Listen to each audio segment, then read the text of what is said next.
I didn't know. I actually have to do some Kuro stuff today. Uh, since I have some time.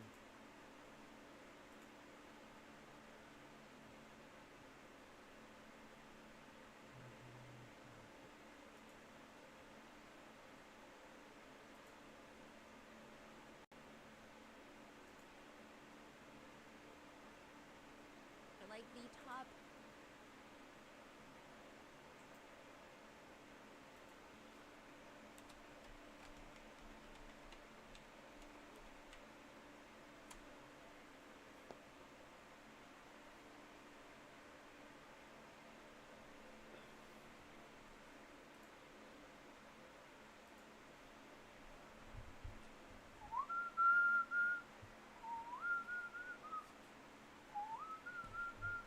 Oh crap. Oh my gosh. This is really gonna make me so angry. Oh crap.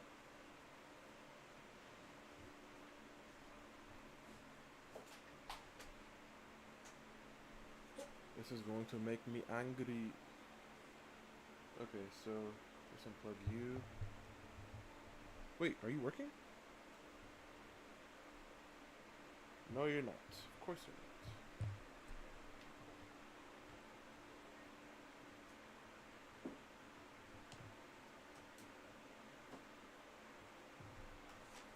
Yo, I don't know why. I got like 2 chargers here.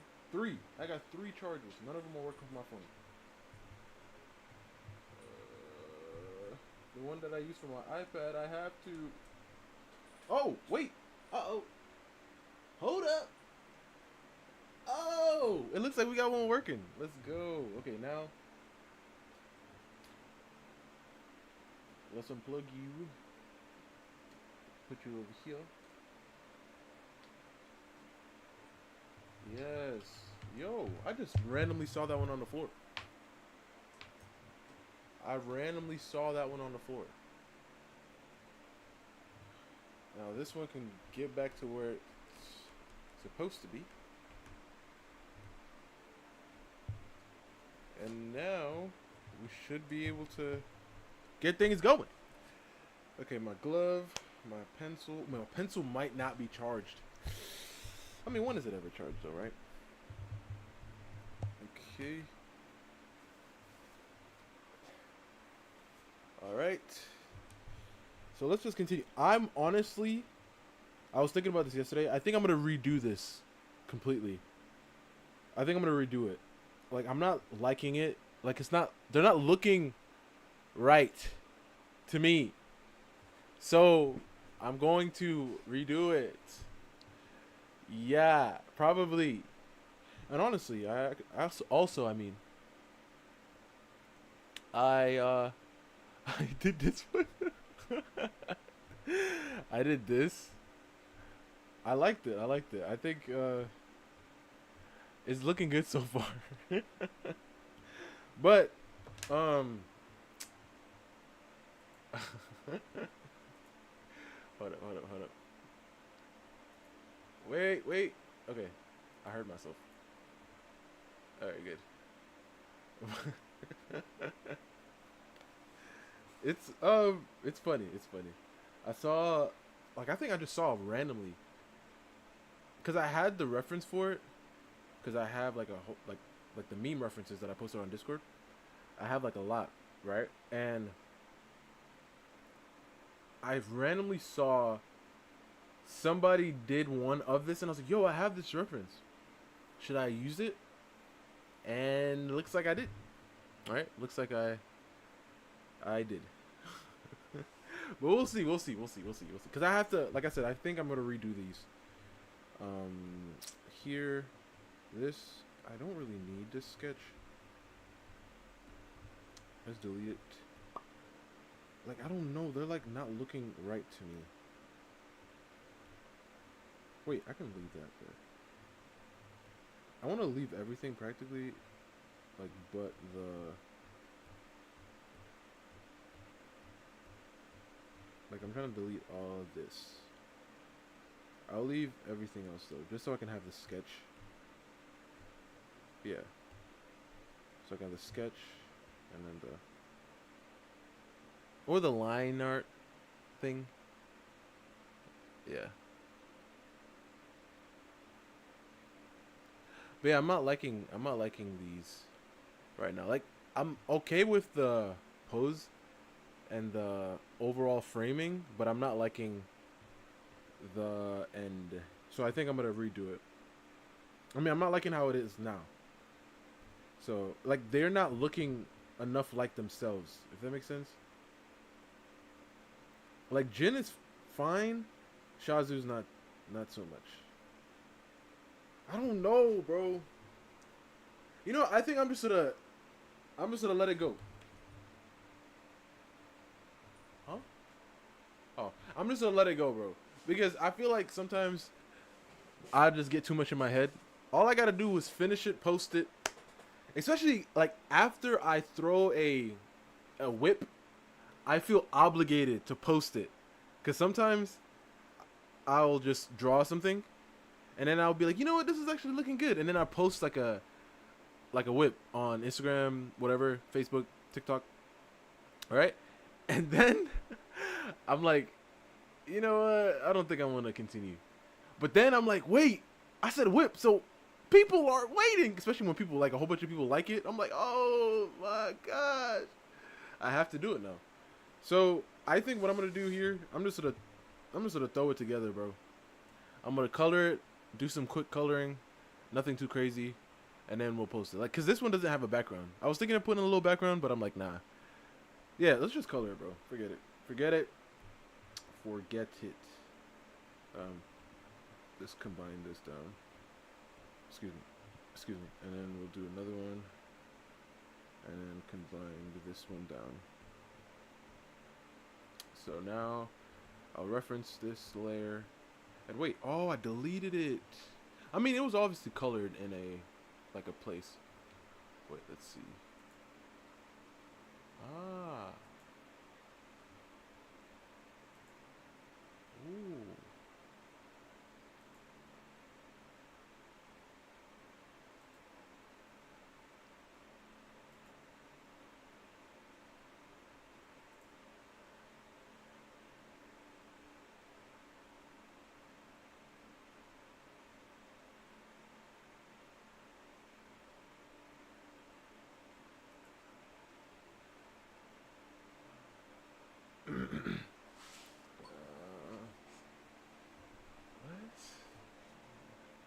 What? Oh no, I don't know if I can do that. Ooh.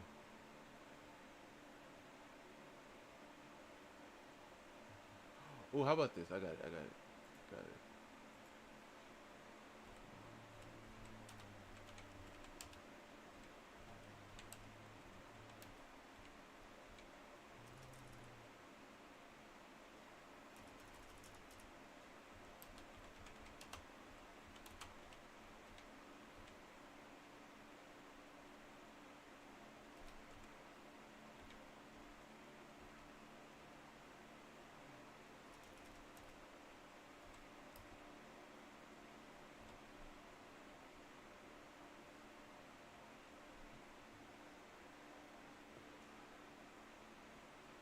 Yeah, that's cool.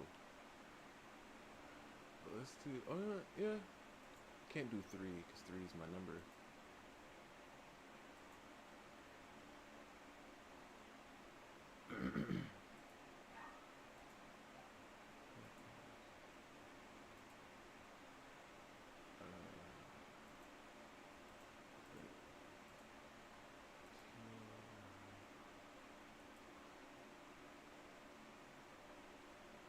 Oh, that's so cool. Oh crap! You see, I knew it. I knew it. I knew it wasn't charged, bro. Okay. Let's get started. Wait, let's see, because I want to make sure this video is ready. I'm not gonna do it now, but I want to make sure. Let's see. Settings. Meaning for a while. Christmas. Okay. And it's not working. Wait, is it working? It's not working. Why is it not working? Oh, there you go. Now it's working. There you go. Okay.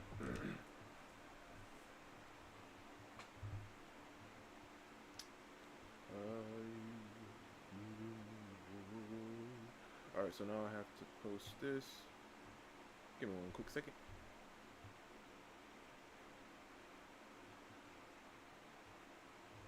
Wait, I'll do this. I'll do this.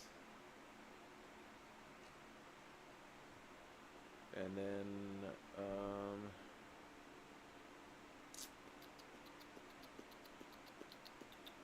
where's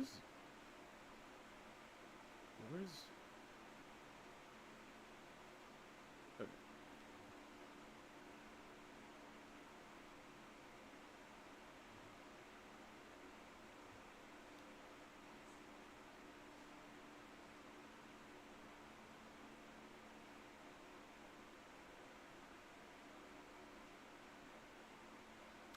Rufy? Okay.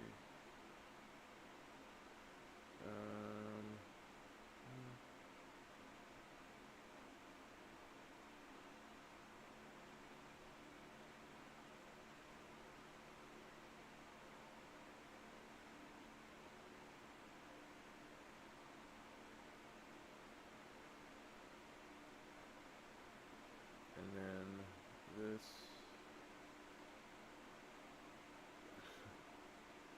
Of course. And this.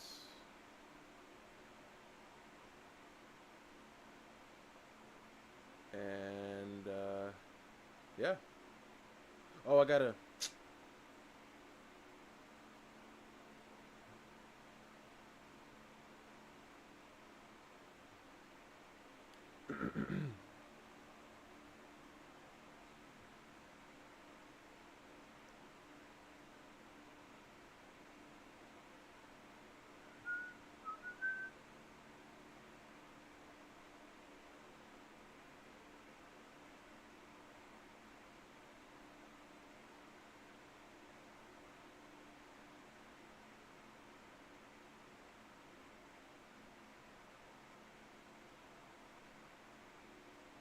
Okay.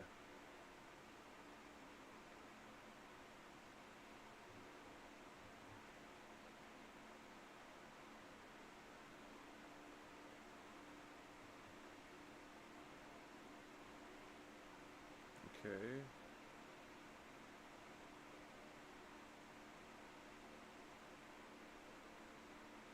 No.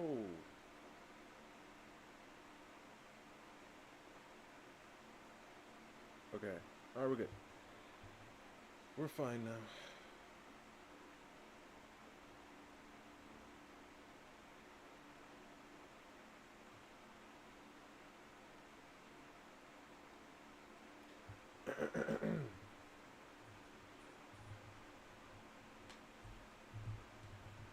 Alright. So now let's get started. I'm just, like I said, I'm just gonna start calling these in. Hopefully it starts looking good to me. Like I said, I was going to do a background, but I don't know if I'm gonna do that anymore. We could just wait. Let's do. We could just throw some flats.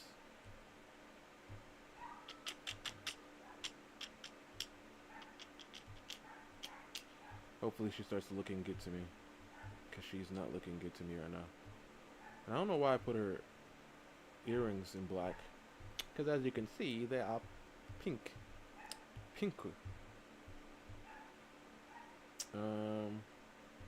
And then we can go. I mean, yeah.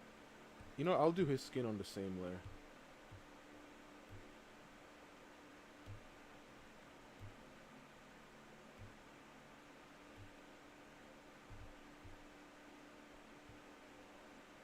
Let's do one for her. I mean, for them here. Oh!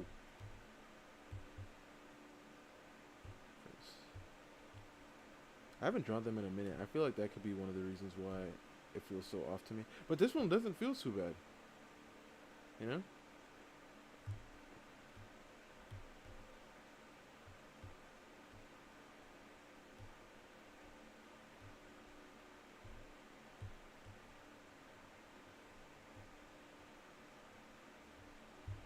Yo, bro, what's good, man? What's good? I'm not liking this, man. I'm on the verge of like throwing it in the garbage.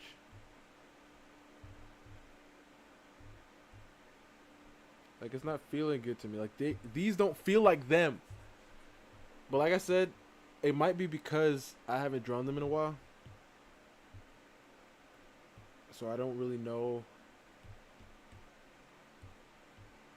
how they're supposed to look, probably.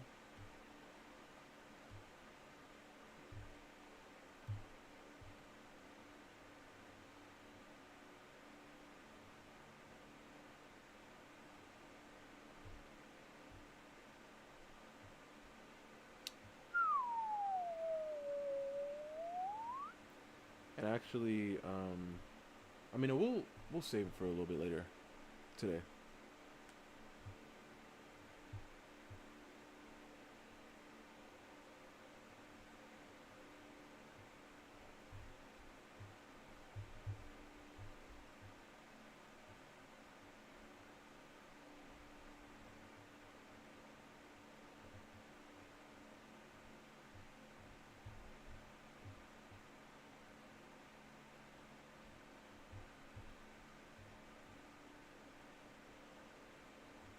But it looks like you're almost done with the Inktober, Bri.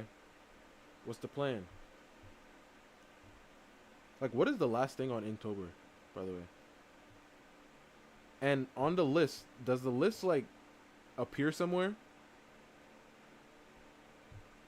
Is there, like, what do you call it?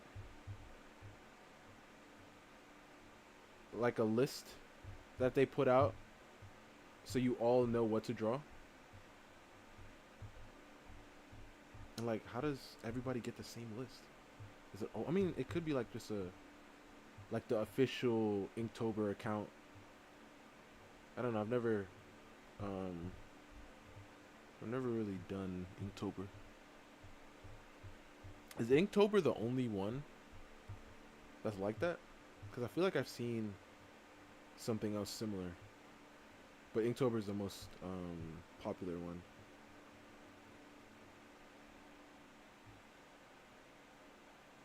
Oh, you downloaded the list. Okay. So, where's the list from? Like, who makes this list? Is it a whole bunch of artists that come together and they're like, "All right, guys, we're gonna decide." Yeah, I made the apps way too defined here. I mean, she is like shredded, as you can see. Wait, I'll show you.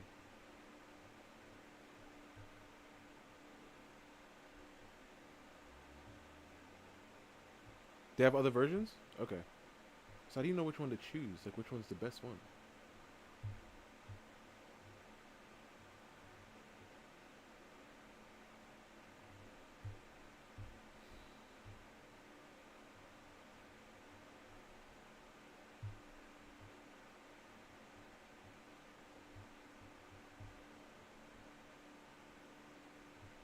I like these pants.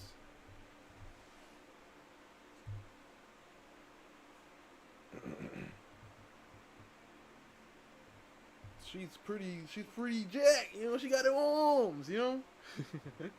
So, I mean, I didn't put like too much definition here. I guess I could. That's why, you see, that's what I'm saying, like, these don't feel like them. Oh, God. I'm on the verge, bro. I'm on the edge, bro.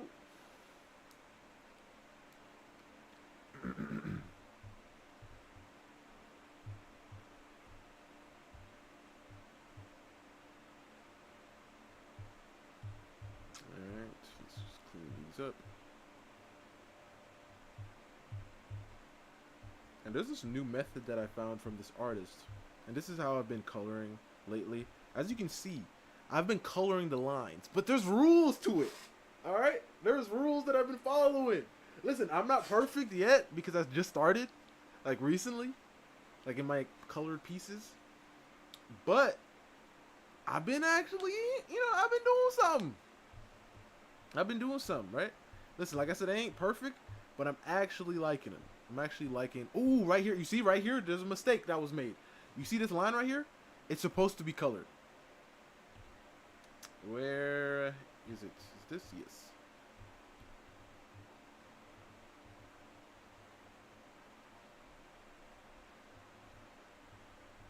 The rule states that that line is supposed to be colored. Also, this line.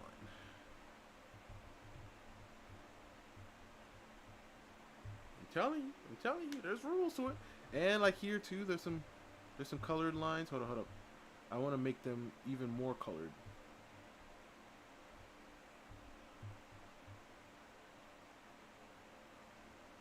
Oh, and bro, I watched a freaking 5-hour video of like the VTuber stuff, and when I tell you, bro, obviously, I didn't watch it like fully 5 hours because I did put on, um, I did put on the, I did put on, I put on the. Wait, just Google Inktober and the current. Oh, okay. Oh, okay, okay. So Inktober and the current year, but I put it on like 1.5, 1.25, like speed, because I was like, yeah, nah, ain't no way. Ain't no way I'm gonna be able to actually just watch this whole thing 5 hours. So there was some speed behind it, and it was of the VTuber stuff. When I tell you, man, I've already established I would never, for a VTuber. That really solidified it for me when I just heard everybody just talking, and it was just a whole bunch of like nonsense, bro. Like I'm like, are you guys for real right now? Yeah, it was from Mujin. It was 5 hours, bro. I didn't even honestly, because I was like drawing in the background too. It was like after, like off stream, like once we ended stream yesterday, he posted it, and then I watched a little bit then, and then I knocked out, and I watched a little bit later today. I mean, I rushed the rest of it later today. So I watched like an hour before I knocked out, and then I hold up, let me actually. I have an idea here. What if I did? Wait, let's do like some boxes. No, let's do like this color. Wait. Oh, wait. Let me do a different layer. And then let's brighten that up to here. Let's do like this shape. And then I'll do one over here. And I'll do this shape. I'll lower the opacity. Like that. Okay. Yeah, it was about like Cinder, I think that's her name, and Shy Lily. I know these people's names now. Bow.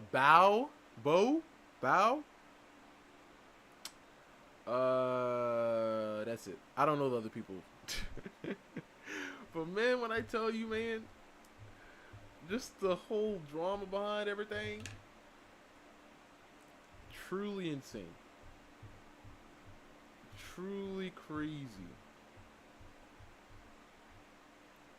Let me get above this. Just use that nice little red for some blush. Let's get that airbrush out. Get a nice little soft little.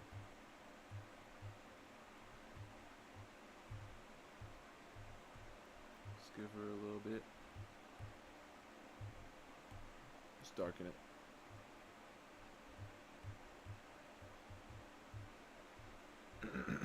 Nope, I don't like it on her. Too much.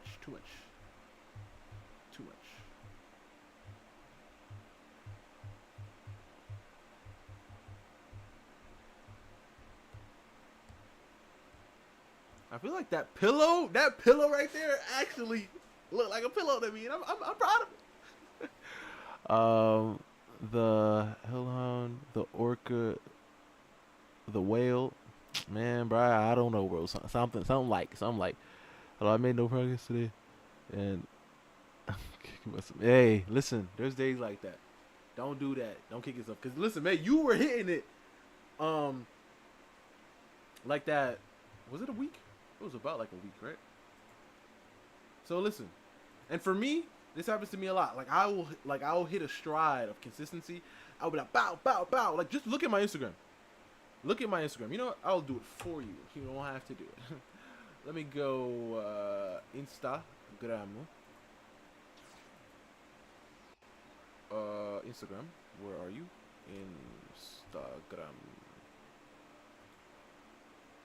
Instagram.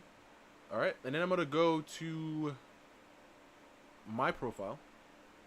All right, just wait for it. Just wait for it. I posted the Sailor trio. Let me hold up. I would like to show you guys. Is this? Yes.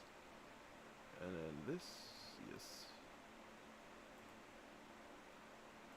I posted this Sailor trio, right? This piece was on October 7th. You want to know what the piece that I posted before that? You know what it was? I'll show you. I'll show you. Don't worry.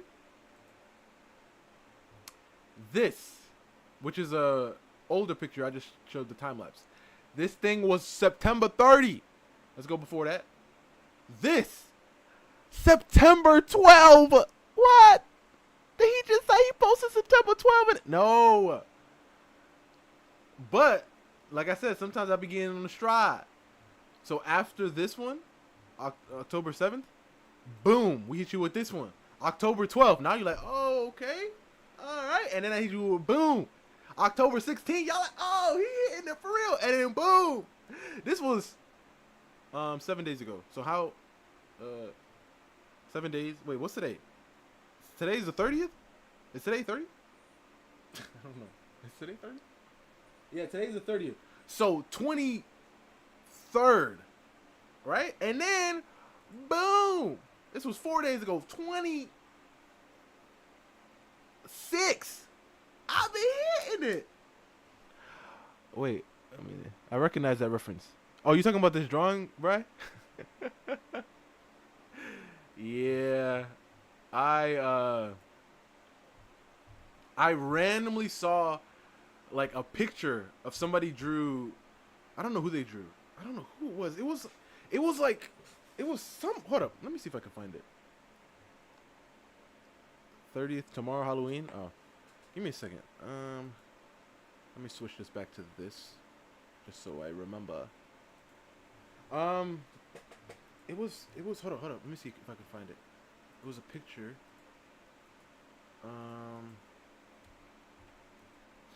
What is the meme? I'm.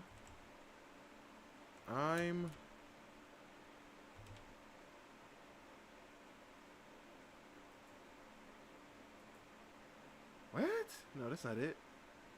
What is the meme?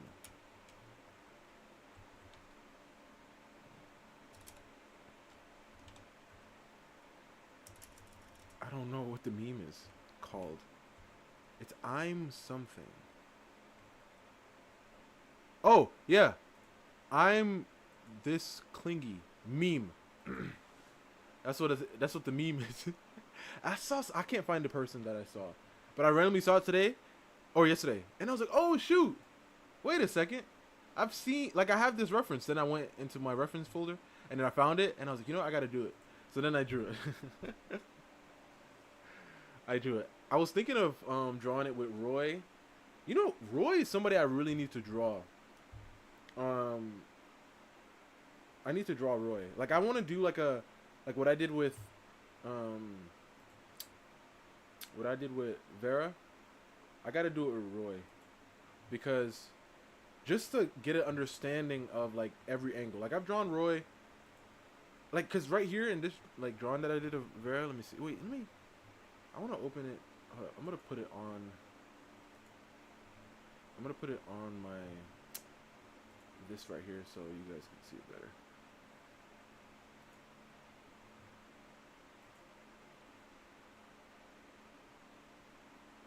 So I can zoom in. Where is it? Oh yeah, it's in here. Lobi? No, Lito. Lito. The Von Cade family. When I tell you, I have so much. Like, I've been organizing my characters and everything because I have so many characters.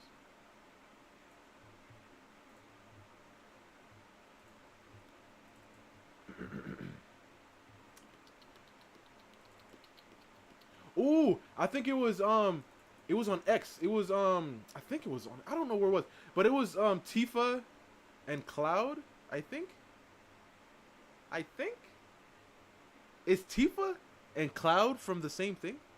Cause where is Tifa from? I lost. I don't know. Tifa is who's Tifa? Because Cloud is from Final Fantasy, right? Is Tifa from Final Fantasy also as well? Okay, so this lady right here, Vera right here, right? Like, I have like this angle, then this angle, and then I even have like a little chibi of her. Obviously, I could have did more, but just to get this is fine for me. I need to get something like this. Both. Okay, so Final Fantasy was right. Okay, good, yeah. But I need to get like something like this of Roy, you know, like, because I need to have a better understanding of drawing him. I definitely need a back of his head.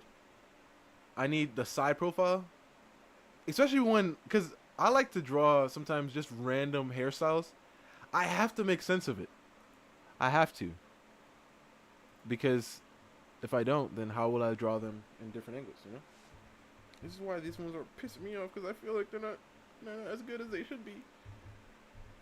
Because, like, thinking about it, like, right now, if I were to do, like, a quick little thing, Roy has, like, a red vibe, so let me use red for him.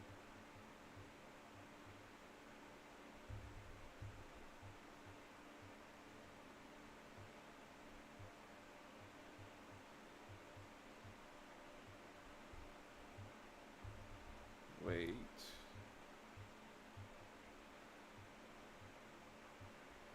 Let's go up higher.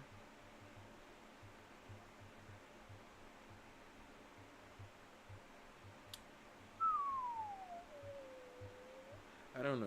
It's not the best of things. Let's just leave it right here for now, because I'm just thinking about his hair anyway.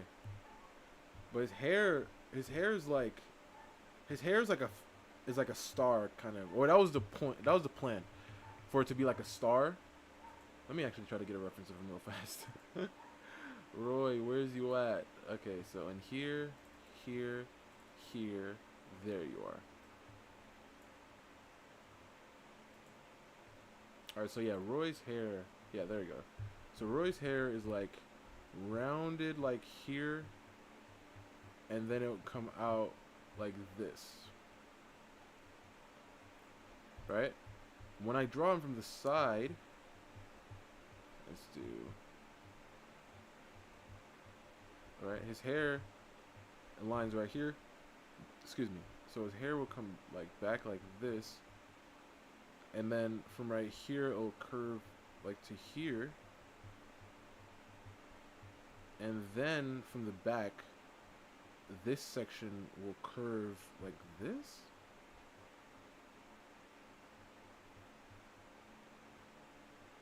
Like that. You see what I mean? Like, I have to really try to get this to make sense to me.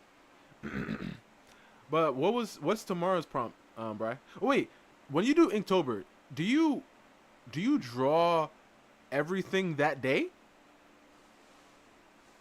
or do you draw it the day before? How do you do it? I mean, I guess it's that day, right? Because I don't know. But I guess it makes sense if it's that day.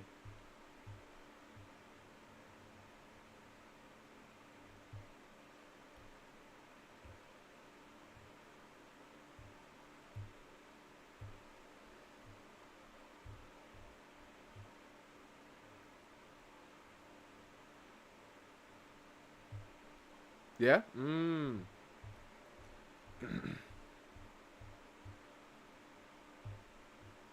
Sounds pretty tough, man. Straight ink.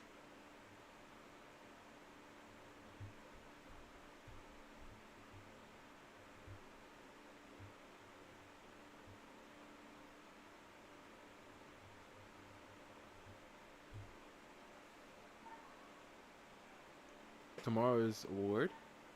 Huh.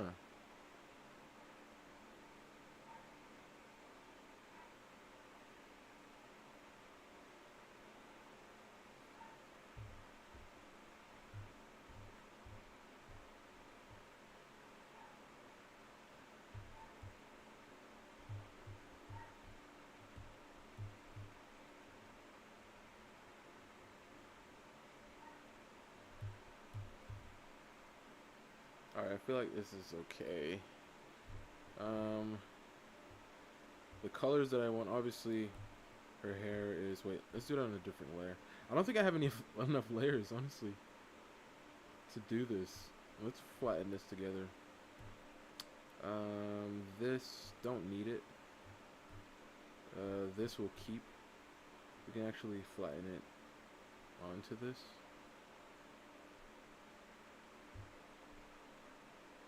Yeah, that's fine. Actually, I'll just darken it, to be honest. Because you guys don't really need to see it that way. You guys can see it this way and then the color. Because only when I add color where I color the lines, you know.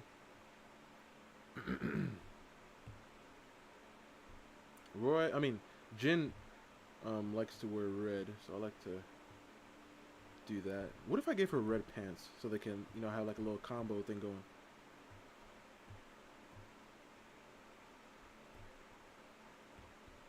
Wait, first I want to do her hair.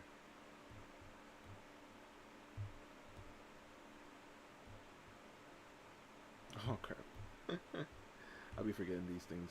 Wait, before that, I gotta make sure her earrings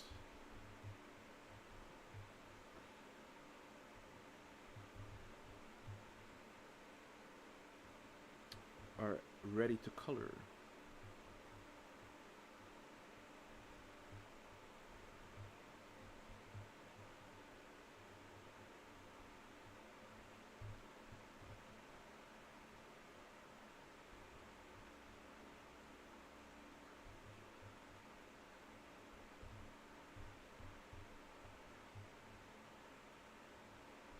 Let's do that. Oh, and did I talk about this yesterday? Oh yeah, I did. Cause I found out today that they got banned off whatever streaming platform they stream on. The Nia, the Nina, the that one girl we were talking about, and I was like, yo, and I was watching another clip and crap, yeah, what the, oh, I was watching another clip and people were like celebrating their ban, and I'm like, yo, to be honest, bro. Twitch? Oh, Twitch. Yeah, they got banned off Twitch. I guess. I didn't know they streamed there. But people were like celebrating, and I'm like, yo, that's kind of like, that's really shows, you know, they didn't really mess with you for real. And listen, hey, would I have done what you did? Of course not. Do I think what you did was correct? Of course not. Right? Are you probably going to come back and start streaming? Probably, yeah. Should you hang out with those people who were like nah to you? I don't think so. Just step away and do your own thing. Like just like when I was watching that 5-hour video with Mujin, and he was talking about like she's coming back and everything, and he can and you know she's already back and she's streaming and everything, doing it. Oh crap, I forgot again. I'm like, yeah, she's gonna do that, come back and streaming. Should she try to reach out to those people again? I don't think so, honestly. It's done. It's done, you know? It's real done. Because I feel like, I don't know. like we have to be really close friends, and we have to be friends outside of like the social medias for me to stick with you after, you know?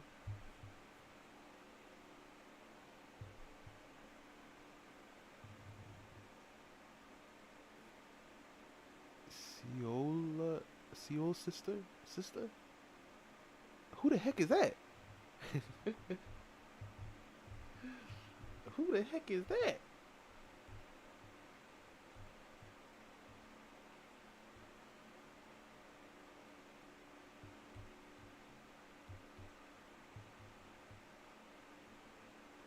I want her pants to be not this red.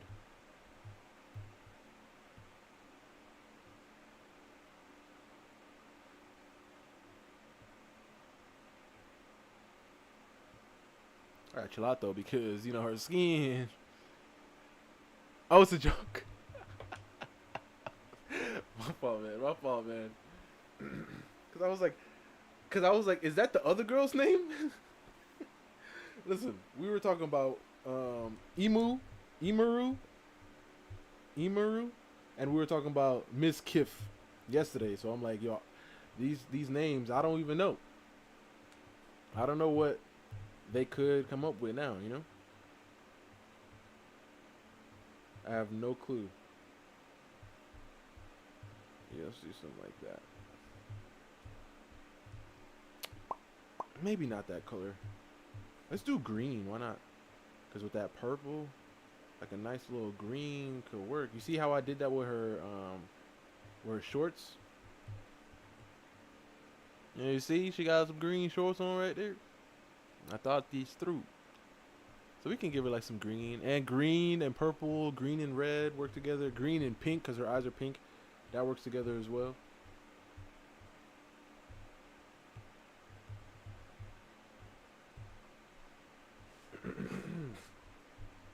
Oh, I gotta get to drawing some of the other siblings. You guys haven't met all of them yet. I mean, some of them I'm not going to introduce because I feel like they're good to. It's a good idea to keep them a bit hidden, but the others, I think we should introduce them. There are 12 in total, and you guys know 5 of them. 6 of them. You guys know 6 of them. So half. You guys have been introduced to 6 of them. Let's see. Let's do earrings. Since I put her and his skin together, I'm gonna put their earrings together as well. And like I mentioned, their earrings can't come off for any reason. They are like um they're like like I was gonna say like melted in their ear. Oh, so like I get you like so like Korea wait, first of all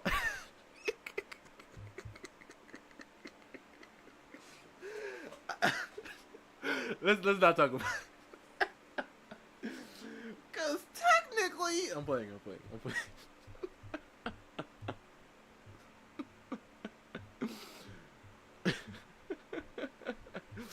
Yeah, we're just gonna but I understand now. Let's just leave it at that. But yeah, their earrings are like they're part of their ear. Like they can't take them off. They can't take them off. That's what I was trying to say. Yeah, they can't take their ear rings off.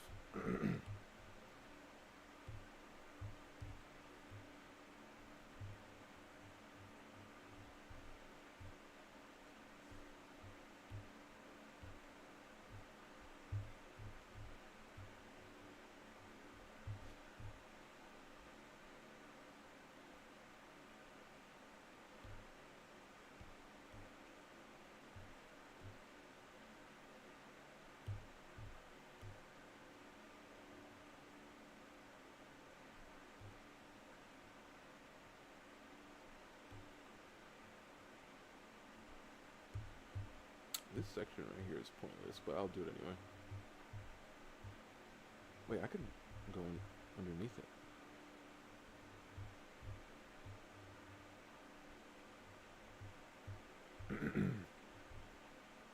Oh, and the white shirt. But as you can see, we're gonna stick with the red, the white shirt, because he has a red thing on. But since his skin is like that, I want to push it a little bit. Yeah, just a little bit more to the white. Actually, I might just actually put it white because his skin is so light.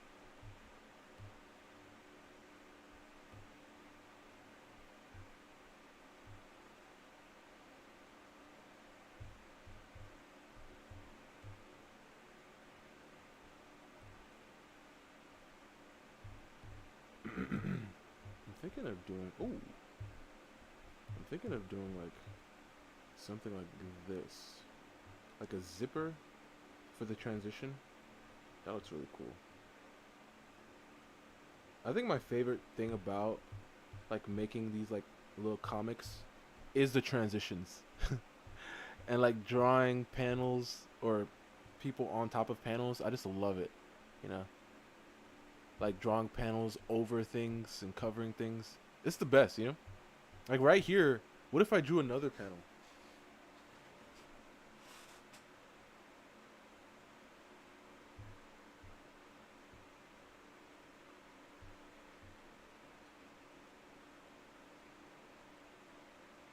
I was thinking of doing like a POV, like of her. Like, what if she looks at him? Right? I was thinking of doing that. That would be like, hold up, I'd have to think about this. We have to think about this, guys. All right, so, like, I always have to think about it in the big picture, though. Like, would you guys even be able to see? You know, because I don't want to cover too much.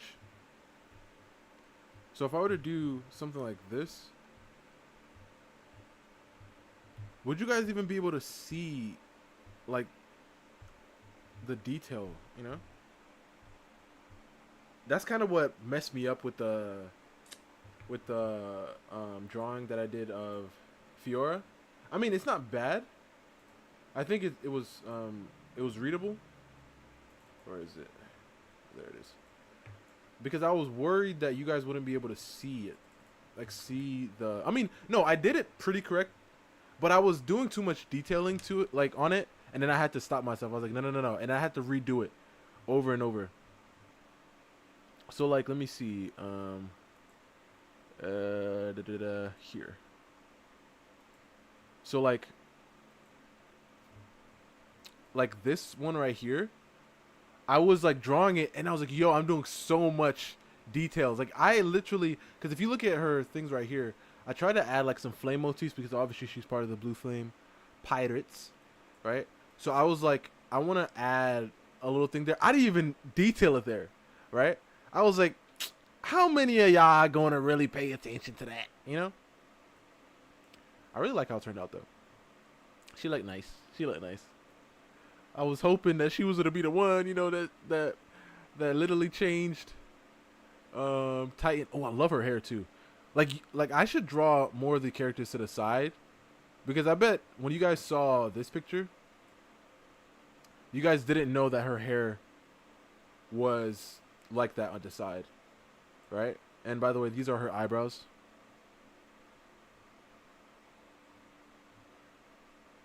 So yeah. But I bet you guys didn't know her hair was like that. But I gotta start doing that more. Drawing these characters from the side.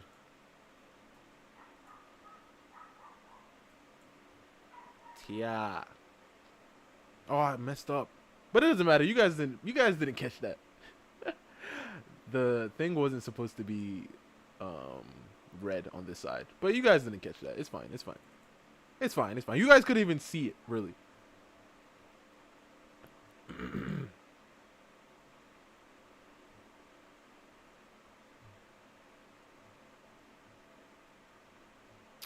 Really cool. On a poker nose.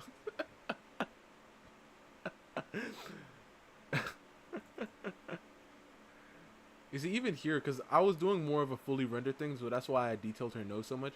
But her nose would be like this mainly. Like, in detail, like just a simple thing, especially from a distance. But like this one, since I was doing more detail to it, I decided to detail her nose a little bit more. But I think I still kept it pretty clean and simple. And I really like how the hair for Sailor Moon turned out. I only put it here because I didn't want to draw her. I didn't want to draw her in the hair, because then it'd be like, sure, that's still your character, but how do I know, So I decided to, make it that way. And by the way, nobody asked, but just in case you guys wanted to know, because in my world there, a lot of characters are extremely crazily like tall, right? Like she's 10 feet tall, as you can see right here, right? I want to let you guys know a lot of the facilities and like transportation things like trains and stuff, they are massive, right? They have sections for obviously bigger and bigger characters to be able to sit like comfortably, right? But like this seat right here is massive compared to one of these normal people, I was thinking of drawing like a little girl in comparison, like showing her like maybe like walking by like down here, but I was like, nah, that's too much. That's too much.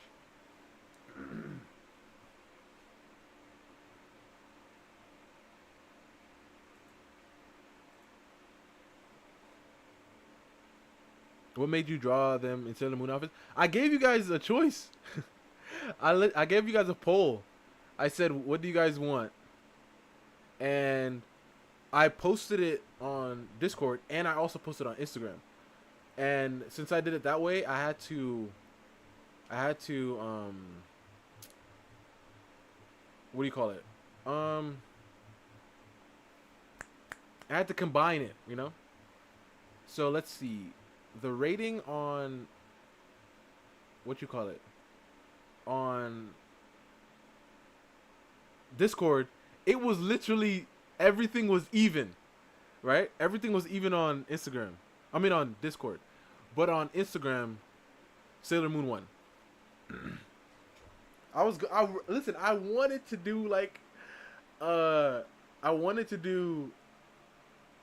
either Nico Robin, Nami, and Vivi, or Android 18, Videl, and Chi Chi. But honestly, it was probably the best idea that I did. The Sailor Moon girls, because that went like pretty good. Like obviously it has 1,000 likes, but it had a lot of impressions. A lot of views on it.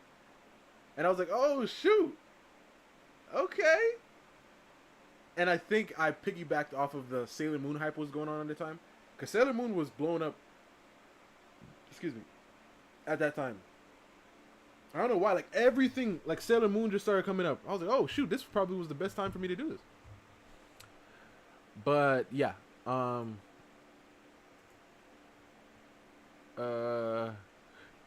Yeah, so I don't know if you guys are going to be able to see me do that. Like I was thinking maybe if I were to draw her looking down, it would be like her arm would be here,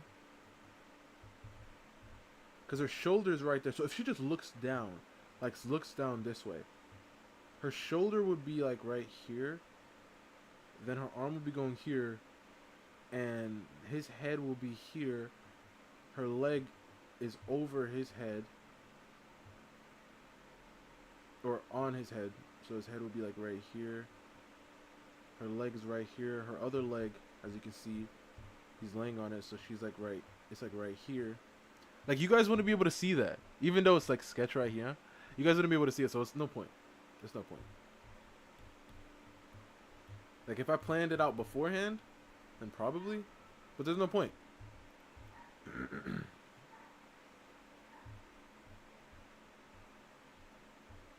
I gotta just do a little softer render, I think. Like right here, maybe a little soft transition.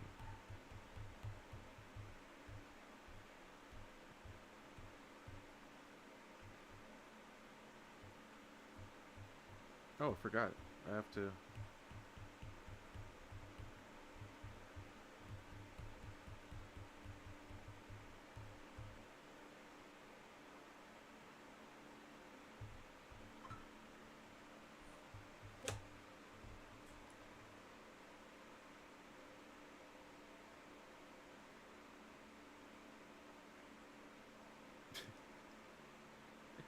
Give me a second. Give me a second. Uh-huh.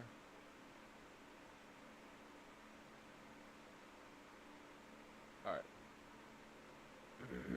Okay. Let's continue.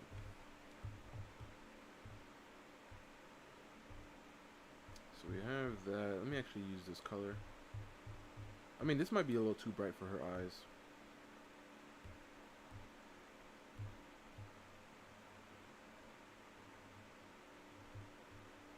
Yeah, it's too bright.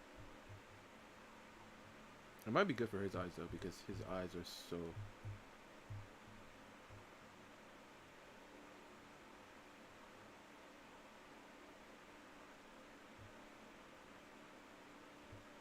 I mean, his skin is so pale. I mean, it's not pale, but kinda. All right, there you go.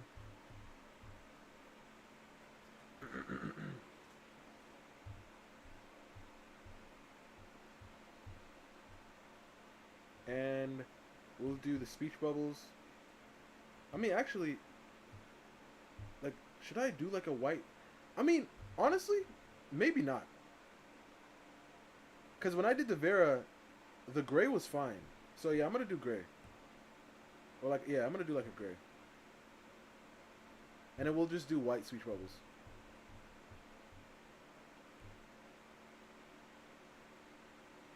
Oh, by the way, Vera, she's a baroness. No, I mean, her dad is a baron. So I don't know what that makes her. She's like a princess? Baron? A baroness?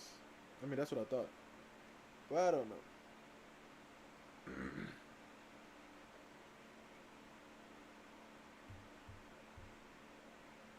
Oh, and by the way, Brian, Vera, like, I don't know if I want to say. Okay. Never mind. I don't know if I want to say, bro. It's funny. It's funny. I mean, it's not funny, but it is. At the same time. It's about a show we were talking about.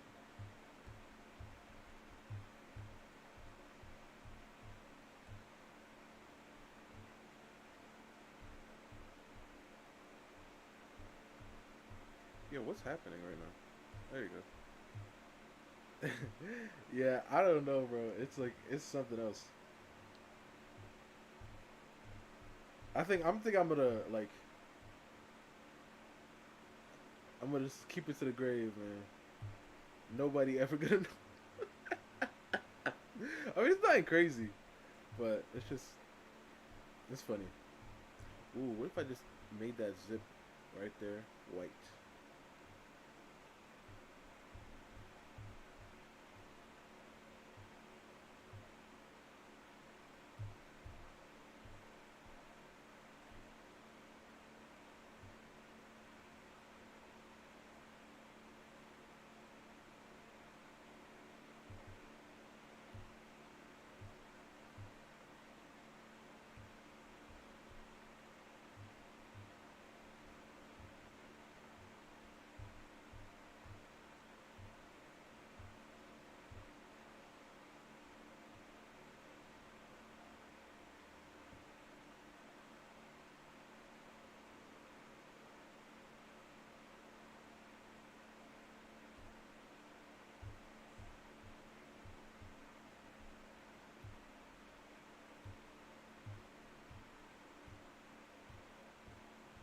Yeah, I'm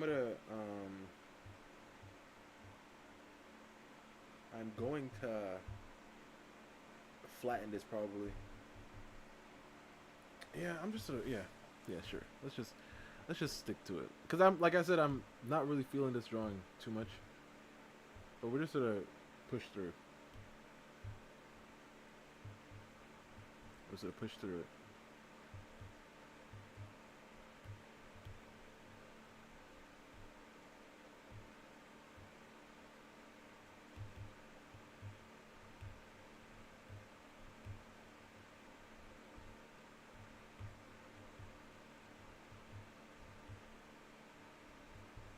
Start coloring. Like I said, there's rules to this, you know. Wait, first of all,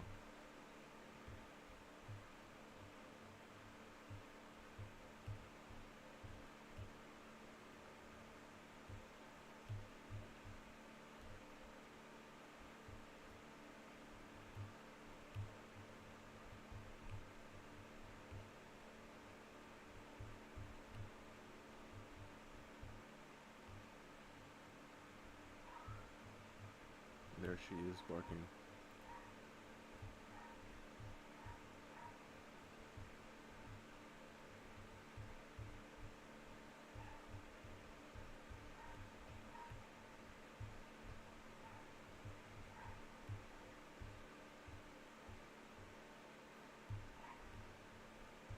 See, there's a mistake.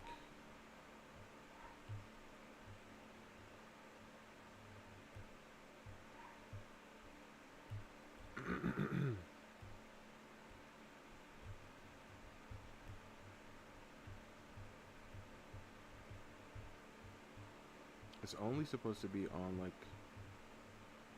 the skin, you know? And I feel like it makes it look like a lot cleaner to me. So eyelashes don't get them. The skin folds do, in fact, get them. Oh, her eyes! I mean, her brows! They are also not black. It's definitely because, like, I was thinking about drawing it like in a black and white and like manga style, which is why I was just drawing everything darker.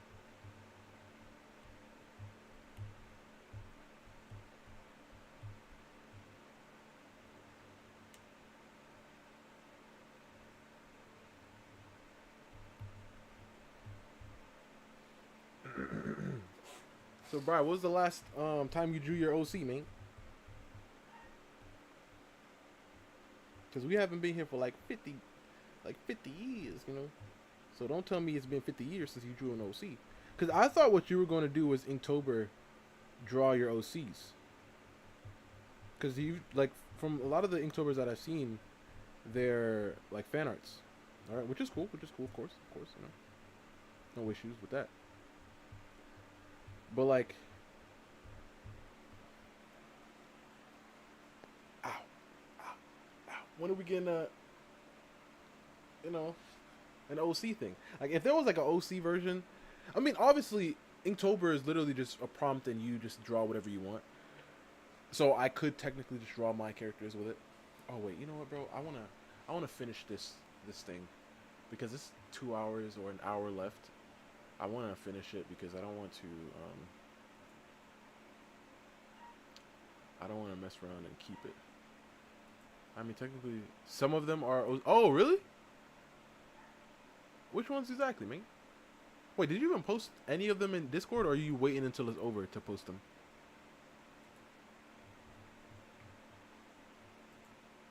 25 most powerful people in the nation. But a lot of people are saying there's no way that the head of state would not just let them go down for it. Because this looks bad, ultimately, on the head of state. It doesn't look bad on everyone. It looks, I mean, ultimately, when you have one person at the top, like anyone, most nations have a president, you know, it just looks bad on that person. I remember what May said now. So why would they go down for a random person's son in the top 25 most powerful politicians? At the end of the day, he's the most powerful. Why would he go down for him? So they think that this guy, I'm waiting until Saturday? Okay. Is the illegitimate son of the head of state of the entire nation. And there have been rumors circulating prior to this, and these, I will say, are rumors that a lot AKA of people November who 1st. Okay. these are people who very much dislike the government system in China. These are people who are very outspoken about that, and that's their right? But they're very anti-CCP. And they have been saying for months prior to this that there have been lots of rumors, and they believe to be true, that the head of state has been embezzling money through military contracts, right? Which is, I mean, I think that's a thing that a lot of different heads of state have been accused of, but they're accusing him of doing that. And they're saying now with this, with these military shell companies, maybe it's all connected. Maybe this is the illegitimate son who's funneling and money laundering through this celebrity, and then maybe Yu Menglong finds out and wants to put an end to it or wants to go public with this information, and now he must die. And now it's going to get covered up because it's not even just about Yu Menglong's death anymore. It's about a whole system. And just to give you an idea, if you run this phone number, netizens have been able to pull up other companies that are with the same phone number that allegedly belong to Xinqi. And one of the companies has been operating for 5 years. They have 0 payroll employees. 0 employees. And they generate $630 million in revenue. Dang. In the past 5 years. Its logo probably reads not money laundering at that point because, I mean, that's money laundering. To give you an idea, other businesses who generate that kind of revenue, around even $100 million a year, they will employ on average at the very least 100 people, but typically on the 1,000 people end. You're not going to generate that with 0 payroll employees. But they're saying that these different companies, all 99 of them, are so profitable, even though nobody's running them. They're just printing money at this point. It doesn't make any sense. These are the allegations. I don't know. I don't have the paperwork in hand. I am not someone who can certify such legal paperwork, so I don't know if this paperwork has been edited and reposted online. I don't know. But that same number can also be traced back to another very well-known celebrity, Song Yiren. And this, she has been connected to this dinner party many a times through many a different pieces of evidence. Song Yiren is a small-time actress. She was on this reality show called Everyone Stand By, which I did a whole Mott's episode on. It's like a famous Chinese acting reality show where the premise of the show is you gather a group of acting professionals. Most of them are newcomers or they had their heyday and now maybe they're falling off a little bit. They get booked onto this show and they're doing skits, mini dramas, and they're doing improv acting, and you have this panel of judges of world-renowned actors who are going on to judge their acting ability, not just their influencer count, like genuine, their profession. And she actually made me cry. It's crazy, right? Thinking back. Yeah, they had this, they called it Performance City, and all of the contestants were to go into this massive fake city, and they could go through the costume department and dress up in whatever their character were to be, and the judges would walk around while they're improving these different character storylines. She chose one that was very emotionally gripping. A lot of the other characters, they were couples who were fighting or selling peas and selling all these other, like, street vendors, and none of it was that particularly good. She was very smart, and she was very believable. So she dressed up in what I guess you would call, back in the day, like a beggar, and she had a sign up. On her sign that she held up above her head, there was a misspelling of a word, but she did it on purpose to show that she's undereducated as this character. And it was really well done. She never broke character.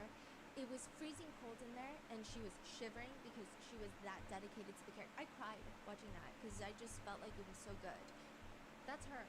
She has been placed at the scene of the crime. Whether it's true or not, I'm just going to give you what people have found online.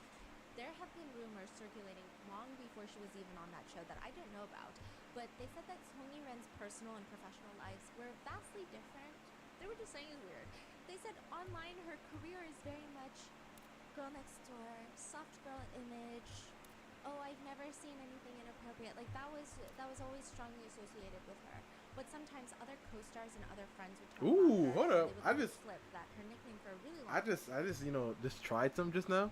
I added a little bit of blur to the line art, and it kind of looks clean.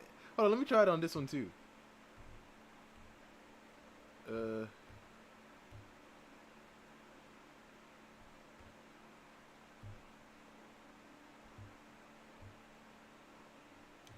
Yo, no lie. No lie, a little bit of blur, a little bit of, hey! I'm not even kidding right now, bro. This is no blur. This is with a little bit of that little soft blur. It gives it like this look. What do you guys think? What do you guys think? It gives it like this nice little, like, I don't know. It look good to me, and that's all that matters for real. It looks nice. I like it. I like it. I like it. I like it. I like it. For real. For real. For real. I like it. I truly do. I like it. I like it. Time was Xiaotaime. Xiaotaime. What does that mean specifically? It's like the bad kids in school. She's like the head of it. Ooh, the mean girl. K-drama. Yes. The mean girl. That's the vibe. Okay, yes. Yeah, our researchers were having a hard time trying to describe it too. One of them said it's like the direct translation would be like little bad girl. Others were saying, no, it's like head bully. Head bully. Like Ooh. head bully girl is Yes. the vibe. Like it's just not a. It's actually very mean. It's not a nice. You don't get pride from being called that. But Song Ren actually went on a live stream once and said, yeah, like that's what I used to be called, but that's when I was young. I've grown up. I don't do that anymore. I was out there drinking, clubbing, partying every day. I dyed my hair blonde, but I don't do that anymore because that's what I did when I was young. Yeah, that's which some has been a huge that's some debate kid online, stuff. with some people saying, actually, I went to school with her. She went to school abroad in Canada, and she smoking, drinking, and dyeing her hair was the least crazy thing she did. She actually went around bragging to all of the people at our school that she slept with 50 different guys. Oh. She was 17 at the time. Oh. Which is what an internet. I'm telling you. When I tell you what I said, you remember what I said last time? Remember what I said yesterday? If you don't remember, then I'm not gonna repeat it. But hey, it's something. That user has alleged, but there has always been this very subtle clashing of people saying she's so different off camera, nothing fits her online persona. Even former alleged classmates came out and said, look, I'm not going to badmouth her. I'm not going to say anything bad, but all I will say is don't believe in celebrity personas True. because they're all fake. Of course. One of Song Ren's biggest scandals was last year in 2024, and paparazzi caught her going to a bathhouse with 3 guys, like a sauna. Oh! Okay, bathhouse in Oh my gosh, this girl, bro. like a sauna. And I think the biggest part that people thought was so scandalous was she's touching the abs of the first guy, so she'd be like talking, they're out on the street, and then she'd kind of place her hand on his chest. And then she would hold the wrist of another guy walking, and then later that night there was another third guy, and she was spotted touching his arm. Oh yeah, nah. They dramatically described this as feeling him up, feeling him down, just groping, caressing. I mean, nevertheless, it was a pretty interesting, unique, scandalous situation for a female celebrity in China to be caught photographed in, especially someone who presents herself as this very innocent, soft girl next door. So a new theory has come about recently that Song Ren is a madam. She befriended Yu Menglong in an effort to finally seal the deal and get Shin Qi, the powerful executive, what he wants, which is Yu Menglong. She's going to lure her friend. So people are saying that she is the madam. She is an actress. So she rubs shoulders with all these actors and actresses. She befriends them. She has this very disarming personality. And then she's like, you know what, come hang out with me. Come to my place. And at her place, they'll be introduced to an executive who has always had their eyes on them. And she knows this because she is the middleman. And she's like, oh my gosh, you guys should meet. This is an investor, blah, blah, blah. Why don't you come to this dinner party? They're pouring drinks. There are further conspiracies and allegations that perhaps the drinks are drugged. Perhaps it's full-on essay. Other times people are saying she's just the middleman connecting these two parties, and hopefully it's consensual most of the time. But clearly, if that were the case with Yu Menglong, that's not what's happening. But they think that she is a madam. They think that that must be the way she makes money. Because here's an interesting discovery that's been made. Song Ren, she lives in the same apartment complex as where Yu Menglong passes away. But she doesn't just live in the same apartment complex. She lives in the same building from which he allegedly falls to his death. And there's more about that. She claims that she moved out 9 months ago. She said, yeah, I did live there, but I moved out 9 months ago. So yeah, I did live in that building. I mean, there's pictures of her posing in that building. There's selfies she's taken. There's like this one picture where she's holding. Why do a people, and it's like especially celebrities, why are they taking pictures where they live? Like, and I mean, like, you could take pictures at your house, but like, where people can tell where you are, like right out front of your house, or like this, isn't like don't they watch movies? This is so crazy to me. Teen. And again, it could be photoshopped, but she has said, I moved out 9 months ago. So we don't know if maybe the building number was photoshopped and maybe it was a different building, but it doesn't seem like it seems like it was that building. There are other allegations that she never moved out, and there are other photos circulating of an apartment unit where in East Asia there's a lot of times where you just hang dry your clothes. So you get one of those like drying tables, and it's up against the window of one of the apartment units, and there's this blue dress shirt and white pants that are hang drying in front of the window. Someone had snapped a photo of it for whatever reason, and they believe that those clothes belong to Yu Manuel because he was photographed wearing similar clothes, and they think that for the past month before his death, he was being bounced around, somewhat being held captive, not necessarily chained up, not necessarily like, I'm going to tie you up so you can't leave, but being watched and held captive under likely verbal threats. Like, if you try to leave, I'm going to ruin your career. So it's not like the door is padlocked, but perhaps he can't. And they think that Song Yiren was one of the people holding him captive. I do think that this conspiracy theory does get crazier and crazier, but one thing to note is a lot of people were confused. She's on an acting competition show. She's not a major celebrity. She's a small-time actress. How can she afford to live in an apartment building like this to even begin with? So people think, well, that's because she makes her money not from being an actress, but from being a madam, right? That's what people think. But they still are wondering, okay, let's say she's a madam. She gets money from these executives. She tries to force all these other celebrities into sleeping with executives. That still doesn't explain why she wouldn't be the fall guy. Because people are like, let's be real. If there's executives involved and she is just a madam, she'd be the fall guy. There would be some sort of narrative of she got jealous, she pushed him. Or she was the only one at that dinner party left, everybody already left, and then they got drunk, maybe they were doing drugs, but she would be the fall guy. Because there's so much suspicion. Why not have a fall guy? So there comes the suspicion that her parents are very well connected. She moved to Canada when she was young. Her dad was a professor and in the medical field. I believe he's a doctor, and then at one point he was teaching, but her mom was in marketing, which is very vague. But in Canada, she went on to have this huge company where the distribution to that company, and it's very vague what the company even does, but they had tens of millions of dollars in sales within like the first few years of opening up. And people say, you don't do that just by being talented. You do that by being very well connected. Known by being people. politically connected.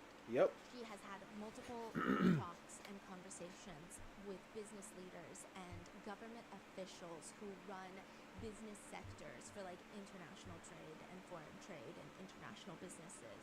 There are rumors that she's also very close with the First Lady of China. I don't know. I've never seen a picture of them Song together. Yiren? Song Yiren's mother is very close. This literally could just be someone tweeting random, whatever they can think of and hallucinate in their brain from across the sea. I don't know. Or it could be true, or there could be 10% truth. I don't know. But I think people are saying there's no way that she wouldn't be a fall guy unless her parents are also well connected. I know she Wait, what is so happening? majorly hated across the Yes. board, all over China. And it's not just because she lives, or maybe previously lived in the same apartment. There's a lot of other things. Oh, this The thing. things tying her to that night is her phone strap.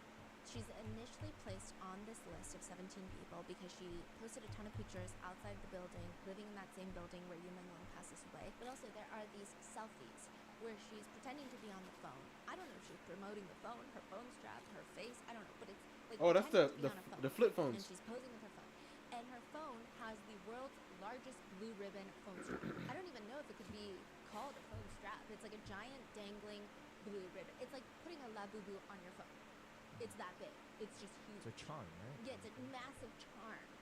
And that's what it looks like. Now, eventually, a series of peephole videos start making the rounds. And I call them peephole videos because it appears that someone is inside their apartment unit filming through their peephole. When people are walking in the hallway, you just see shadows, you just see figures. It looks like a horror movie. You don't really see the people, even though they're Can like, you on the do other that? door. Peephole videos go viral, and it sounds like a man crying. And you see these figures ushering this man down the hallway.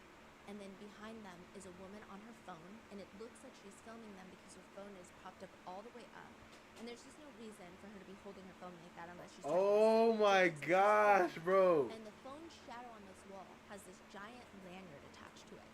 And people think that looks like the phone strap that Song Yiren was showing off. Otherwise, what the hell is that shadow?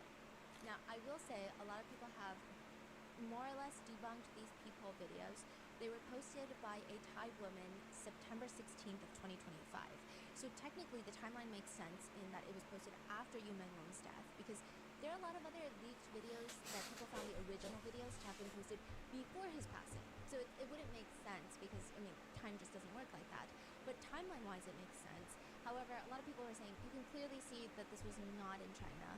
You can clearly see that this is not in Beijing. Other people are saying this Thai woman, like, she has nothing to do with this case. If you look at her other previous videos, it has nothing to do with her. But even that has been debunked. So people are arguing, well, actually, we don't know that. We don't know any of that. The person who posted it hasn't come forward to say that. If you want to muddy the waters of the conspiracy, what would you do? Pump out other stuff. Pump True. out more conspiracy. True. It's so crazy that nobody knows what's true and what's not true. Others are saying, well, the Thai woman posted it because she might have friends in China who are like, I don't know what to do with this video because I can't post it. You gotta post it. It doesn't really matter if the video is true or not, because I think the circumstances around his death are suspicious enough. I think even if videos are getting debunked left and right, I don't think that should make anyone feel like his death was a drunk accident like the police claim, unless there is factual information, evidence that comes out that says he was. I think that this feels like we could go in a loop. You know, people are saying, well, obviously, maybe the government is spreading misinformation, because if they spread such crazy misinformation and then they debunk it, then it's like, oh, now all the information must be fake, or it must all be crazy. Or sometimes people think the government could be spreading this conspiracy to get even more outlandish, because the general population is not going to believe that aliens came down from the skies to do something. So they think there's a lot of cat and mouse between even the censoring party and the censored people, but I don't know.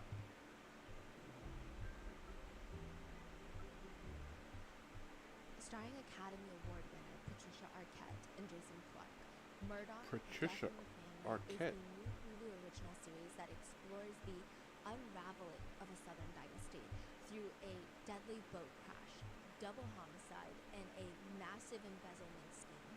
Inspired by shocking actual events, the dramatized series draws from reporting by Mandy Matney, creator of the popular podcast that followed one of the most twisted crime sagas in recent history. This gripping series brings the drama to life like never before. It's a story of secrets, deception, and murder. Watch the Hulu original series Murdoch, Death in the Family, streaming on Hulu and Hulu on Disney Plus for bundle subscribers. Terms apply.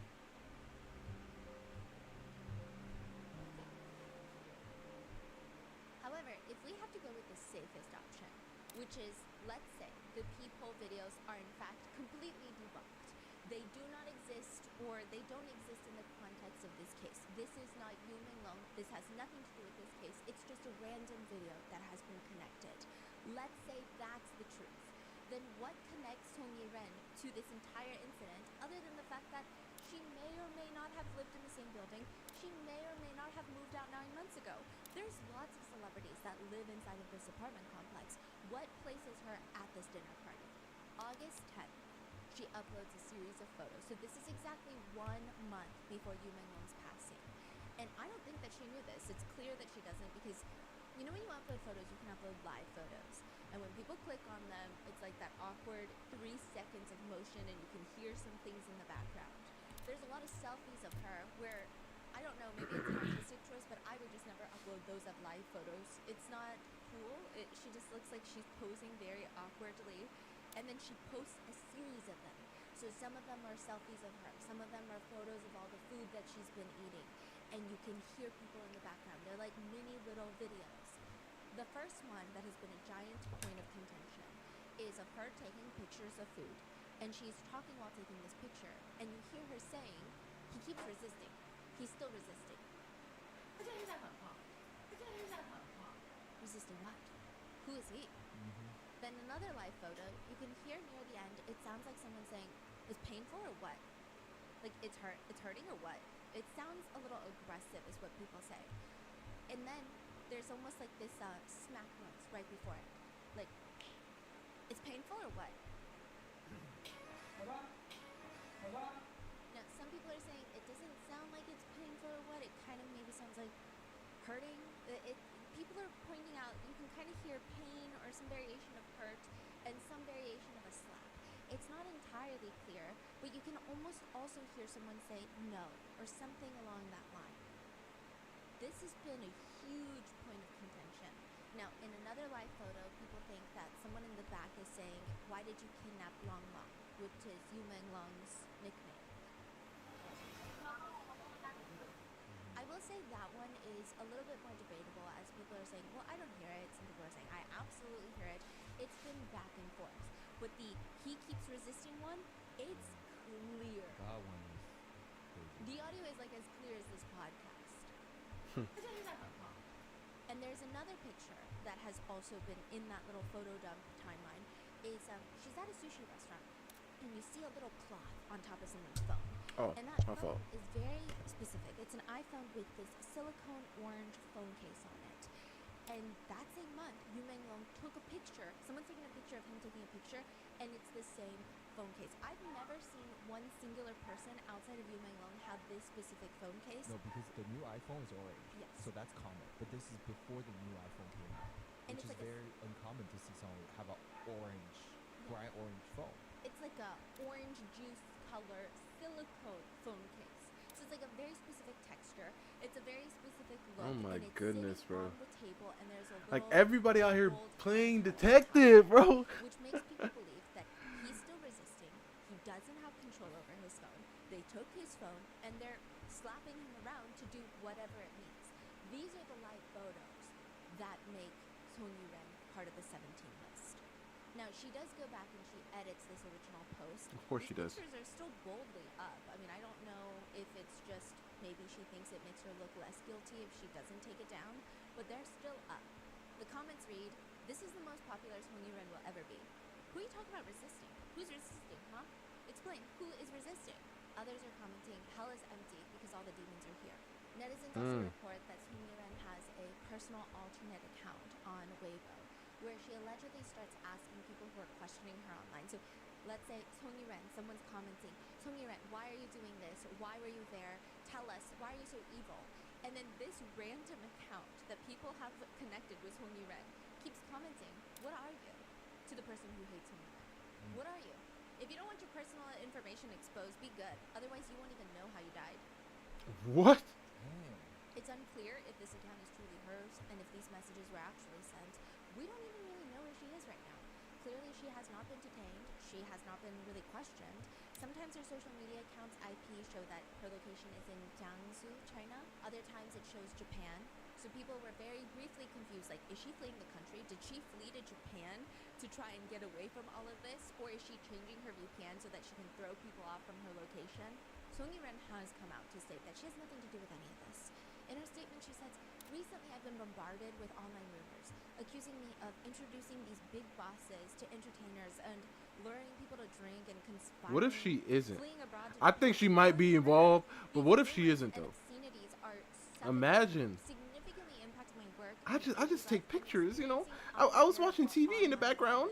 violence. In reality, I wasn't there. I wasn't at the dinner. Like everyone else, I only learned of Yu Meng Ling's passing that morning. To offer condolences to the deceased and to clarify matters, I hereby issue the following warning regarding these online rumors. The background noise in the live photos are not related to the incident. One photo in question, it was me and 3 of my friends having dinner at a public restaurant. During the meal, one of my friends was complaining about her husband. So she's saying, he's still resisting. Oh, the friend is saying her husband is still resisting? Yeah, which is kind of crazy. Yeah. I thought the best case scenario for her defense, the best case would be like, "Oh, I was talking to this guy and he doesn't like me, but I'm still going to pursue him. He's still resisting."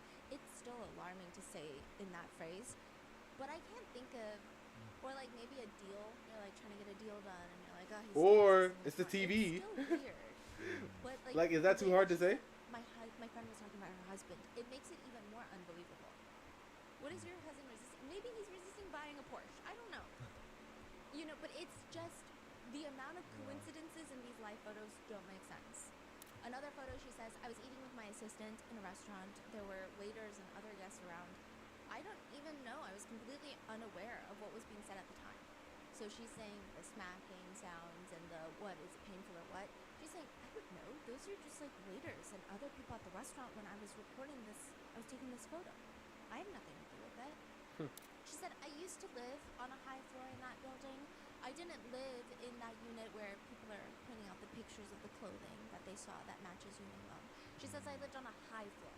So this is like her way of disproving it. She's like, I lived on a high floor. Yeah, I had money. That's I wasn't down there with the peasants. But I moved out 9 months ago. I wasn't out there with the plebs.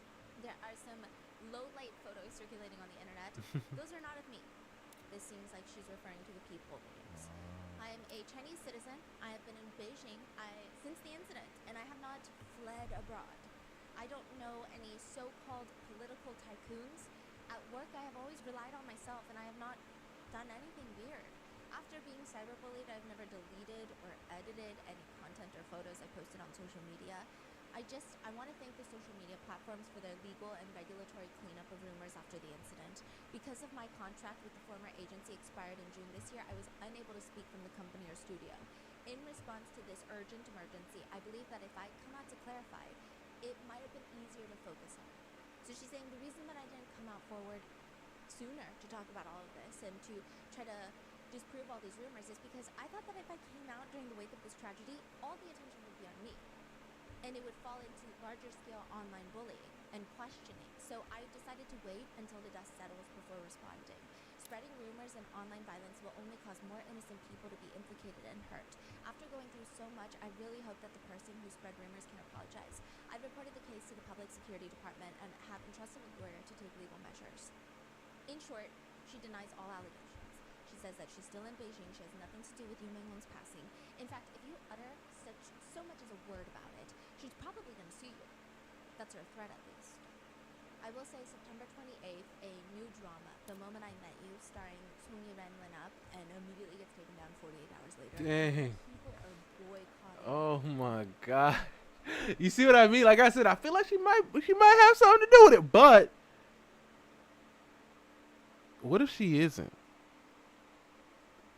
And they just ruined her life and gets done. Just cause she like to have a big old charm on her phone. Dang. This drama to hell and back. What's crazy is she's just gone back to posting normal photo dumps of her daily life.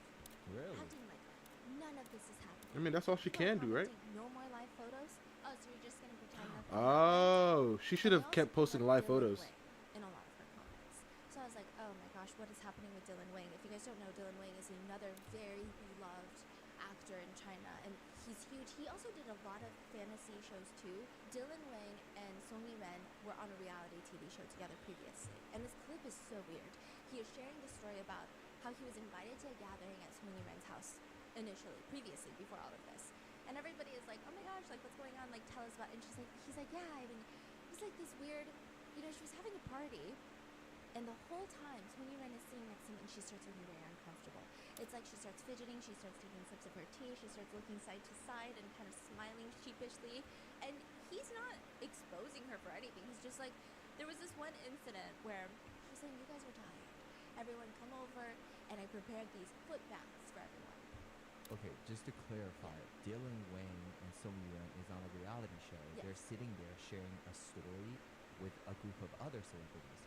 And this story is making Song Yi-ren looking a little uncomfortable because it's not a good, positive story about her. Yeah. And so he's like, I thought it was so sweet of her because we had been working all day, and she's like, I just want to do something nice for everyone. Like, I just want to get a foot bath for you, right? So he goes over to the party, and everyone's like, there's a foot bath, and he's like, oh, this is so sweet. Everyone's like, put your feet in the bath, put your feet in the foot bath, put your feet in the foot bath. He's like, oh, Is this a common thing or not for Americans? a foot bath?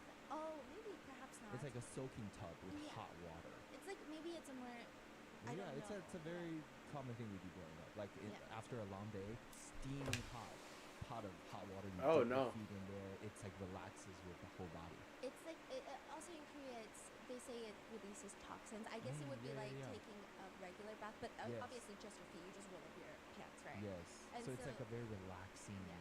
calming, treatment. I do want to say there's no like sexual connotations or anything weird about a foot bath. It's just a foot bath. Yeah. And Yeah. it's like when you go to a manicure or pedicure. And so he's like, okay, everyone is very excited about me putting my feet in the foot bath, right? And there's a lot of people there. So he's like, okay, he rolls up his pants and puts his feet in the foot bath, and everyone starts laughing and cheering wildly. As if like this is the most revolutionary thing that has ever taken place. And yes, Dylan Wang is a revolutionary person, but like him putting his feet in a foot bath it wouldn't warrant such a response. So he's looking around really uncomfortably and confused, and turns out it was a very mean prank. Every single person had dipped their stinky feet into that foot bath before Dylan Wang. And this okay. was, I guess, some sort of... I don't Okay, I guess. But I thought I thought it was gonna be all some, oh man, everybody pissed in the bucket in it. I was like, oh shit, whoa. Everybody put their feet in there. Yeah, it's still dirty, but not as bad as I thought, I guess. I don't even know what kind of joke this was. Yeah. And It seems like it was Song Yuan's idea. This is her way of, I don't know what it was. I think that it's just not nice. Yeah. And Yeah, so she looks sure. uncomfortable because her entire celebrity persona is being this nice, sweet girl. And now people are saying Dylan Wang has warned us from the beginning. He probably didn't know anything dark, but he probably knew that she was not exactly who she presents of this nice girl next door. And he shared that story as like, this is weird. Like, I felt uncomfortable by that, and I didn't like that, which is understandable. And people have been commenting his name in the comments. They've been bringing up this clip, and she's still acting like nothing has happened. I mean, that's all she can do. Going about posting her normal life. And to do that, you really have to know the right people, which again comes up. The internet thinks that her parents are heavily politically connected, and on top of that, she has a very close friend of hers. This is the person that got her into the Beijing Film Academy, director Chang. The Oh! director, Yes. My from the gosh. WeChat text messages. See, they all run in the same circle. Yeah, that's That's yo, And they're yeah. all She gotta such be close involved, bro. friends. They were friends since she was 13. Birds of a feather. He was What? 30-something. I mean, but he over there, so most likely, probably, right? Probably nothing. He over there, right? He's about. So he gets her into the Beijing Film Academy. They're very close friends since then, and that places both him and her and Xinqi all at the scene of the crime, allegedly. But there's another one. There is a famous singer by the name of Fan Shiqi. Yeah. Fan Shiqi. We're gonna call him Singer Fan. Excuse me. Singer Fan has the world's strangest picture that I've ever seen in my Do you life. know that they actually were from the same? Yes, they're Okay. from the same. Oh, So they were in the, I think, Superboy, the Yes. same show that is what got them famous. and it seems like they've had somewhat of a friendship since the very Yeah. beginning. Like, everyone assumed that they were close friends. There didn't seem to be any sort of bad blood or any sort of tension on that show. It seemed like they got along well. And it periodically throughout their career, I think they've had run-ins, and nobody had any suspicion of anything bizarre happening. But there is this very strange picture of Singer Fun. It's a selfie of him in the car with sunglasses on. I don't think it's particularly an attractive picture, but the caption reads, "Ever since I was little, I swore that I would kill anyone who's more handsome than me. Until today, my sword still hasn't been used. Hashtag fun shichi. Hashtag early days. Hashtag just handsome." So this is the type of guy that he is, okay? But then recently, what placed him at that dinner party was this leaked video. There's lots of voices in the leaked video, and people are saying this is the torture before Yu Menglong's death.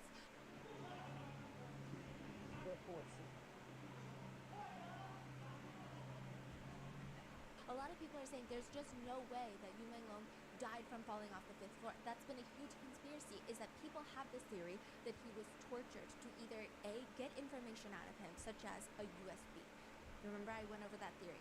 People think that Yu Menglong finally found money laundering evidence between Xinqi and everybody else, and he downloaded it into a USB and said, I want out of this. I don't want any of this. I don't want to go to drinking parties with anyone. I just want to have a normal career. Keep me out of this. He brings the USB. They want to... Have you ever seen a movie? Man, this is what you gotta do. You gotta bluff a little bit, but you gotta have a little, a little something. So what you gotta say is, I got it, right? and then say, you think I would have brought it with me? You think I'm stupid? And then randomly pull out your phone, beep, beep, beep, beep, beep, text one of your boys or something, and be like, yeah, look at that. If I don't make it back, he about to post it to the world. The world finna find out about all y'all. Y'all thought I would listen. You know what is those Google glasses? The Meta glass. Hey, look at my glasses. You thought these were just normal glasses, huh? Yeah. You see that little camera right there? It's sent right to him. Listen, you don't even have a boy, probably. You don't even need to say that. I mean, you could say that, but you could be lying, right? Yeah, look it. Yeah.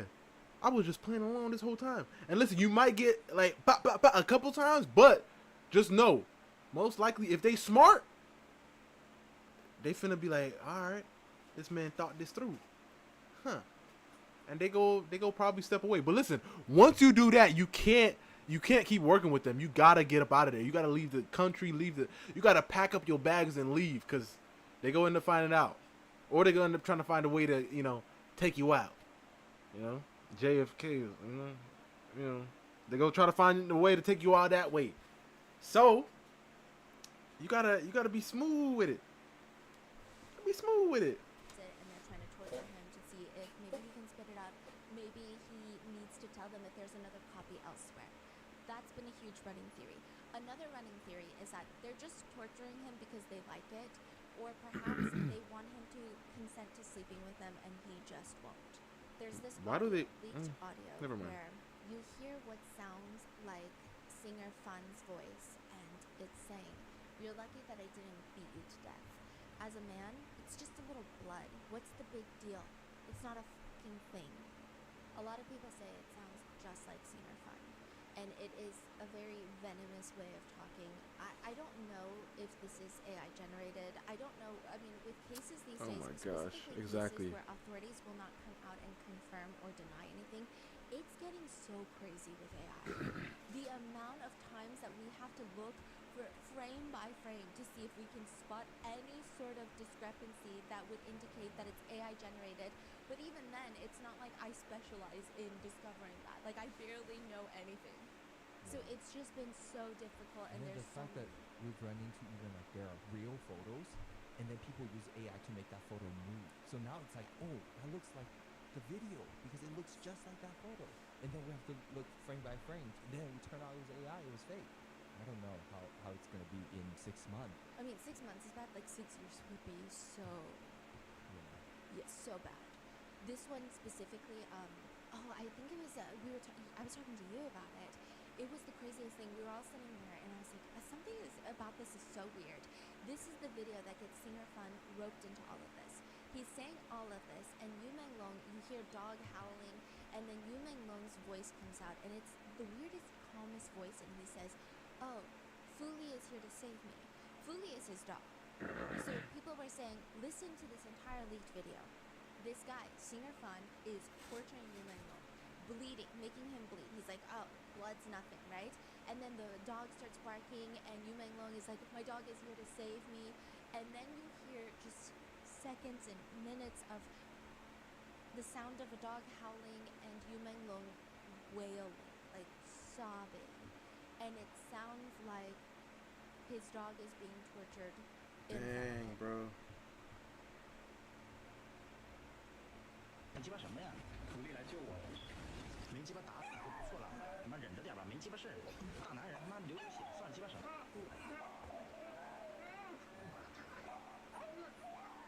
But then it gets confusing, because that whole part where he says, Fuli is here to save me, his dog's named Fuli, 徒弟来救我的， that's from his live stream. 徒弟来救我的，噔噔，徒弟来救我的。 So we don't know how much of this video is accurate.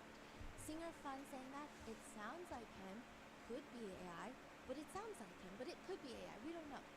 And then this part seems like it was edited in, because it sounds just like him saying it in his live stream where he's cooking, and then he sees his dog and he's like, oh, Fuli is here to save me, and it's just calm. It doesn't match the tone of the rest of the video. But then when you have the dog howling and Yu Meng Long crying, it sounds like him.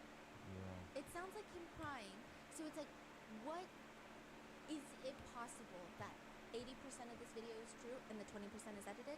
Is it possible that 90% is true? Is it possible that only 50% is true? And if any part of it is true, that's already very alarming. And then there has been this conspiracy that's been running around, which I've been talking to you about like people saying, oh, well, it's been debunked. Well, has it really been debunked? Who said it's debunked? Another big problem with this case is there are speculations that the people in power, perhaps even the government, they take a very real audio clip and they intentionally fake it. Because they're like, this audio clip is probably going to get out there somehow. Someone's leaking information, so it's going to get out. So why don't we put it out first, but we insert some fake audio, throw it out there, some internet sleuth is going to say, wait, this is fake, and now this whole audio that would have been leaked as real is now fake. Yeah. Because we edited in this random little word in there. Yeah. That you can hear from his other live stream. Yeah, that's a very easy way for them to invalidate anything that's even real, right? And it's a very smart way of doing it. Yeah. Because now it makes everybody question. And I see people fighting in the comments. So it's been a whole thing of like, how much of it can we trust even if it is debunked? And like, what part of it is debunked? It doesn't mean the whole video is debunked, we don't know. But it does connect to another leaked video. So in the video, people believe that singer Fan was torturing Yu Menglong and later tortured the dog in front of Yu Menglong, ultimately killing the dog in front of Yu Menglong. And the reason that people believe that part of the audio is real is because there's another video, a recording outside of Yu Menglong's residential window.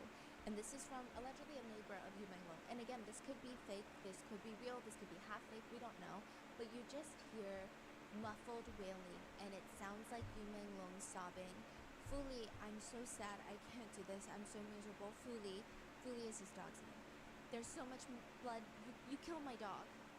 I'm gonna insert the audio, but just a trigger warning, skip ahead maybe 30 seconds. I don't know how good AI content is getting, but the sounds sound very visceral. It doesn't sound like AI generated screaming. It sounds gut-wrenching.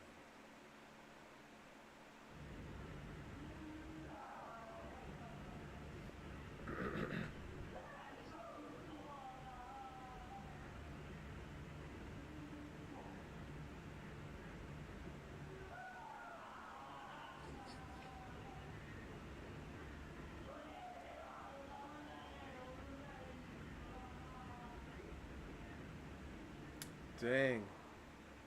But this makes people... Dang, bro.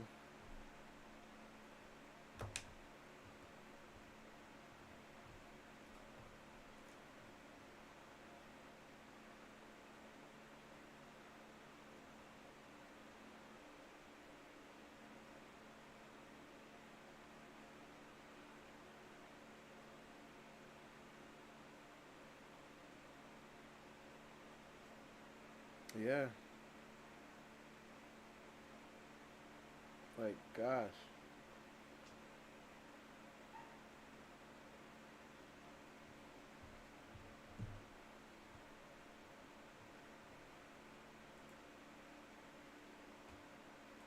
believe that singer Fan is there and that they killed Yu Menglong's dog to get him to comply. People are now asking singer Fan in his comments, what is 12 years of friendship to you? Your shameless betrayal and lies have been exposed. But what's crazier is that 4 days after Yu Menglong's passing, singer Fan posts on Weibo, I'm very happy. Are you guys happy? If you're happy, are you ready to meet me in Chengdu? Which was for his next concert that sold exactly 15 tickets. The comments all read, his friend is dead. What is this motherfucker happy about? Ultimately, only 15 tickets were sold for that concert. They had to cancel the entire thing. His studio tried to make it seem like he had to cancel it because he's sick, but all the netizen comments read, oh, you're not feeling well? I hope Ja you make Rule, it. man. Hope the disease defeats you ASAP. You must not get through this. Hi, team. People think it's weird that he has not made any sort of big statement disproving any of this. And the one thing that people think could debunk that singer Fan is there, the dogs. If this audio is not real, then the dogs are fine. Where are Yu Menglong's beloved dogs? Like, he loves these dogs. an employee of the agency that Yu Minglong was signed with, the one that everybody hates right now, she's like, I work at the agency, but I've been a good friend of Yu Minglong's forever. She says, in fact, there was a time where I was really sad and I had some bad Yes. thoughts, and he was the one that stopped me. He was the one texting me. And so I don't believe that he would ever self-exit. So it must have been a drunken accident. Basically, that's her whole stance on This all of was this. like the message that we're seeing when this first happened. She's the first one to come out and say, this could not be self-exit because Yumelo saved me when Yes. I had the thought.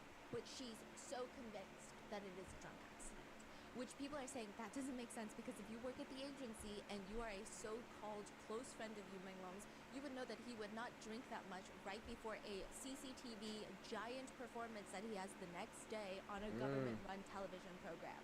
So you would know that. People don't like her because the dots are not connecting. But some people are open to it. They say, well, if you're such a close friend, can you tell us that Yu Minglong's dogs are fine? Because then maybe we don't need to cancel Singer Fun, and maybe we are cyberbullying him. Maybe he's innocent. Just let us know where the dogs are. Are they okay? And she comes out to say, the dogs are fine, okay? They're being taken care of by a close friend of Yu Minglong. Who was that? It's very interesting right off the bat, is that her posts are not being censored. Anyone asking about the dog, their posts are getting buried, it's getting deleted, Oh. it's getting wishy-washy on different platforms. Sometimes it goes down quicker than others. But she's doing full-on posts about Yu Minglong's dogs and being like, don't worry guys, Yu Minglong is gone, but his dogs are here and they're fine and they're with his friend. The posts are up. So people start asking, okay, well, if the dogs are fine, can you just ask that friend for a photo of the dogs? We just want a photo of the dogs to make sure that Exactly. they're okay. A photo, a video, just disproved a lot of things. Yeah, just give So us easy. time and date and a photo of the dogs, and Mhm. we're good. And she starts commenting back, you guys are so weird. You don't think that you're so weird and ridiculous? Oh my When Yu Minglong gosh. was alive, you didn't even care about him, but now that he's gone, everyone cares about his dogs? Oh Maybe my just gosh. Bizarre response. Yeah, Just whoa. give us a picture of his dogs. It's very evasive, to say the least. This lady is also allegedly very close with Kimmy before he passed away, suspiciously, and she just keeps repeating that all of this was a drunk accident and you guys are weird for wanting pictures of the dogs, for wanting proof of life of the dogs. She's a screenwriter for the agency, but others have been coming out to say, I don't think so. I think she's politically well connected. I think she is actually running a lot of the show behind the scenes, because the way that she's coming out to make these bold statements and claims, you're not just a screenwriter from the agency. Even the chairman of the agency stepped down because of all this happening. And this screenwriter gets to go online and say all sorts of things, and she hasn't been fired. They're just letting her do this. Are you the one running things? And to that, I mean, you could just play it off as a very goofy rumor. Like, if you are genuinely just like an employee at a company and people accuse you of being Jeff Bezos, it's just like this is so goofy. This is ridiculous. Like, I'm not even going to pay attention to it because of how unrooted in reality it is. That would be a typical response. But instead, she starts commenting like, someone who's saying stuff like that probably has never been inside of an office before. No common sense at all. It's very Oh, defensive. defensive, yeah. Which makes people think, is it true then? It doesn't make sense. She's also very unhinged, I will just say. She goes on to post a certificate of a star that she had purchased. And she says, Prince has his own planet now. And it's just a picture of a star certificate. Yeah, like you know how you can purchase like A a star star, yeah, Yeah. in the space. And it's for Yu Minglong. And there is a giant star emoji on there covering something, which is already strange. And on the certificate, it reads, Dear Yu Minglong, you are everything when you are with me, and everything is you when you are not. Does that sound like just a thing that you do when you work together? Like you are just colleagues, you're a Yeah. screenwriter for an agency, he's talent for the agency. Sure, you guys can have a friendship, but to put that on the star is very odd. People looked up the coordinates, and the star is, you know how she put that giant emoji covering it? People look up the coordinates, and that star is not just called the Yu Minglong star. It's Yu Minglong and her name Oh my together god. on the star. Oh my Then at gosh. the very end, there is another word. Yeah, this It's girl. an Arabic word. I'm gonna butcher it. Like she literally named the star. It's almost like Stephanie plus Panda. Yeah, I think This it's is so chilly. yeah. And she puts this Arabic word. Apparently, it means like you buried me. it's supposed to be a very romantic and somber way of saying, I hope to die before you so that you can bury me, because if you leave first, I can't live without you. It's like a very strong romantic gesture of like, Interesting. I will not be okay if you're gone, so you must be the one to bury me. Netizens were so irked by all of this because, well, for one, it's just creepy. Like, what do you mean you guys work together and you bought a star and you're putting all these different romantic connotations, and you seem like you're more higher up in the agency than you want to lead on? And also, why can't you just give us a picture of the dogs? Yeah, and what about the keep dogs? star? Netizens were so irked that they bought their own star and they named it Little Fish, which is Yu Menglong's nickname. Yu means fish in China, so they call him Little Fish. Now, side note, it is said that she has a second account that she uses frequently, and September 10th, she writes, "The last time is terrifying. You won't know it's the last time. There is no goodbye, no signs, just regrets. Yeah, she loved this Good man. night."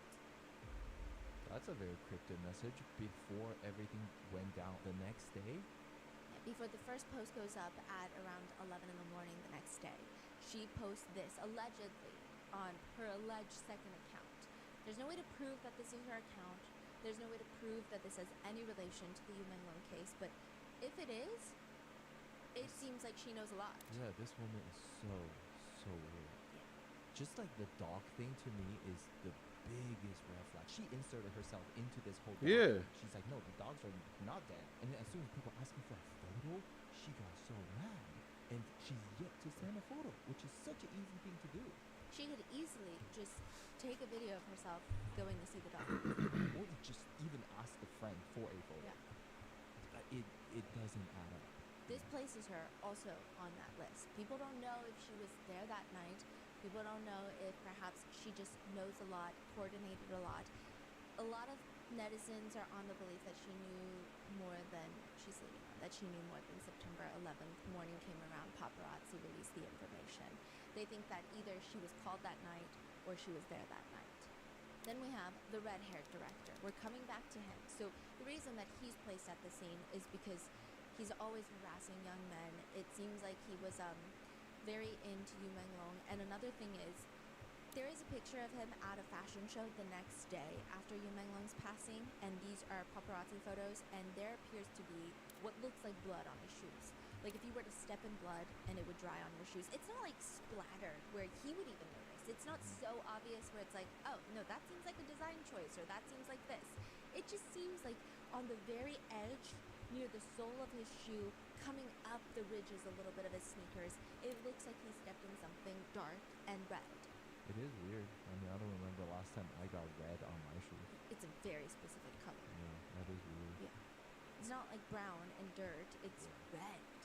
And he's best friends with Song Ren, who has also been placed at the scene. So everyone, and remember September 10th, that night, he posts delicious, like yummy on Weibo. So again, that puts him at that scene. And then there's a new photo that starts circulating. In neighborhood forums and later on social media platforms, one of the biggest questions was, who the hell are these two guys holding hands at the scene of the crime? Which, by the way, it's not really a scene of the crime because the investigation has closed it as a drunk accident, but most people think it's the scene of the crime. They're like, who are these two dudes? Can you explain the photo again? Yes. Like the situation, what are we talking about? Of course. So this is, a lot of neighbors had gone to that building to try and see what's going on, investigate, and all the police are trying to tape it off. They're not even letting security in. It's very controlled. But outside the building, you see building 18, and at the very bottom, right before the door opens, before you get into the building, there's a bunch of police officers scattered about, and you see this man in white, and he has his back turned toward the camera, so you can't really see his face. And he's sitting on what looks like the ledge. It's a little sidewalk ledge. And then a man in black is standing next to him, and you only see his side profile. And he's like holding his hand. They look like they're caressing, comforting each other. But it's not this deep sense of profound comfort of, we are in immense grief, let's cry together. It's almost like those jokes of the young couple at Disneyland lines. Like, you always see that weird high school couple that's like all up on each other, and you're like, whoa, this is Disneyland. What's going on? Like, please, let's be appropriate. Like, it feels There's like children they're around. just like holding each other's hands. It's not that inappropriate, but it's like, it's weird. It's it's like a calmer, comforting. The feeling I got was like I thought maybe one of them is the one that put their shirt on Yu Menlong. Like they're the friends of Yu Menlong, and they are just looking at the situation, comforting each other by holding their hands. Like Yeah. what the? But it doesn't feel like a deep, profound. Yeah. Like I'm in grief because no Exactly. one's slumped over. No, I feel like if you're really that sad of a friend passing and seeing that friend pass, Yeah. I feel like you'd be slumped over and someone would be like patting your back. Yeah. I don't think it'd be like, here's my hand, hold my hand while you're standing next to me. Yeah. So people thought it was really weird, but they're like, who the hell are these two guys holding hands? Because they must have been at the dinner party. The guy in white, obviously, you can't see him because his back is turned to the camera. But the man in black, you can see his side profile, and people are saying it looks just like director Chang. Now, a little bit of context. The man in black has black hair. Director Chang has bright, flaming red hair. And he comes out to say, you guys, I have had this flaming red hair for years.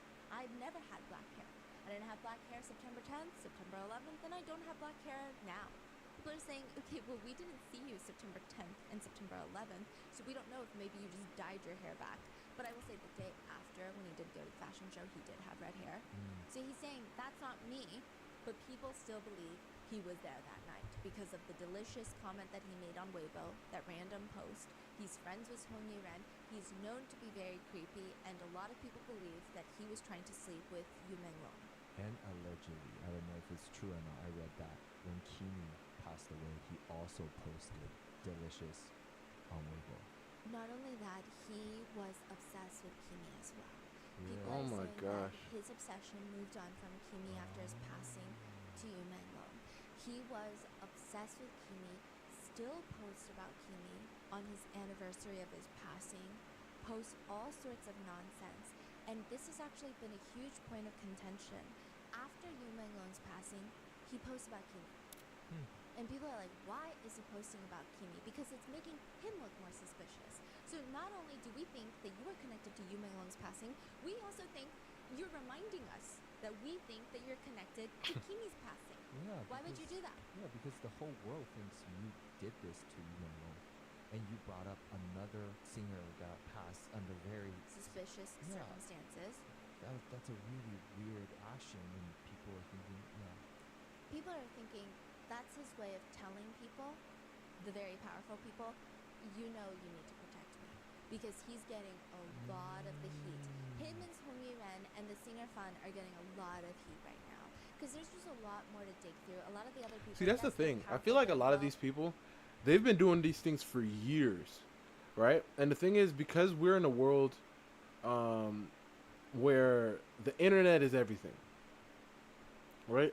It's harder to hide things from the masses because everybody has a phone, everybody has a Ring camera, everybody has something that you could end up getting caught on. You know what I mean? And it's like, I feel like a lot of these people, they're still not caught up to the fact that we are in a time where like you're being filmed at all times, right? So back then it would be easier to just, hide their names off like tabloids and everything like that, and then in a few weeks or a month, everybody would forget because it'd be gone. But now, oh nah, we see everything. Wait. Let's go back a few years ago. Didn't you post about that guy who died? Huh. And it looks like, wait, you bringing him back up? When we think you did, wait, hold up. He did die kind of weird. Wait, hold up. Wait a minute. You know what I mean? Like, it's like, and now he's like, wait, should I wait? You know what I mean? It's harder for them to control the narrative now because everybody knows things, even though it might not be true. It's just, they still know. Crazy. All connected allegedly, but Oh my god, there's that not a makes lot so of- much sense. there's now. not a lot of conversation about them because you don't really know that much about them. You don't have them doing interviews. You don't have them doing outrageous things on camera. You don't have social media posts. So the message is not for the public; it's for those people Yeah. who's involved. Allegedly. Wow. It's the allegation is like, hey, you remember what I know? let's not forget what I know. What exactly is he posting? He's posting about, like, I've talked to Kimi's parents posted this video because he should have turned 37 this year, but he's Yo, gone, wait, and I'm hold just up. posting. I know, wait. How old was that guy? Because May did tell us yesterday that 36 is one of the unlucky numbers in Chinese, or in China. All right, because of the 12-year curse thing. So, did he like go under 36? Because if so, that's also kind of suspicious. He will forever be youthful, which again people think is weird because he does have an obsession with young boys, men, right?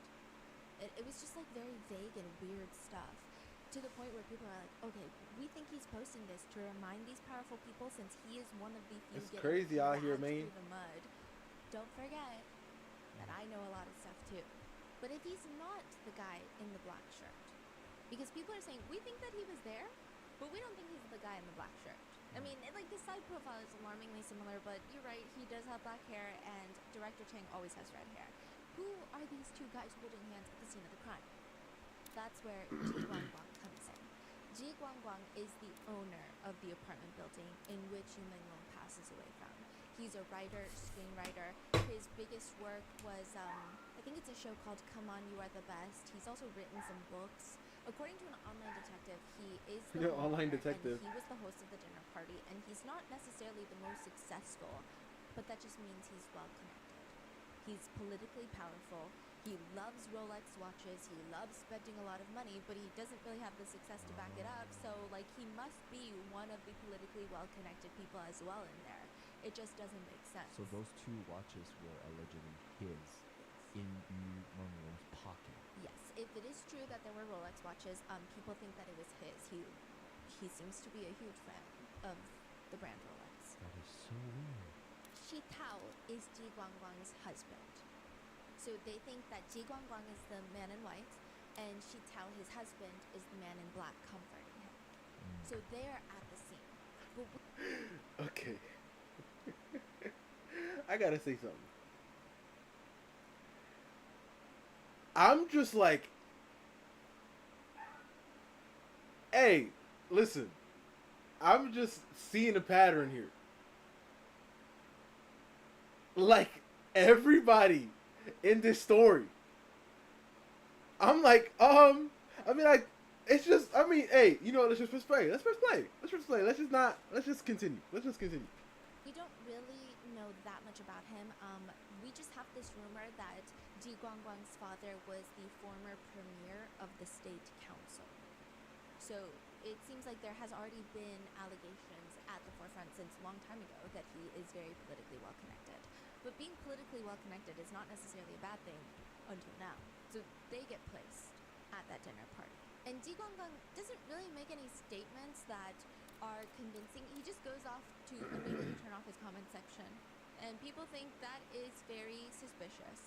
There's also another photo of him where it's a very blurry photo of him inside of his apartment unit. And it looks just like what the apartment's units look like in this building. It looks like the window that Yu Menglong fell out of in the back of this photo. So we've got Ji Guangguang, we've got his husband, and that husband is definitely not Director Chang. But Director Chang is placed at the scene of the crime. And then he goes on to keep fighting it. He's like, I'm not going to shut up about this. I'm going to post these WeChat photos. I'm going to show you guys my messages. And that is how Tian Hairong gets placed at the scene of the dinner party. The billionaire widow Yeah. that allegedly also wanted Yu Menglong. Tian Hairong, her husband was at one point one of the richest men in China. He went to prison for money laundering. He died suspiciously in prison, and she inherited billions of dollars. She has been friends with the red-haired director for at least the past 20 years. And people are saying she is the money behind all of this. I mean, yes, all of these people are politically well connected. What does that mean? They have boatloads of money. They've got a lot of it. But they're using their political connections to get away from this stuff. They're going to have the authorities not investigate. They're going to shut it down online. It's going to be censored. But what about her? if you've got no political connections, so people are saying everyone can be the fall guy. You can be the fall guy. If that, like, if people are thinking that Yu Menglong was murdered, let's give them a murderer. That's the easiest way out of this. Why does it have to be this hard? Why do we have to have all these rumors and these conspiracy theories? They want a murderer? Give them a murderer. That's usually what bad people do. So why is there no murderer being placed at the scene of the crime? Why is there no fall guy? And so you've got people thinking, okay, well, maybe Sonia Ren was just a madam that was working in the business, but people are like, there's no way, because then she would have been the easiest fall guy. Shin Chi, he might be related to the head of the administration, so there's no way he's going to be the fall guy.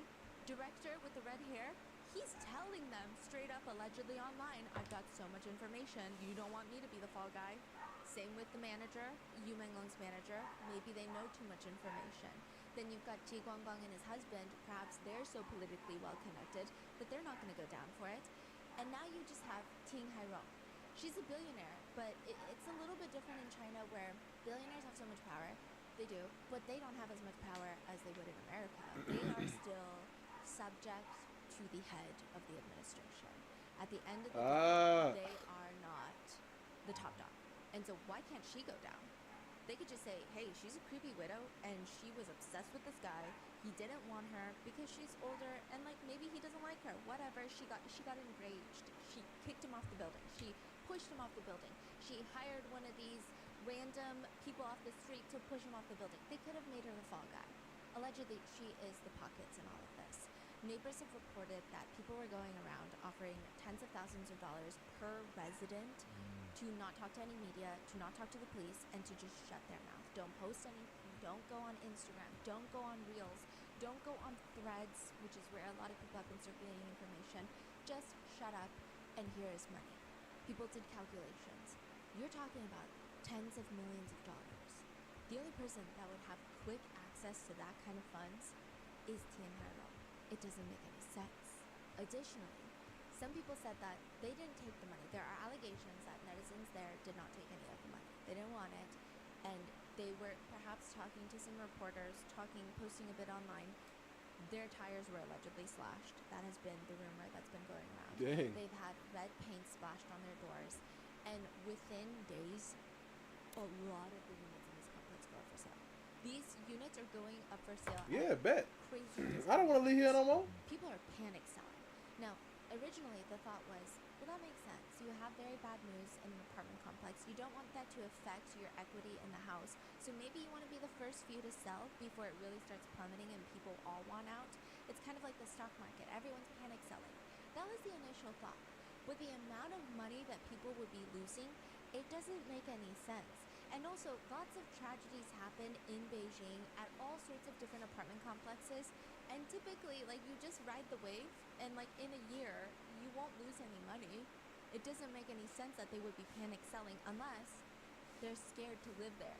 They just don't want to live there because they know it is not what they're telling the internet. So why would you feel safe living there when the internet is saying, okay, these authorities are saying that he fell drunk, but you know that's not true because you heard things that night.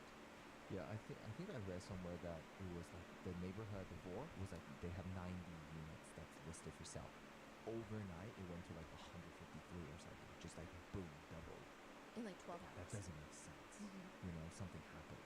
One neighbor says, I live nearby. I was contacted by them. It's not really disclosed who they are, but they gave us a lot of money. And my family, they gave my family a lot of money for not revealing anything.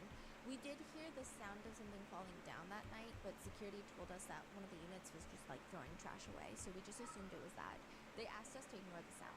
Like I was saying in the beginning of the episode, the reason that people are roping Ting Hairong into all of this is that she reposted her WeChat screenshots.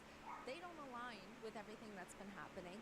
That receipt of the Bulgari Hotel restaurant Crispy. receipt, that was weird. Crispy. And so people think, yes, you are a very suspect person, and we think that you were there at the dinner party. But she really seals the deal in the netizen opinion department when she decides to repost a statement from the police officials as a way to inadvertently declare her innocence. She reposts the police statement that they have officially arrested 3 people in connection with this case. Okay, this is like the craziest thing. The police finally come out with their own statement. previously, everybody's talking for the police, saying the police have concluded that there's no foul play. The police come out weeks later. Okay, so in China, the police announcement's always coming out in this navy blue poster. That's like with a stamp of the police on there. That's the official statement. And that usually gives you the most credible information, as credible as the police official statement is. And people thought that it was going to be about Yu Menglong's case. So they're like, okay, this is a long one. We see lots of words. So it must be about Yu Menglong's case, and we're finally going to get answers. And they kind of briefly touch about Yu Menglong, but more so, they just post 3 people have been detained in connection with this case. They are being investigated. One detainee fabricated a story that Yu Menglong was set up by others and injured before jumping. Another detainee fabricated a story that he was thrown off the building. And the last detainee fabricated a story that Yu Menglong's mother was being held under control, resulting in her not being able to comment on this case. All 3 of them have been placed under compulsory legal measures by the police. This is like it. That's it. All they write about Yu Menglong is after Yu Menglong's accidental fall from the building while intoxicated. Police immediately investigated. Through scene inspection, forensic examinations, interviews, and reviewing of the surveillance footage, criminal suspicion has been ruled out. The investigation results were shared with the family, who have raised no objections. Yu Menglong's mother has also issued a statement through the studio's official Weibo account. We're going to get more on this mother's statement later on, but people are just saying, I mean, it does not take that many neural pathways to figure out that this statement is not going to be received well. Within an hour or so, there are almost 100,000 comments left under the official post, but only like 8 of them were viewable to the public. Wow. People have gone to repost it, and a lot of those comments read, "You should spend less time on social media and more time investigating crimes. What should I pay attention to if my friend invites me to a dinner party at their apartment in Beijing? Hey, so you guys saw nothing on the 5th floor? No stairs, no elevator, no surveillance cameras? Like, You know, it's no interesting. anything?" I understand the number 4 is bad luck, but does that mean 4? So, like, what about 4 slices of pizza, right? So would they not eat that? The reason why I'm mentioning that is because what if they just said, here's a box of 5 slices of pizza, but it's 4 slices, right? And I'm saying that because the 5th floor is technically the 4th floor because it's only 4 up. They just call it the 5th floor, right? So if you were to stay on that floor, isn't it still technically the 4th floor? Or is the number 4 the bad luck number? Like, 4 itself is bad luck. Because it's like, I'm thinking, like, why would you even stay on the 5th floor? Because the 5th floor is technically the 4th floor in this situation. So, like, I don't know. I literally just thought about that. Because, yeah. Let's just press play again. Other people comment there is never any sort of drinking party, only other types of parties. But what's crazy about this is Tian Hairong reposts the photo of the police bulletin that they had posted on Weibo. So you've got 2 posts. You've got the police's original Weibo post of this bulletin board. She reposts that picture. And people are looking at them too, side by side, and they go, that's really strange. Because on the corner of the police post, on the corner, bottom, you see their Weibo handle, like Beijing Taiyang Police. Then you go to her picture, and you see in the corner her username for Weibo. But it's not a bunch of jumbled words. It's not her username on top of the police username, which means she must have had the original bulletin. She must have had an original copy of what they were going to post. This is crazy because the police don't just give that out to people. Police don't really go out of their way to give their statements and official postings to people for fun. FOIAs, FOIA requests are not really a thing in China, so how could she get that if she doesn't have some sort of power over the police or some sort of connection with the police officers? Especially when you consider a reporter called the police just before this official statement was posted, asking for an update on the case. Just a status update. The police straight up tell them, look, if you're not directly related to Yu Menglong or Yu Menglong's family, I cannot disclose anything about this case. Just wait for the official announcement like everybody else. So why doesn't Tian Hairong just wait for the official announcement? She got money, that's why. Just repost it with their handle on the side, just like everybody else. It doesn't make any sense. Especially when you consider that doesn't get censored. But all these different bloggers who are reposting leaked information, or even journalists sharing what their sources have told them, their accounts are getting restricted or banned on social media. Fishermen on Weibo, Little Red Book, Douyin, they've all been banned. A lot of them have been deleted. Fishermen are coming out and saying, I'm trying to make a living selling fish. I go out into the deep ocean, deep sea fishing. I come back, I make little doings, I make little TikToks to bring people to my dried fish store on TikTok shop. And I have been banned. I've been suspended. Because yu means fish, and so people trying to get around the censorship, instead of saying yu meng long, they've been calling little fish. And they have just started banning people that have little fish or fish too often in their freaking live stream or their videos. They just start banning all of them. Even people who are, they're not even fishing. People who are selling fishing hooks, fishing lines, Dang. fishing equipment, fishing boat tour companies, all of them are getting suspended, and they're getting very frustrated. And then that inadvertently would trigger a deletion of accounts that would use other words. So once all the fish accounts are getting banned, people are coming forward, and fishermen are very upset, and they're losing their livelihood. A lot of people have started calling him something else. They're like, okay, let's try to find a different word that we could use, and one that wouldn't affect too many people. One of the easiest ones was Yu Menglong's fan base originally called themselves Lemons. And people are like, okay, well, lemons, there's not really lemon sellers. Like, you just go to the market and you buy a lemon. You're not going to have someone that's like, let me show you how I pick my lemons, and I'm going to sell you my lemons online. I mean, I'm sure there's some lemon-related businesses, but it's not going to be as vast as the fishermen. Lemon gets banned. Selling umbrellas gets banned because that is, Means rain. Also means rain. yeah. Yu Menglong means hazy. So a lot of people have been describing him as this whole situation as hazy, as rain, as foggy. A lot of celebrities even that were close with Yu Menglong, they're not allowed to talk out, and I don't think anyone wants them to, because look at what's happening. It's so scary out there. So of course no one wants their favorite celebrity to say anything and get themselves in a very dangerous position. But a lot of celebrities that were close with Yu Menglong have gone to post pictures of like foggy skies when it's raining, or hazy mornings, and they'll just write, what a hazy morning. And it's kind of their way of drawing attention to it, saying like, I see it, I also am grieving, but I can't say anything. Dang.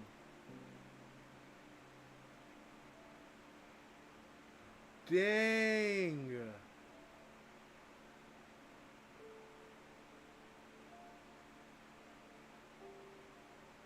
You know what's so sad too? Oh wow. You know what's so sad also? Is the fact that a lot of these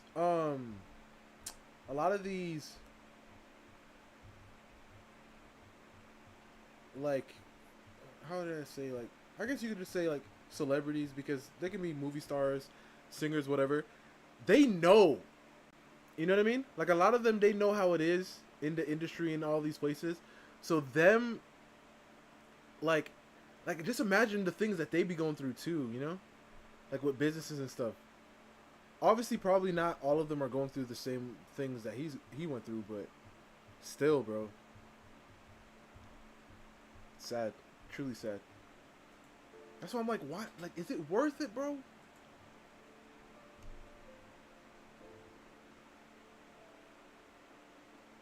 People have been banning selling umbrellas, lemons, fish, catching fish.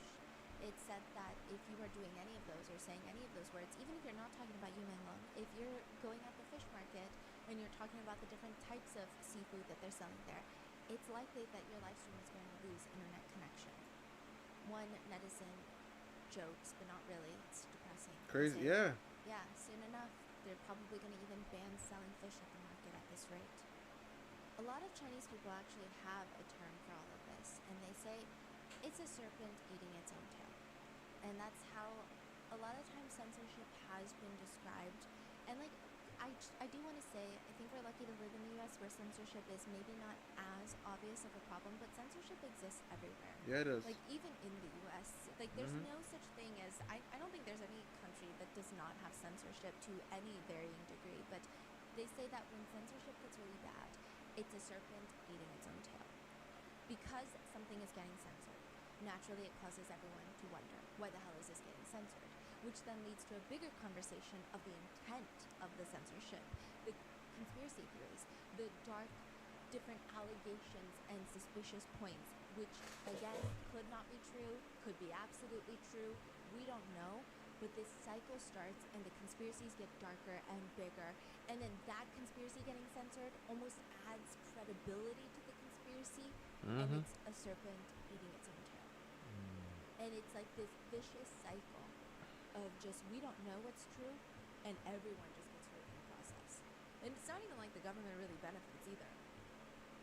And it instills a lot of fear in citizens. I think the reason that people are very upset about this case is, I think there are lots of people who just love Yu Menglong, and I think there's a lot of people who just don't know the justice. But there's also this extreme fear in citizens of, if even this celebrity Yu Menglong's death can be covered up, so to speak, what about literally every other citizen who does not have 25, 26 million followers who care about their well-being? Who cares about them? One comment reads, if it truly were just an accident, why such heavy-handed censorship? I just don't get it. And on that note, I'm going to go through some of the rapid-fire conspiracies that do get a little bit more off the beaten path. Like, these are conspiracies that I probably don't see as frequently connected to any other case. I think that there were times where I would get into going down the rabbit hole for these theories, and then I would have to pull myself out, and it felt very disorienting because while it does seem very detached from reality, I don't even know what to believe anymore. It's just gotten that weird. Some accounts have taken it a little unhinged. There are theories that because Yu Menglong's birthday coincides with the head of state, that he was used as a sacrifice. People have pulled a clip of the head of the administration in China stating that he believes that soon people will live to be 150 years old. And that has drawn a crowd of people to believe that there are ritual sacrifices being performed for the rich and powerful. And I know it sounds crazy, but we have these same exact conspiracy theories in the United States with child sacrifices so that the wealthy could get wealthier and that they can have more success and all of these. I think it's just embedded in a lot of humans because I guess that's just what we expect from power. And they say that you can deceive the king of hell and extend your lifespan if you find someone whose horoscope matches you and you guys have the same birthday. The king of hell gets a little bit confused, so they're like, oh, I guess you're already dead. I'm not going to look for you on Earth to bring you back down here. That person, they say, is known as the living mummy, living until it's time for them to be sacrificed. They say that he was killed on September 10th because it coincides with the end of the blood moon, so they think that this was a sacrifice for the head of the administration. Again, it sounds like a very crazy theory. I think we've had similar theories happen in the United States. There's no way for me to even give you any sort of concrete evidence for this type of theory. I don't know. Then there is the 798 Cube Art Museum that comes into question. About 2 weeks after Yu Menglong's passing, it was reported that someone had logged onto his Weibo account, and the amount of posts that he had on his Weibo went down. So 2 weeks after he passes away, someone just deletes one thread of photos. That's weird. Which ones? And so people start going cross-referencing, they start looking, and they find it's 3 photos that are connected to Yu Menglong visiting what appears to be a museum. It looks like it actually kind of looks like he's in a rug store. If you look at these 3 photos, it's him kind of laying down or posing in front of, it looks like red rugs that are hung about, and there's rugs stacked on top of each other. It looks very artsy. At one point you see some sort of silver chains on the side. It looks kind of industrial. Maybe it looks like a rug making factory. But interestingly enough, these are the photos that disappears. What's in these photos that's even weird? They try to trace the timeline of when those photos were posted, and it coincides with when Yu Menglong had gone and visited this museum called the 798 Museum. So now netizens want to know, what the hell is the 798 Museum in Beijing? What's going on in that museum, and why would someone want to delete pictures that he took inside that museum? They're not even controversial pictures. They're modeling shots. They're celebrity selfies. It doesn't make any sense. People find one review because it was very hard to find what's going on inside that museum. People are saying, oh, we think this is what was happening in that museum, but it was definitively, some people are saying, no, I think that's a different museum. There was lots of back and forth of I don't think that's a museum. I think that's a fake picture. I think that's AI generated. September 6th, somebody does review an exhibition from the website of the art museum. See, that's another thing. People are trying to track down which exhibit he went to and like why they would delete it, because art museums have different exhibits. Yeah, it changes all the time. Yes, so if they don't find the exact one that he had went to, then like it might not mean anything. So they're like trying to find the meaning of this exhibit. Like, what is this exhibit? So they find one from September 6th, which was still the exhibit that was in operation when he had gone. And they say, this reviewer says, location is great, parking is great, transportation is great, ticket is cheap, I highly recommend. And the photos that the user posts are literally just torture scenes of human bodies. They're not real human bodies, so we think, right? I mean, so I think. Oh! I think they are. I don't know. This is why Morgan said to remember the bodyguard It is just like gruesome. or the gruesome manager. horror movie. There is one where it just looks like a man's face is just blown apart, and they look very graphic, and they look real, and they don't look real. They look real in the sense of, if I saw that in the movie, it would look very believable. I would say, whoa, that does not look super fake. It doesn't look like a clay figurine. It doesn't look like bad CGI. But they don't look real in the sense of, if these are real, the decomposition wouldn't make sense unless they're preserved somehow. So it's like this very weird. I know some people are saying these are real humans, but they would have to preserve the. It's just, overall, it's a weird exhibit. But art is subjective, I guess. But more than that, the organizer for this very gory, very bloody exhibit is Ji Guanguang's husband. Oh The my owner gosh. Of the apartment, his husband is the one that runs this exhibit, The guy in the black shirt. holding Ji Guanguang's hand. People wanted to make sure. Like, are we sure though that this is the exhibit that he went to? They cross-reference photos from this user, and they cross-reference the photos that were deleted on Weibo. And it's pretty clear that that is the exhibit that he visited. Yu Menglong did not post any of the gory exhibit, but he posted next to it, where there are rugs being hung about, there's these like chains that are being hung about. He posted there. And so why would they delete that? And why does it seem like there's not that much information about this specific exhibit online for people to see? Because isn't that the whole point of having an art museum? You want everyone to know about this exhibit. You want to do press tours. You want to do press releases, articles. You want curators to come into your exhibit and write about it. And there's just like nothing. That doesn't make sense. Guess who also is pictured frequently visiting this museum? The red hair. Yes, red-haired director. Now, allegedly on the museum's website, this is an allegation. This could be photoshopped, I can't tell you, but it was alleged that before this was taken down, it was announced that Yu Menglong were supposed to have an exhibit at this museum, like a collaborative exhibit, from September 6th to September 12th. So, like, right when that one ends, he's going to have his exhibit.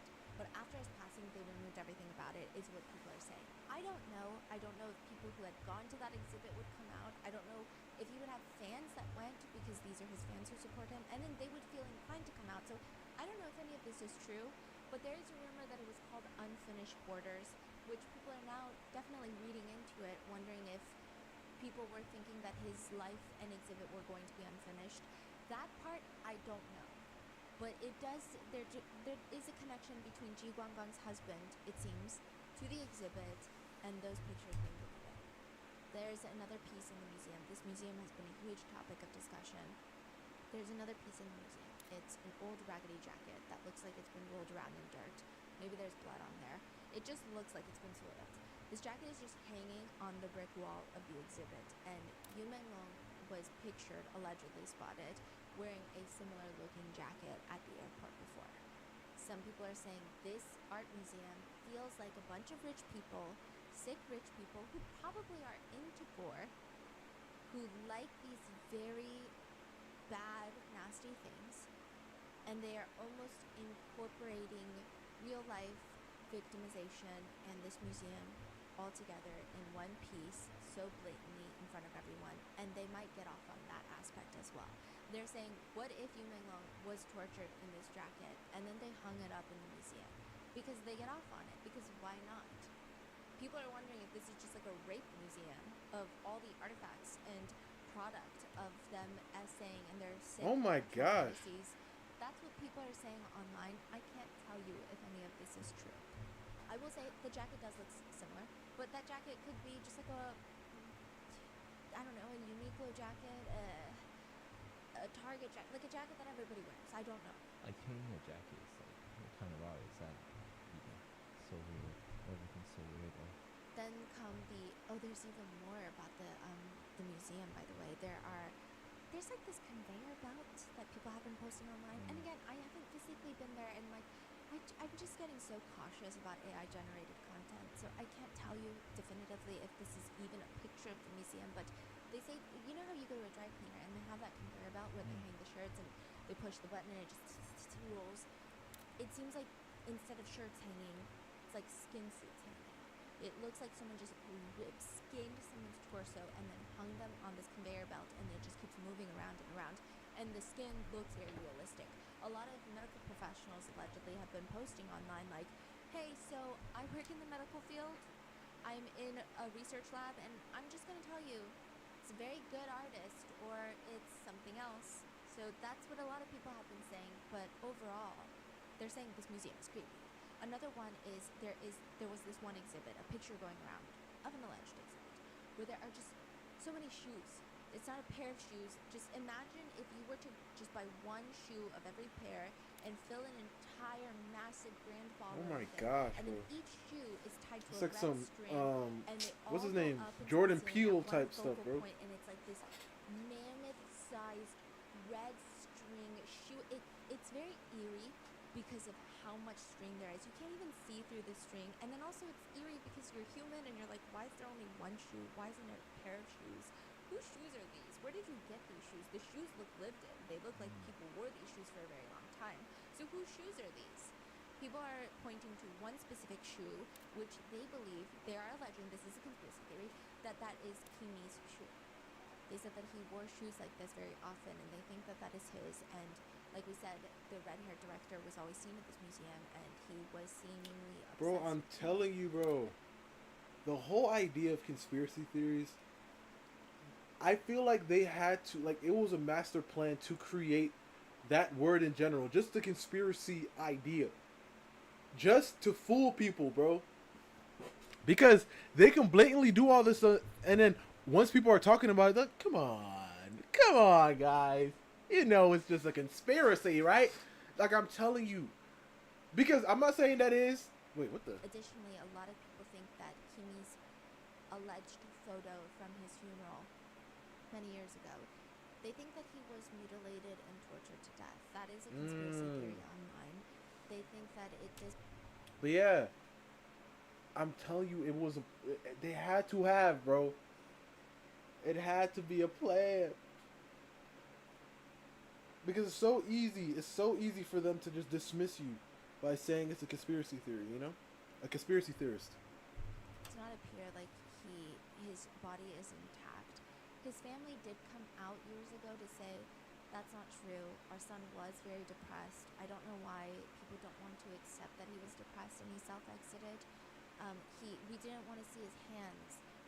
That's why it looks like he has no arms, because we asked them to put his hands into the flowers in the casket because they were just bloated and engorged, and we didn't like the way that they looked, and it was bothering us, and that's why it looks like that.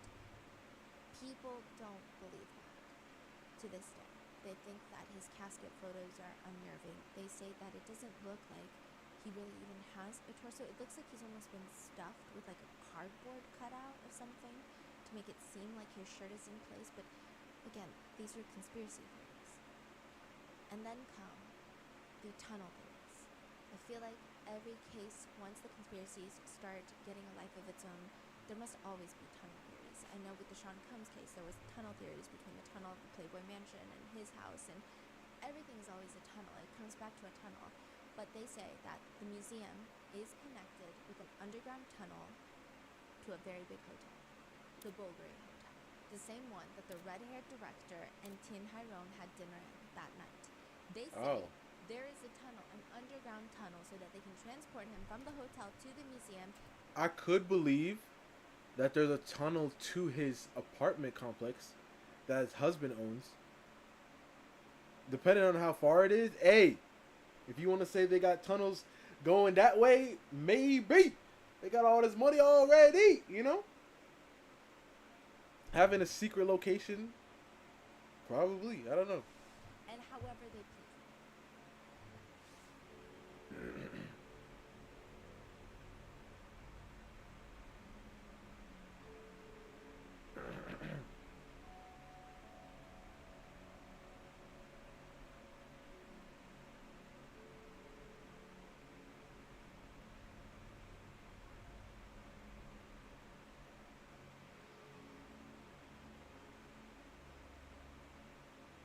I will say when you look at the map, they do seem like in some sort of perpendicular parallel line. But again, cities are built on perpendicular parallel lines, so it's not necessarily the most alarming thing, but I don't know. The Bulgari Hotel has been more or less cancelled in Beijing, China right now. There were a few videos that came out from people who claim to have been in that hotel during that time of, well, a little bit before Yu Mengming's passing. And they say that it was weird because you checked into this 5-star hotel, one of the alleged reviewers, and they were in the hallway. They hear screaming, they hear all sorts of things. It sounds like someone is getting tortured, and there's like little red droplets in the hallway floor. They zoom in on it, it looks like blood. So people are saying that sounds like the people who were allegedly with Yu Menglong. That seems to be connected. Then another person posted another video allegedly at the Bulgari Hotel, but they don't even say that it was at the Bulgari Hotel. They say this is a leaked torture video and audio of Yu Menglong's passing. And you just hear people screaming, like, spit it out, hurry and spit it out. And this is how the USB theory comes about, of he swallowed a USB and they're trying to get him to spit it out so that he won't have that evidence. But they're just filming the floor of what looks like a hotel floor. The tile is extravagant and the tile is oddly specific. It's an 8-point star. So instead of just like a regular star, it has 8 lights on the star. People are like, that is such a specific design. And they start looking into it, and that is one of the trademark designs of the Bulgari hotel chains. They love an 8-point star.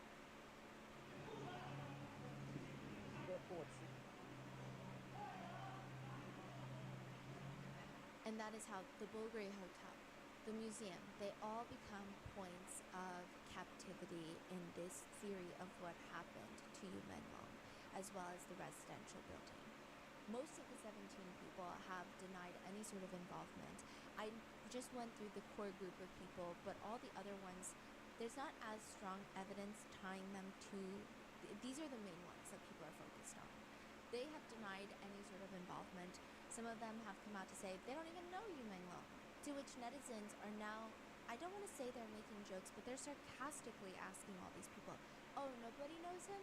Then whose house did he go to for the dinner? Who was at the dinner with him if nobody knows him? Other netizens are saying, fine, I guess we were the ones at the dinner party then, because nobody else was. One netizen says, wait, nobody knows Yu Menglong but us?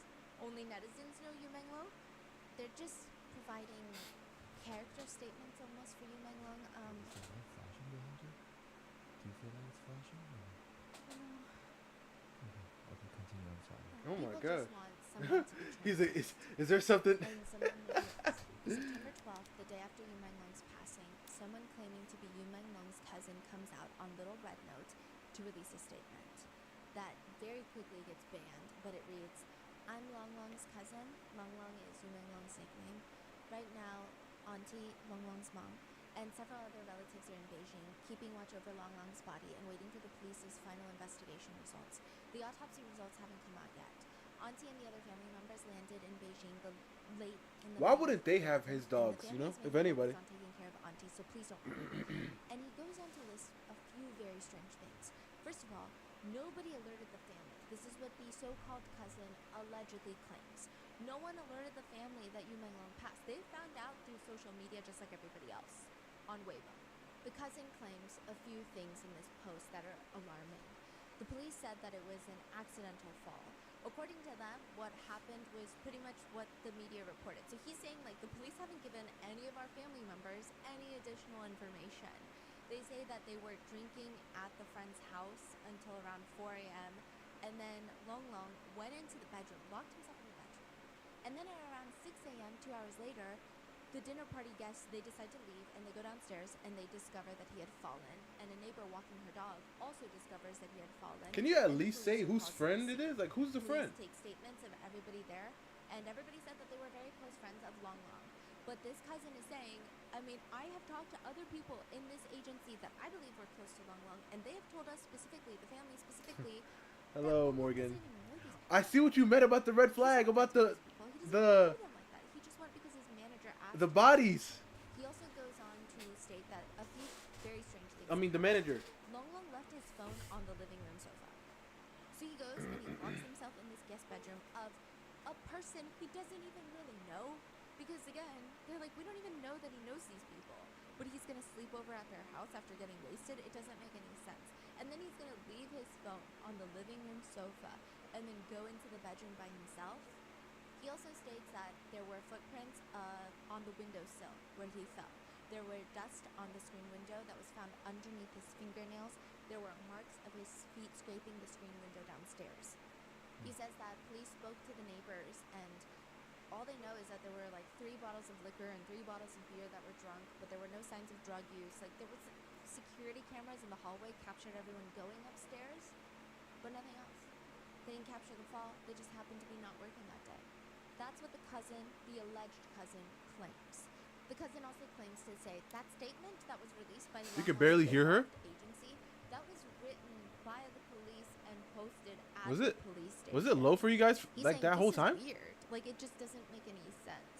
He's saying, like, we're not really learning anything, and after arriving, police asked for the entire family members' mobile and WeChat numbers, and the hotel that the family had to stay at, they couldn't even book it themselves.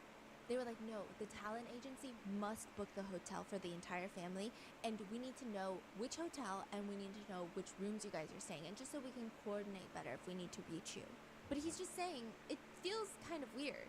Additionally, he alleges that Yu Meng Long's apartment where he lived in, family members aren't allowed in. Which, if this is a drunken fall, it's not a crime. Why can't they go into his apartment? It's not taped off. It's not a crime scene. He ends the post with, I understand a lot of this is necessary for the investigation and handling to control the media attention, but there are still so many things that I just really cannot understand. Initially, people believe that this is not Yu Meng Long's cousin, that this is some random liar on the internet. But the cousin, alleged cousin, goes on to post a family photo which includes Yu Meng Long in there. And back in 2011, Yu Meng Long's account posted a comment under the cousin's page. So And- this is pretty much valid. It is the cousin. Yeah. And then later, he goes on to post once more. The police came looking for me. Four of them. 2 cops, 2 detectives showed up. I'm not going to be updating this any further, so if you guys are looking for updates, you guys can just unfollow me. Then another later post. Yu Meng Long's mother and relatives of Yu Meng Long have all left Beijing. I'm not going to post anything more, so just unfollow me. Then the account gets deleted. Remembering Oh last my episode, gosh, a lot of bro. people were upset that this dissolved Oh my studio gosh. was the one to announce that the police ruled out any foul play, and they officially announced that Yu Meng Long had passed. This dissolved studio that nobody knows who's even really controlling, maybe the police, like the cousin alleges, maybe somebody else. Even more suspiciously, though, September 16th, 2025, so this is 5 days after Yu Meng Long's passing, the same studio releases another statement. This time they claim that it's Yu Meng Long's mother that wants this statement out in the world. That she was like, can you please post this for me? Because no, I don't have social media, and I just want this out there. This is her alleged note to the public. In the recent days, I have suffered enormous pain. My beloved son, Yu Meng Long, accidentally fell to his death after drinking, leaving us forever. This sudden tragedy has plunged us into deep grief. Police have informed me of their investigation results, and all arrangements have been completed. I hope everyone will look at this accident rationally and stop making guesses. I also hope to return to a peaceful life as soon as possible, carrying my memories of Yu Meng Long and living each day as best as I can. I believe this to be Yu Meng Long's wish. Netizens do not believe this statement to be real at all. Chief among those reasons, they don't think this is a mother who could write such a formal, official-sounding statement so soon after her son's passing. And even if she did believe that her son's passing was an accident, there's no celebration of his life. There are no kind words to her beloved son. There's no personal touch. The rumors True. are harmful. Stop asking questions. Move on. That's the theme of her message. after her son passes away. It just doesn't make sense. And he's only spoken fondly and kindly of his mom. It doesn't seem like they had bad relations at all. It seems as if the entire message is, stop asking questions, don't investigate, let's end it here. Which is interesting because another letter starts circulating, and people believe this to be Yu Menglong's mother writing this letter. There is a red thumbprint, so it's like a signed letter. And again, this could be anybody's thumbprint. Who's to say this is Yu Menglong's thumbprint? But you tell me which one sounds more like his mother. To all the kind-hearted and righteous people from all walks of life, I am Yu Menglong's mother. In this moment, with heart-wrenching grief, I am telling you the truth about my child's tragic misfortune, only hoping to seek a bit of justice for my wrongfully deceased child. On September 11th, 2025, my child left me forever. What I can't accept is that the murderer actually lied to the world that this was an accident, covering up this cruel crime with false statements and trying to erase my child's life. They fabricated lies, confused the public, and attempted to escape legal punishment by relying on their power. But they forgot that a mother's love and memory for her child will never be covered up by lies. I have in my hands key clips before and after my child's accident, testimonial records of insiders. This is sufficient to prove that my child's death was by no means an accident, but deliberate harm. Since my child has left us, Yo, I have sought help somebody countless protect this times, mama, bro. only hoping that the murderer can be punished as he deserves and that my child can rest in peace in heaven. But so far, the murderer is still at large and even tried to suppress the truth and block my demands. I know my power is meager, but I am unwilling to give up. My child was once so sunny and so kind, and he should not leave this world with any grievances, and even less should the murderer downplay his life with the word accident. I earnestly implore every conscientious person, if you have ever known anything before or after my child's death, and if you are willing to speak up for justice, please help me get justice so that more people can know the truth. I also earnestly implore the relevant departments to face my demands squarely, thoroughly investigate this case. Let the evidence speak for itself. Let the murderer pay for his actions. Return justice for my child. Return clarity That was his to mom's the actual world. statement. Yeah, I am willing it to be feels responsible for more every word I authentic say, from what I only think hoping to a comfort my mom would child's say. spirit in heaven and let him know that his parents have never given up seeking justice for him. I don't know which one of these is real. I don't know if either of these are real.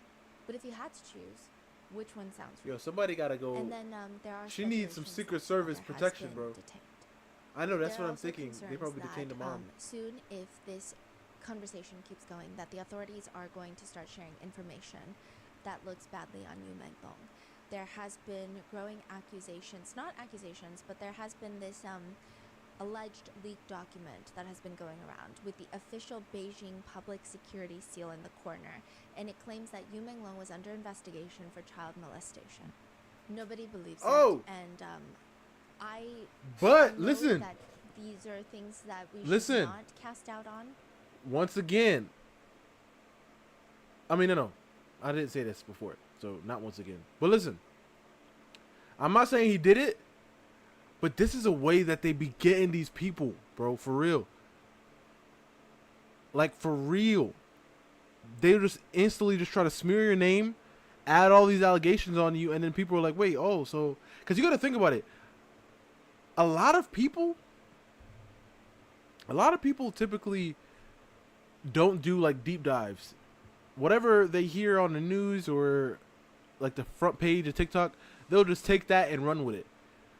So if the first thing they see is, oh, he did this, they're not going to look into it. They'll just be like, wow, I can't believe he was that type of person, and move on.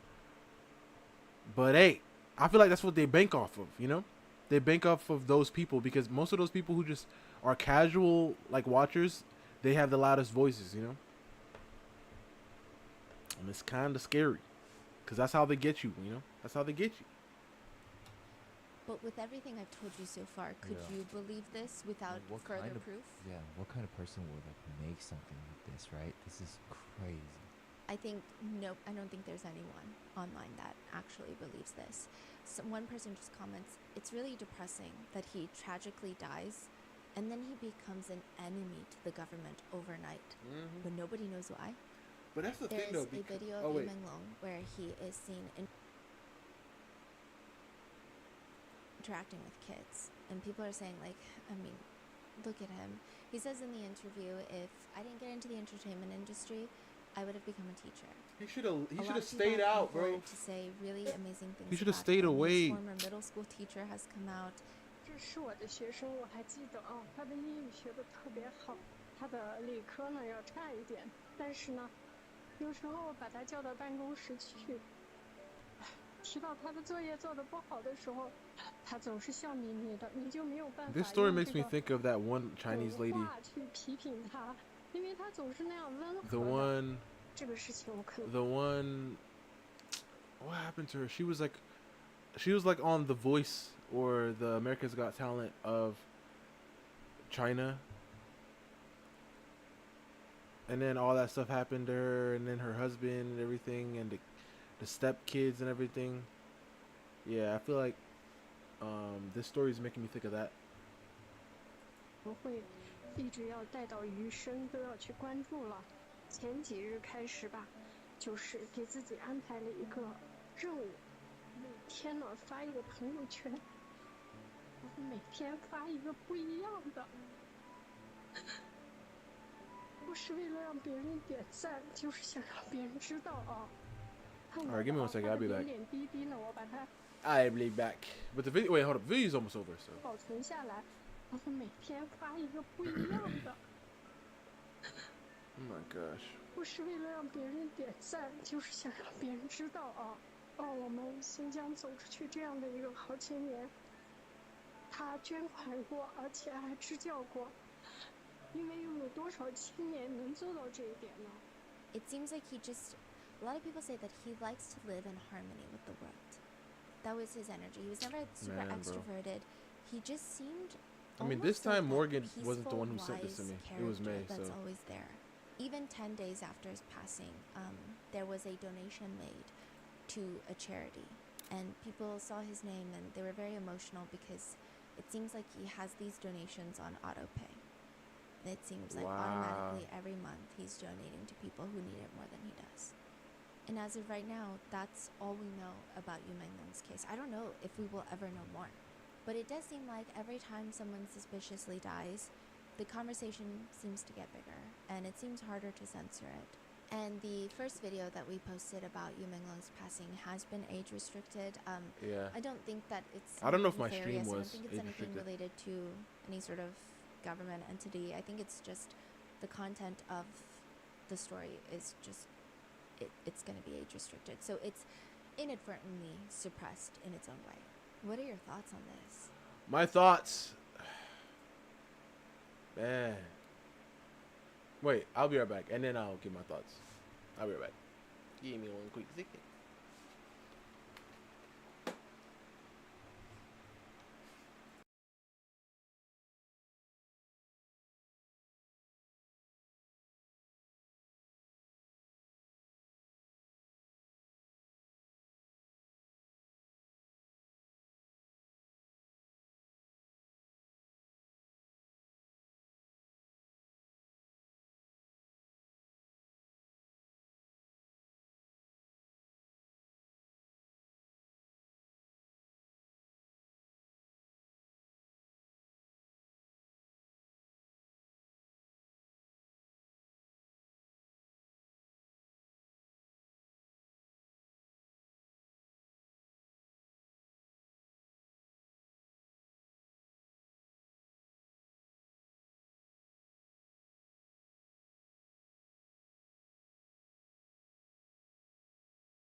All right, I'm back.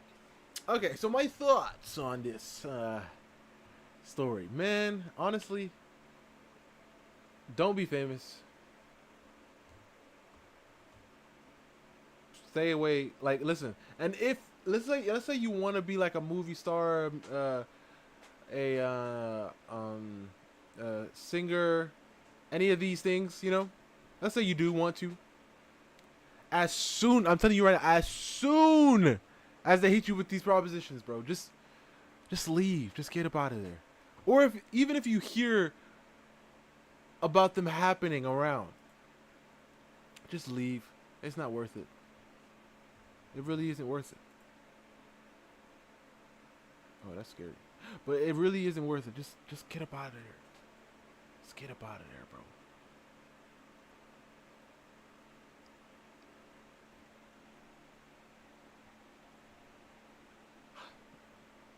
It's crazy. Especially when I started looking at it in like these other countries.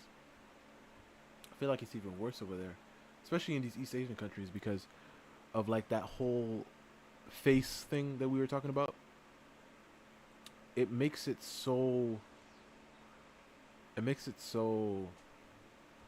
feel like it makes it harder for them especially to even say anything about it, you know? They're like, "Oh, no. I'm just not going to speak on it cuz I don't want to cause any problems. I don't want to stand out too much, you know?" Pinterest is getting better cuz I watched the Sam video and he was talking about how there's a way to turn off AI and I've turned it off, right? But there's still some AI sneaking in, which really sucks. Ooh, this looks nice. Is that a real picture? It looks like a real picture. Ooh, really nice. But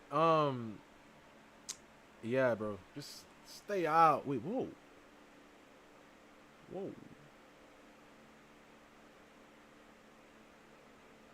This girl gotta be like 6'8". Gosh. Okay.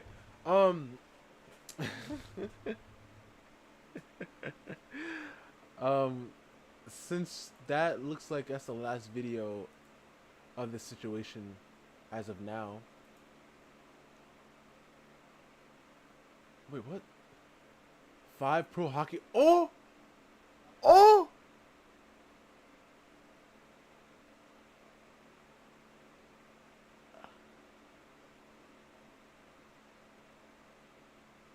Yo! Like, I'm not as big as I was in hockey. So I don't know if I want to watch this video.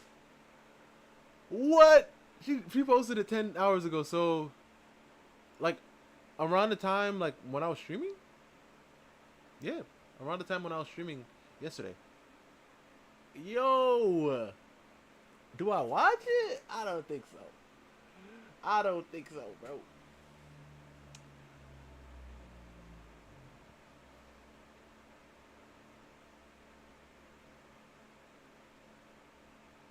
Oh, should we watch the David thing? How much time do I have? Ooh. That one's gonna be too long of a video. I mean, we can watch the hockey one is like Morgan, did you watch the hockey one already?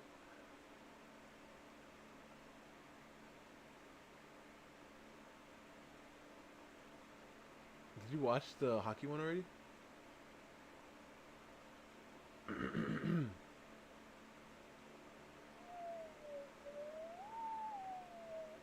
Wait, whoa, did I see this video? Did I see this? Oh, I didn't see this video. Nope. Morgan, did you watch the 5-year-old child found in the ceiling? Did you watch that one? Oh my gosh, why did I say it out loud? Bada bing, bada boo. There are only so many places you can hide inside of a restaurant.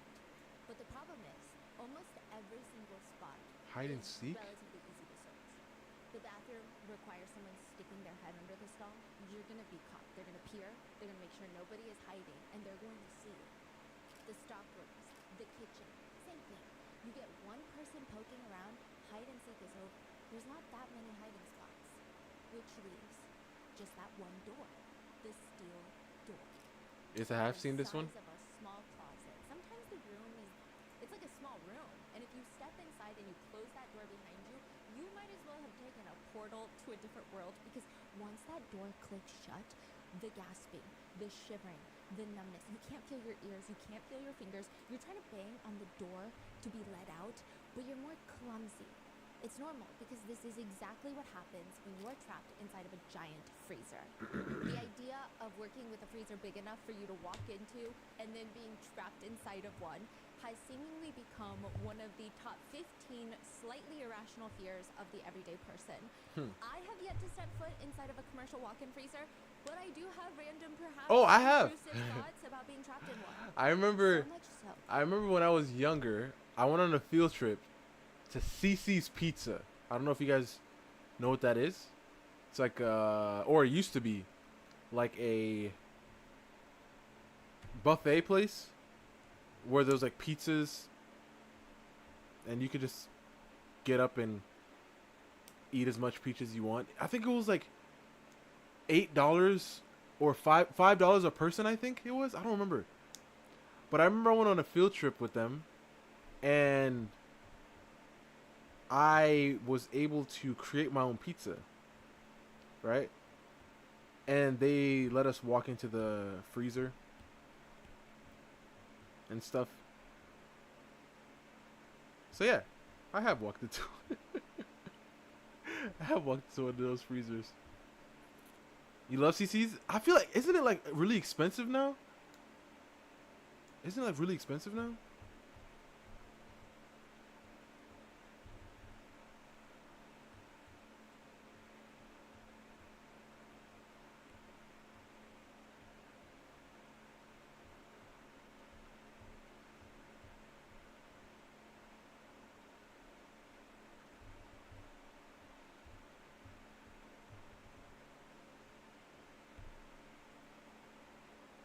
CC's Pizza.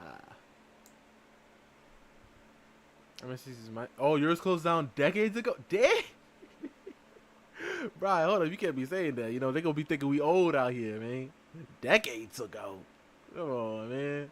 That there are Ask Reddit threads asking people, in the hypothetical, Haven't been since you were a kid. Yeah, would me you neither. be trapped inside of a commercial? I remember I was it was like probably was a decade ago. I was driving somewhere and I saw a CC's and it was like expensive. Like I think I saw like I saw it said like oh my bad. I think I saw it said like it was like $13 a person or something like that. Like it was like a lot more expensive. Walk-in freezer for the night. Let's say at a restaurant. What do you do to survive? Nobody's coming until the morning. The answers really don't do anything to make you less paranoid. I would take the cold boxes of food and create an ice shelter type of structure. So you want to prevent the blowing air from cooling you down to the point of hypothermia. That's how you're going to circulate your inner warmth. Another professional Reddit survivalist writes, Reddit have survivalist. large plastic bags in or on those wire racks. If that's the case, take 2 bags, wrap yourselves in them, utilize your body temperature by breathing inside the bag, but not enough to suffocate yourself. Come out for air every now and then. You'll last 8 hours. One person comments, I worked at a fish and chip shop once. Got loads of pies and food and, stuff back there.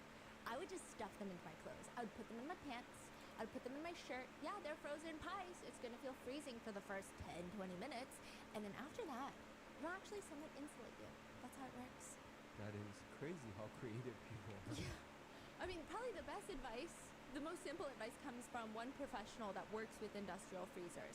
He says, best thing to do if you're trapped, find something to stick into the fan blade so they stop turning. It's going to overheat the compressor outside. Smart. The cooler's gonna start That's the smartest thing I heard. Temperature alarm's going to sound, and then you'll get out. Obviously, this is after you check to see if the emergency exit method is not already working, which surprisingly a lot of people report in the restaurants that they work at. It never functions well. Naturally, Yo, one of the I very actually have been in a different one of those fridges, right?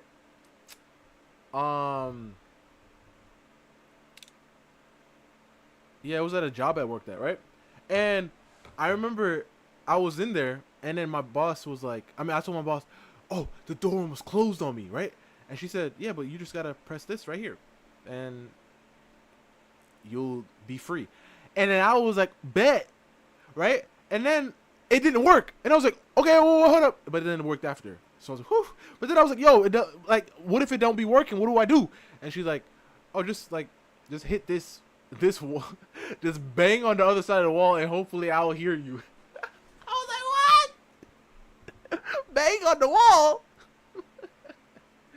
Man, crazy. places. The police officers check for the little missing girl. What if she accidentally walked into the freezer and somehow got locked inside? Yo, I heard. They I mean, it was like a TikTok or Instagram clip, and it was the smartest thing I ever heard. Right? It was like a mom. She was talking, and she said, when you're playing hide and seek with your kids, right? Look at the most dangerous areas first. Right? Look at the most dangerous areas first. Right? Because, like, check the pool, check the oven, check the like, if you had, you know, a pool. Check the, and just check this, like, the whatchamacallit places.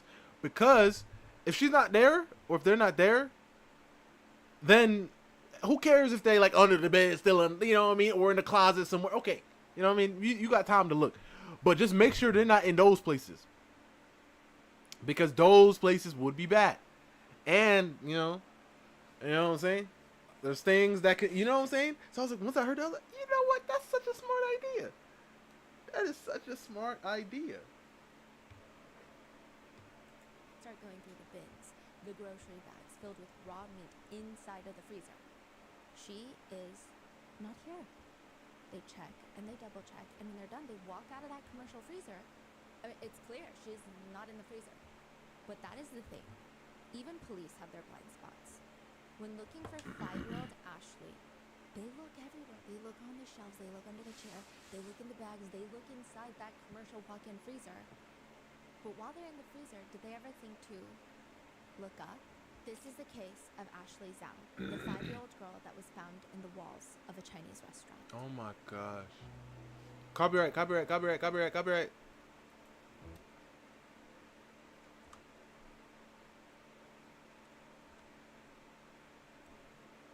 We would like to thank today's sponsors who have made it possible Better for Health. Rotten Mango to support Baby to Baby. Oh. They are a non-profit Baby to Baby. that provides essential items to more than 1 million children across the country.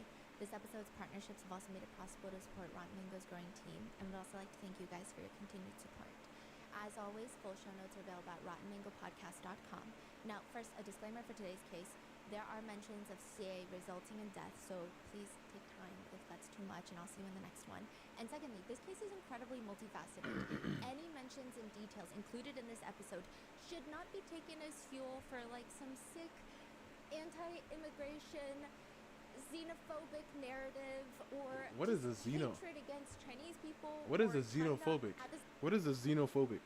Come on, guys. I need the lore. What is that? Let me grab this color. I'm trying to make it a little bit sweaty, even though it's really cold out.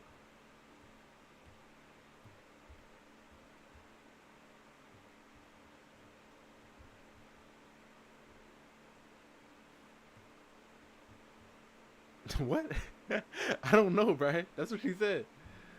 Let me rewind it.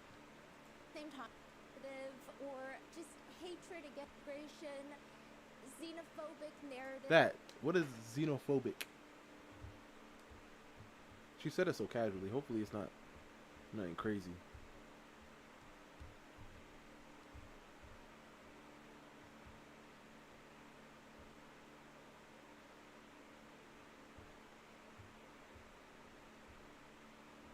Wait, how do you write it in Japanese? Isn't it like? Isn't it like? Or right? Hold up. Hold up. I don't have my Japanese. My hiragana cards. I have hiragana cards. I don't have them here. I thought they were. I'm trying to write. Oh, basically scared of foreign. What? For real? They got a word for that? I mean, I guess they got a word for everything. But why is Xeno? I can't say the word because what she said is politically safe word. Ah, dang, Morgan. Morgan was about to throw out some slurs. I'm playing. I'm joking. I'm joking. I'm joking. I'm joking. Probably. So basically, scared of foreigners. Interesting. Or just hatred against Chinese people or China. At the same time, one's immigration status and culture should not be used as a reasoning or as an excuse for their crimes, especially when as serious as murder. So these are just the facts Oh, of the that's what case. this was? And additionally, most of you guys I'm are over here thinking it was an accident, I a guess. little too smart for your own good sometimes. But so this doesn't apply to you, but the very small percentage of people without working frontal lobes, please exercise a bit of common sense and nuance. Don't use this video as justification for avoiding small businesses or Chinese restaurants and avoiding mom and pop shops. And allegedly finding an acrylic nail, allegedly in a crumble cookie, that's a valid reason to question the hygienics of a restaurant. Seeing that a restaurant is owned by a particular ethnicity or serves a particular cuisine is not a valid reason to question the hygienics, which is the thing I'm seeing all over Reddit. Really? Lastly, any comments, opinions, criticisms are from netizens that we found online during our research and not a reflection of our personal thoughts on this case. So with that being said, let's get started. The top 4 most dangerous jobs in the United Raise States. to fear other Can you people guess them? from other countries and cultures. Yeah, logging workers. So logging workers is the most dangerous. Then pilots and flight engineers, oil, gas, and mining. And then number 4. Yo, there's a are movie. roofers. There's a movie called Deepwater Horizon with Mark Wahlberg. And bro, Yeah, logging workers in the United States. Can you guess them? Probably like a lumberjack or something. Yeah, logging workers. So logging workers is the most dangerous. Then pilots and flight engineers, oil, gas, and mining. man, this right here is insane because that movie's about this. I think it's a true story too. It is insane, insane, bro. like when things like go boom, it's like, what do we even do?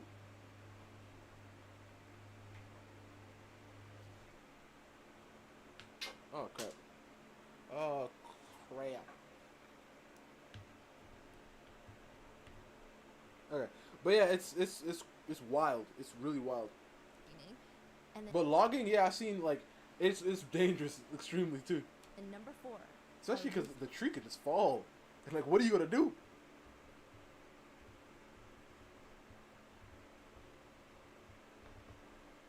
roofers. And there's 2 roofers standing up on the roof on top of this pet store. It's 15 feet tall, so it's not like the most dangerous roof that they've been on, but they're being cautious. They get up there 10 a.m. They're trying to beat the afternoon sun. One of the guys, he gets close to the edge of the roof. He's just staring into the parking lot. He's like zoning out while he's waiting for his partner to get done with his part. And he sees this SUV pull up. And he says, you know, nothing is out of the ordinary. I wasn't expecting anything, so it just seemed like a normal day. He watches the man get out of the driver's seat. A woman gets out the passenger seat. They don't talk. The 2 of them go to open the back door where they pull out a young little girl, maybe 5, 6 years old. They take her out of the car seat, cover her face with her purple winter coat because it's freezing outside, and they walk away from their car. It's a pretty anticlimactic experience. I mean, he almost forgot the entire thing until the police start questioning him. Because by the time that he saw the 3 of them, the man, the woman, and the little girl, one of them was already dead. Dang. A man calls 911. He sounds like he's trying to keep his composure. It's working. He sounds relatively calm. Hey, what's going on? That's literally what the 911 operator says. Hey, what's going on? I can't find my daughter. Okay, how old is she? 5. She just turned 5. When's the last time you seen her? This afternoon probably.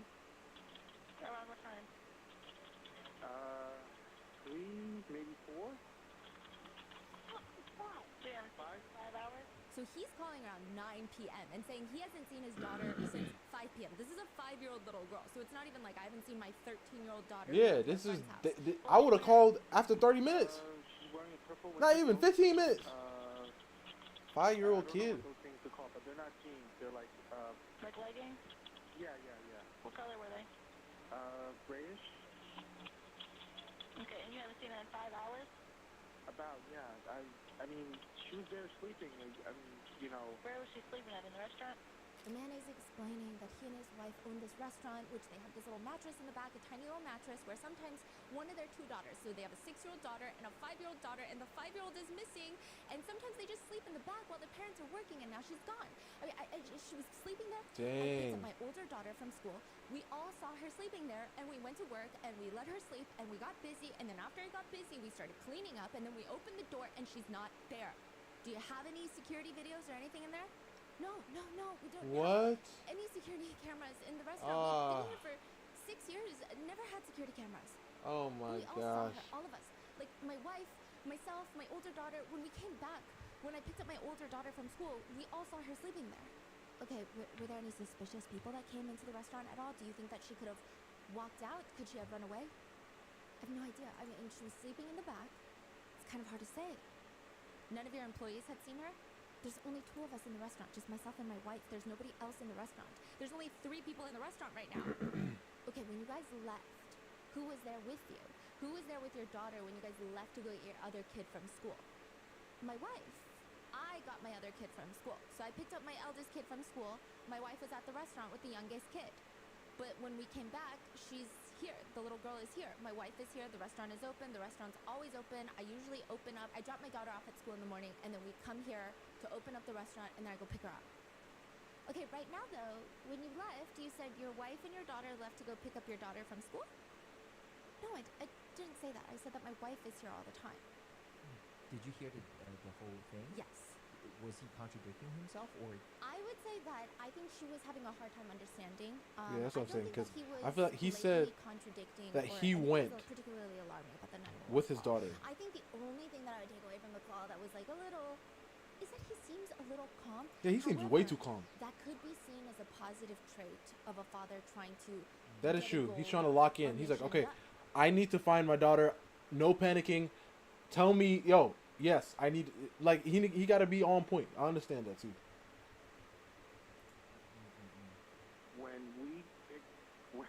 I'm sorry. When I meant with myself, okay. When I went to pick up my daughter, when we came back, myself and my daughter, not my wife. My wife was here the whole time. When we came back, So your wife hasn't seen her since around the 4 or 5 o'clock either? yes. He explains they saw her around 4 or 5. Everyone. The 6-year-old saw her, the wife saw her, the husband saw her, everybody saw her sleeping, and then the dinner rush came. They were fixing up the dinner rush. Afterwards, they went to check on her and she's gone, and it's been 5 hours. Maybe she managed to walk out the back door. And if that's the case, she maybe has a few more hours left. Because if she's been out there for at least a few hours, and it's 6 degrees outside, Gosh. she doesn't have a lot of time. 6 degrees Fahrenheit? Yes. If the walk-in freezer is the worst case scenario, at least on first glance, this is the second worst case scenario. Ashley, 5-year-old Ashley, being lost outside in the cold. A lot of health inspectors do not like to eat out at restaurants. It's just not a fun time for them. You want to eat dinner with a health inspector, you're probably going to go to their house. It's understandable. Maybe Yeah. it's safer to cook at home. I was watching like something about that. Like a lot of health inspectors, like they don't trust nobody because how many things they see, how many places they see. They're just like, yo, bump that. Come to my place, bro. Like, nah, we ain't going nowhere. Come to my house. Because these places are nasty. When a ton of restaurants they're inspecting are clearly doing what they call fire drills. You think the health inspector doesn't know what's going on? They know. Manager, owner, eyes get huge. They start ordering employees to do all sorts of tasks. You over there, you over there. They're like managing a drill to cover up all sorts of potential violations, which usually results in creating more violations on the spot. Or some of them try the distraction method. Divide and conquer. They send people to bombard the inspector to get all their attention so they can't actually focus on the restaurant, and the inspector is thinking, that's not working. Sometimes I heard they will have like they will form a clique with all the restaurants nearby. Yes. So usually when it comes to one of them, they will alarm the other. Yes. Like, there are so many ways around it. I think the health inspectors are the citizens' number one friend and the restaurant's number one enemy sometimes. And one of them just goes by this rule. One health inspector, he said, go to the bathroom. Before you order, go to the bathroom. Usually, in most restaurants, the bathroom and the kitchen are in very similar conditions. One Wow. health inspector writes online. At one busy restaurant, Wow. there's a bucket under the prep bench. And I thought, what's that bucket? I walked Before, up, hey, and you hear this, the guys, right? chef's Next time you go to a store, a restaurant, something, just all I want you guys to do is just walk in there. Can I use the bathroom real quick? You see anything, get up out of here. Get up out of there. were peeing inside the bucket instead of going to the bathroom. What? Another Wait, says, what? What? Prep bench. And I thought, what's that bucket? I walked up to it. The chefs were peeing inside the bucket instead of going to the bathroom. Another says, I do remember a steak Wow. being returned once. Flipped it over.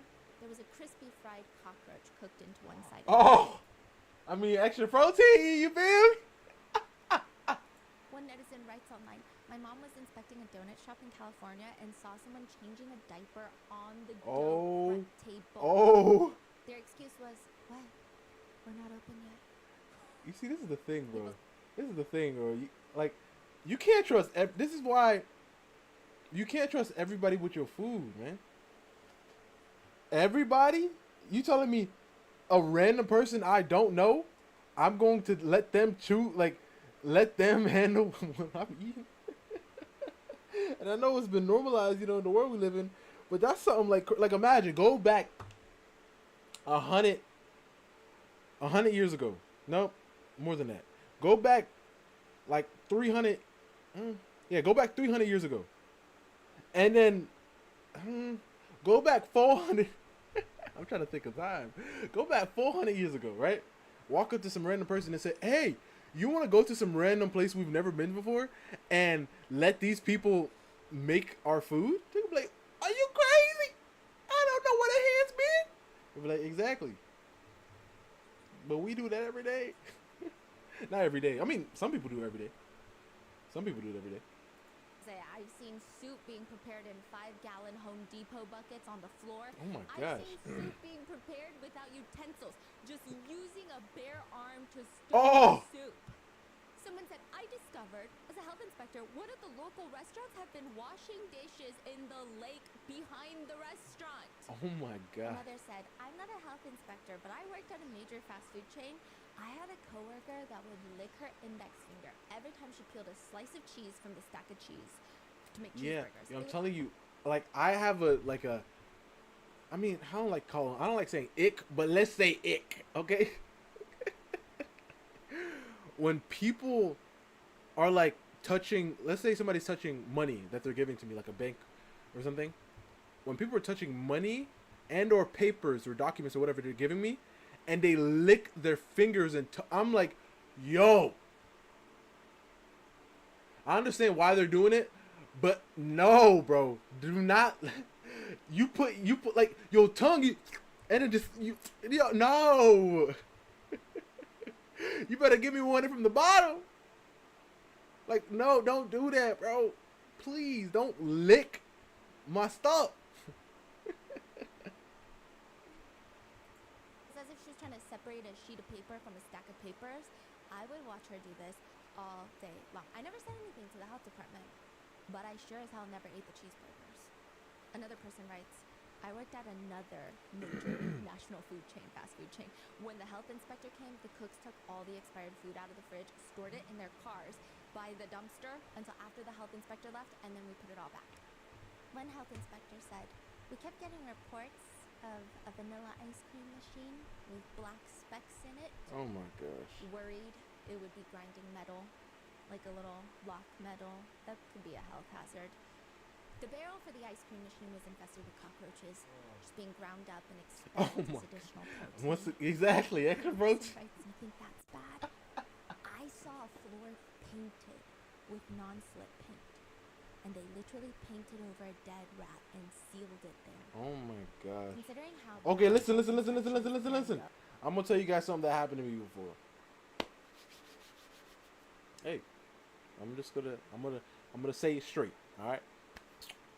So I was at this spot, right, where I lived at, right, and there was like this lizard, right. So it like crawled in my window, right.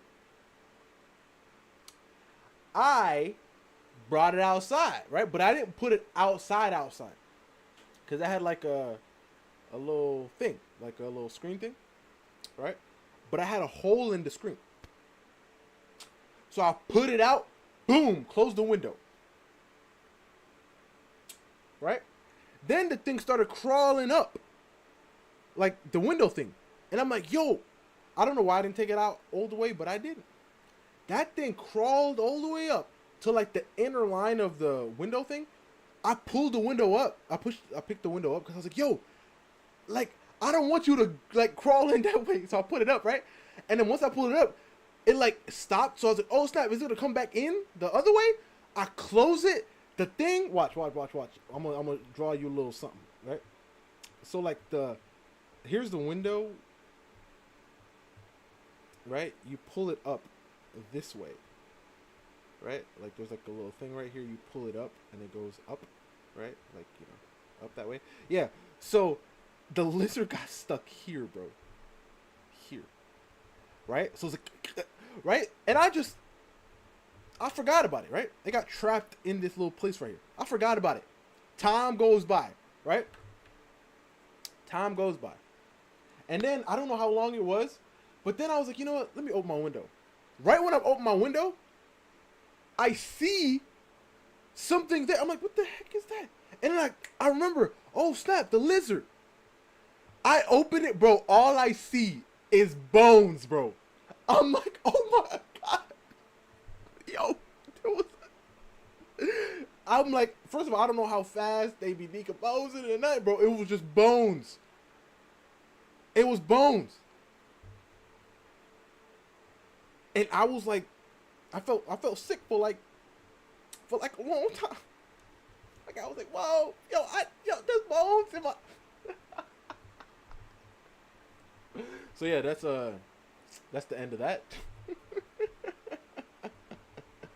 That's the end of that. Very crazy. Very crazy. I was thinking, why did I say that? Oh, she was talking about the rat, the painting rat. But yeah. Let's continue.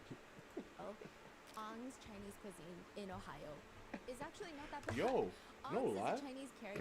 No lie. I feel like I've seen this. Ong's Chinese cuisine in Ohio. I've seen this. Like I've never been to Ohio, but I feel like I've seen like a picture of this. It's actually not that bad.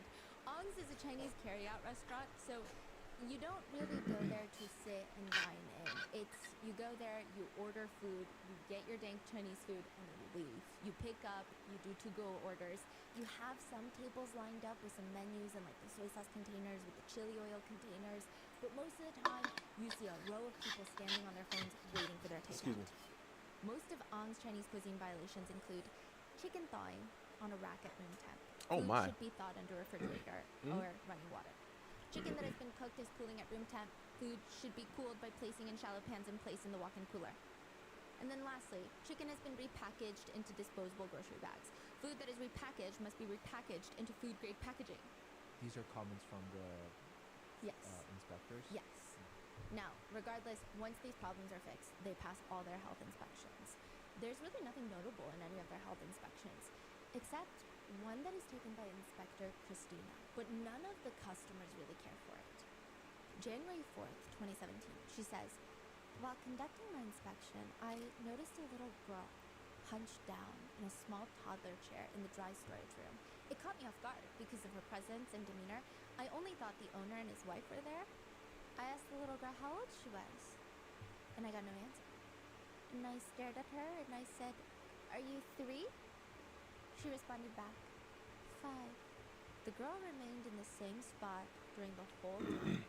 I was inside the facility approximately 90 minutes. I asked the male owner if she went to preschool or kindergarten, and he reported she went to kindergarten, but I don't know. There was a blue table in the facility by the hallway of the kitchen, had coloring books, crayons, a baby doll, another toy. It was just so strange though. I don't know, it was so odd. The little girl was so quiet, and she would only stare at the floor. I thought she was in trouble for something, but I'm not sure. I just thought it was so strange the entire time I was there. I didn't even know she was there too. It was like she was like a little ghost. Mm. Is this an interview, or is it? This is a written formal statement, an interview with the officer. A few weeks later, that little girl, 5-year-old Ashley, goes missing. Ong's Chinese cuisine restaurant technically has 4 employees. You've got Liang Dao, so Miang, the dad. You got Ming Ming, the mom. Jojo is the 6-year-old daughter. This is a nickname. This is not her real name, but they refer to her as Jojo, but it's not her government name. And then Ashley is the 5-year-old daughter. So there are the 4 employees of the restaurant. Nobody else works there. It's just the 4 of them and a 300-item menu. And every single person that walks into the restaurant to order, the approximately 5 to 8 minutes that they wait for their food, they will all have very different feelings about this family. A former delivery driver does mention that Ming Ming and Liang seemed like good people. However, I always thought Liang wanted a son. He would say, "I want a son," but he didn't have one, and I think it bothered him. Dang, he'd say that like out loud in the shop. I mean, I guess if they practically lived there. I mean, they do the cooking, they do the front of the house, everything. I imagine the hours were pretty insane. One fellow parent at the local elementary school says, "My daughter was friends with their oldest daughter, Jojo. If they wanted play dates, I would have to bring my daughter to the restaurant." But the family unit as a whole is pretty wholesome. I don't think I ever caught them at a bad moment. This is a direct quote from neighbors. Like, these are direct quotes from people that knew the family. They're always very polite, a little reserved. Yeah, like the family face seems very thing. private, but the 2 girls, by all accounts, seem like daddy's girls.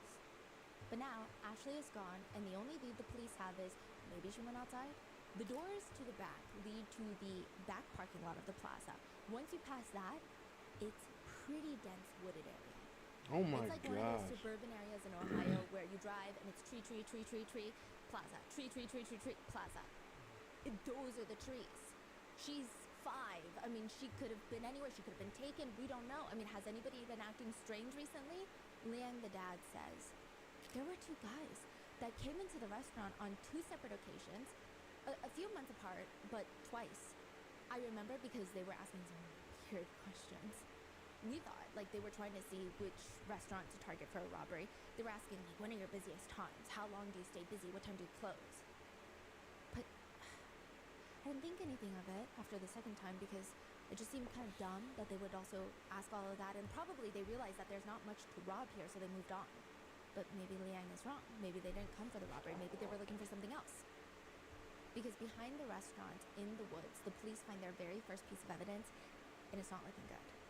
A pair of black shoes. Too big to be Ashley's. Adult shoes. Like men's sneakers. Over 100 officers are searching the dense woods behind the restaurants all night. Civilians are coming out in giant puffer jackets and winter coats to help search. One woman in the car is being interviewed as she's going to search. I just pray that if somebody took her, that they would have the heart to bring her home, because I'm sure these parents are in such distress. She was the sweetest little thing. I just loved her so much. Every time I would Whoa, go to sorry. pick up. I'm just got flipped back into like we're in America now in this story, because those other 2 stories were in China. Food from them. She was always behind the counter and she would talk to me. So that night, there is a gathering in the plaza of the restaurant with all the locals. People are praying. They're comforting each other. They're praying that Ashley makes it back home. And there's at least one person there praying that Ashley will never be found. Do you know how to tell when someone is lying? I mean, there's so many videos on YouTube of FBI profilers telling you how to spot a liar. There's probably more than 4 videos on this topic at the very least. But the only way to really tell if someone is lying is to establish a baseline. Figure their unique nonverbal communication habits first, and then see if they change when they're being deceptive. But if you don't have the time for that, look for micro expressions. That's what they say. Tell someone good news about your life and watch for a brief flash of a smirk or a grimace before they smile and congratulate you. And if you catch it, even for like a split second, just know that maybe they're not the most happy for you. Or sometimes it's below the table signs, which actually works. There was a K-drama clip that went viral recently, but there's a reason that it went viral, because humans have a very distinct way of communicating. The clip is of a guy and a girl meeting up at a coffee shop. The girl starts crying. The guy gets up to get her tissues, feeling bad for her, but as he's walking back to the table, her back is turned to him. She's still sitting at the table crying. He stops because just from looking at her back, he can tell her body language and she's lying. She's not actually crying. Can you guess what that body language is? Like chest up? Like shoulders straight? No, she's hunched over crying. She's shaking her leg. No. Yes? Her foot is moving up and down.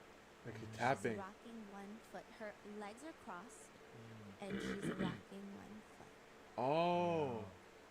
which typically doesn't happen when you're Yeah. crying and Yeah. stopped. It's very inconsistent. So clearly, when adults lie, there are inconsistencies. But is it possible for a kid to lie? I mean, one could argue it's nearly impossible for kids to lie. I actually hate that thing where it's like all kids lie. I get it. Kids go through a phase where they test boundaries and they learn how to communicate. But I think it's nearly impossible for kids to lie because most of the time adults will be able to spot it. True. They're not the most advanced at hiding their deception. One of the detectives on site, searching for Ashley, spots her older sister Jojo sitting off to the side. He decides with consent to ask Jojo again exactly what is it that she saw in that restaurant. Jojo glances around. She makes sure that nobody's eavesdropping, and she whispers, "Mommy and Daddy said I can't say what happened." What? What? I don't really know. I'm not sure. Mommy and Daddy said I can't say what happened. Suddenly, the detective is staring at Ming Ming and Liang from across the restaurant. And it's not at him. Liang is fidgeting with his hands, talking to other officers, but he almost looks nervous more than anything, which fine. Maybe he is nervous. He's nervous to find his daughter. But Ming Ming, her reaction right now this entire time has been cold. The officer walks up to Liang, the dad. Do you have a recent photo of Ashley? I do not. You don't have social media? You don't post them? Do you have a physical album somewhere? No. The only picture I have of her is her passport photo. Huh. I can understand that. Some people swear by the idea that the only way to lie on a polygraph test and not get caught is to clench your butt cheeks or put a thumbtack in your shield. I heard and thumbtacks. every time that you answer a question truthfully, you step your toe onto the thumbtack. And you clench your butt muscles and you release them slowly to throw off the questions reading. Others say, no, you just have to lie.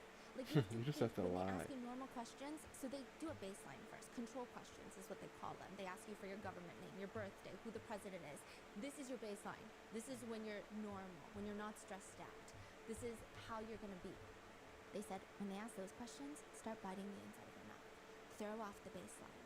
Because that's what they're going to compare the lies to. Other netizens say, listen, I've lied on many polygraphs.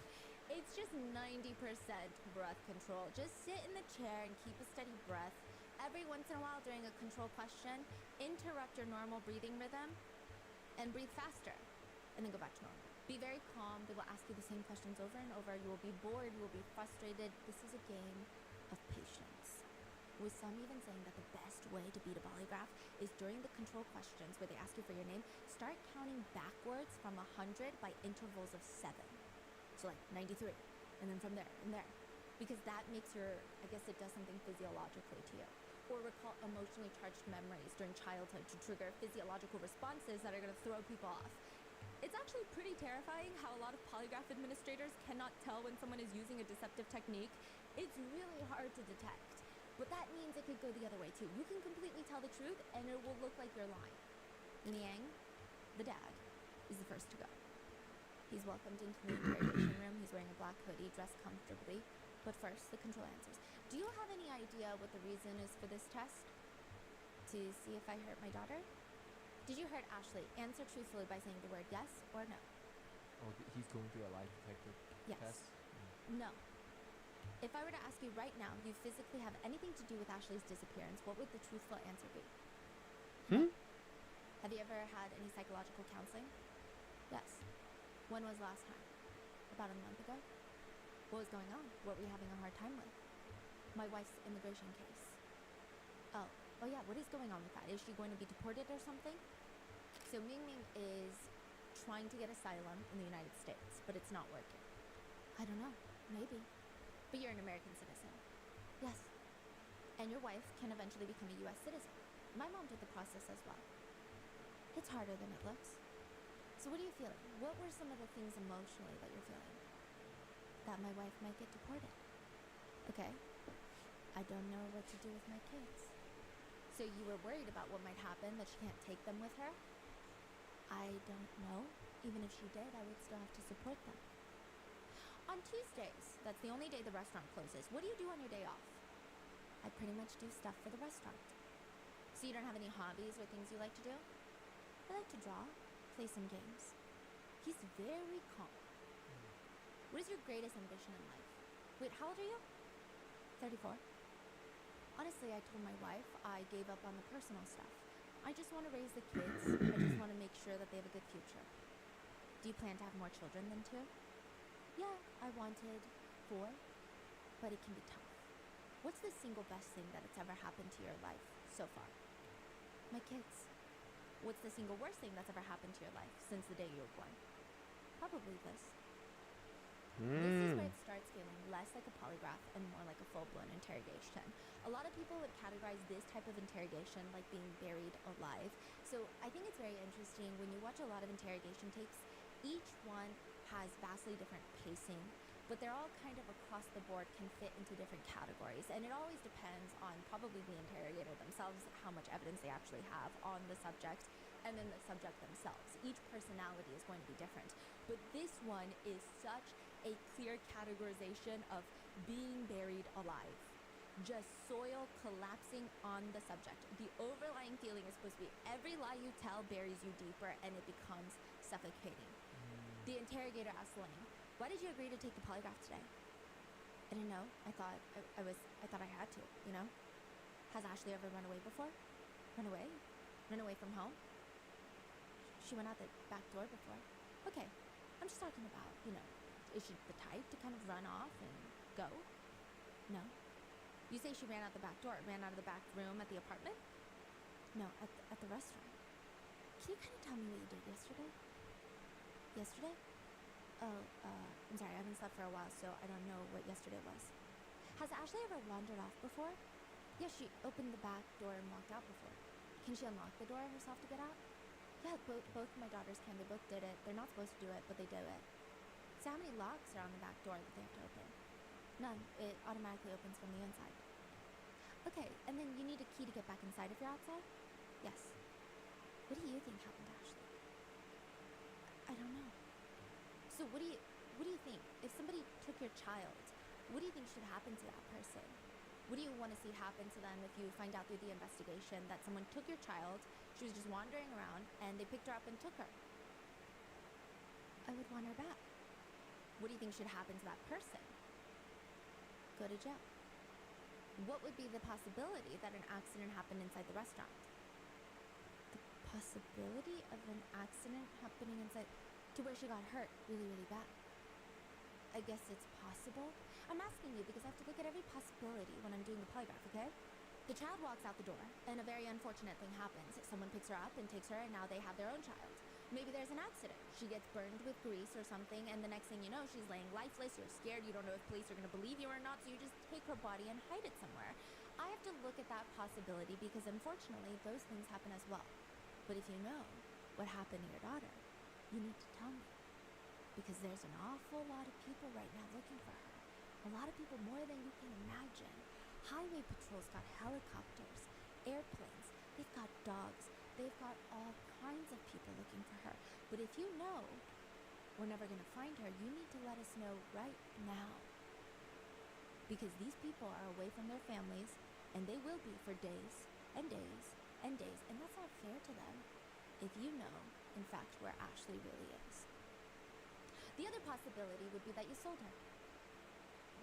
Unfortunately, a lot of people do this. They sell their own children. But if you know what happened, you need to tell me. We gotta stop. You're giving me a lot of stuff, and I haven't slept in a really long time right now. I don't think I want to do this.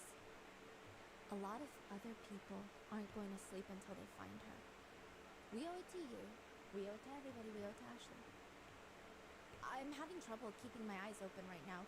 I've had 5 minutes of rest since yesterday, and I slept, I don't know how much. You ask all these tough questions, and I'm starting to get scared. What are you scared of? Do you know something that you haven't told them?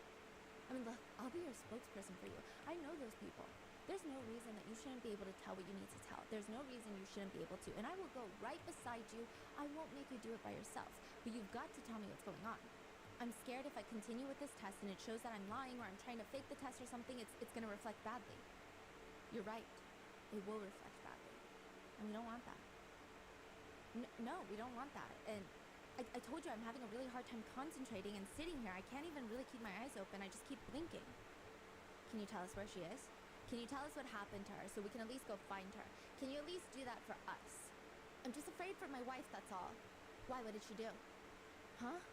What did your wife do? Did she make a mistake? No, her deportation, you know. I get that, but I don't care about that. It's not about your wife, it's about your daughter. We just want to find your daughter. No, my whole family is gonna fall apart. Can I just go home first? I know you know something. I just want to be able to call off all these people if I can. If I can send them home, that's all I want to do. I just need a little more time. That's all. Do you have any idea where she is? Oh my If gosh. you just know where she is, you don't have to tell me the rest of the story. I just want to know where we can find her. I just need a little more time. Do you know where she is? Would you tell me that? Do you know where she is? The longer this goes on, and then they find out all along you could have stopped it and you didn't, gloves are off. There's nobody that's going to deal with you. Nobody's going to feel sorry for anybody, and it's going to get really ugly. And I don't want that to happen. There's no reason for that. I don't want it to happen. You don't want it to happen. You don't have to explain to me, but at least let us go get her. That's all we want to do, so that we can send everyone home so they can at least spend their evening with their loved ones.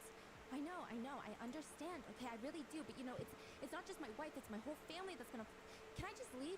Can I just leave for a little while? Just let me go back home to my wife and see my kid. I just want to see my kid. You're not gonna tell us, are you? I just want to see my kid and my wife. I want to help, but I can't help if you don't help me. I'm gonna reach my arm out to you. I'm gonna reach my hand out to you. Take my hand. I'm here to help you. Look at my hand. It's shaking. It Pumpkin shakes when I'm bread. nervous. Whoa. But I'm putting my I don't think hand I've ever out had to that. you. Please. Pumpkin bread? It was an accident. We didn't mean for this to happen. What happened? Did she fall? No. Something get spilled on her? No. Somebody fall on her? No. Was she playing and she got hurt? No. Just tell us so we can at least go get her. I mean, I'm still gonna go to jail. But what did you do wrong? Why would you go to jail? Because I hit a dead body. The police are searching for Ashley in the woods and near the restaurant. They unlock the front door to Eng's Cuisine. This is not their first search of this entire restaurant, but now they know for sure that they're looking in the right direction. They start combing through the entire place again, but this time with a lot more patience. They go Oh through my the kitchen, gosh, the bro. walk-in freezer, the messy storage room, the tiny closet with the mattress in there. And why is there a ladder propped up against the wall, leaned above where the walk-in freezer is? So on top of the giant commercial walk-in freezer, there's a crawl space. And they shine the light. Look, the tiles are not even. Get the ladder. You've got to go up there. So the lie detector test was when was that taken? The next day? The next day. So they've been searching. They called at 9 p.m. They've been searching all night into the day, and the lie detector test is taken. And then after that, this is when the police Yes. is going back to the Yes. restaurant. I mean, I do think that the police were suspicious of the couple from the get-go, but they're honing in now. They're no longer focusing on the woods. They're inside the restaurant.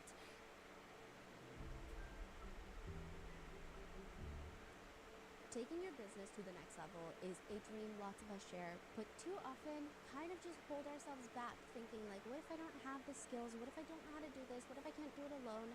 And that's exactly where we were when I decided to turn those what ifs into, you know what, why not? Let's try it and let's give Shopify a try. My family and I were able to launch our own small business selling limited edition artwork at Grandpa Minga's art studio because honestly we had Shopify. There would have been no other way. They are an all-in-one commerce platform to start and run and grow a business.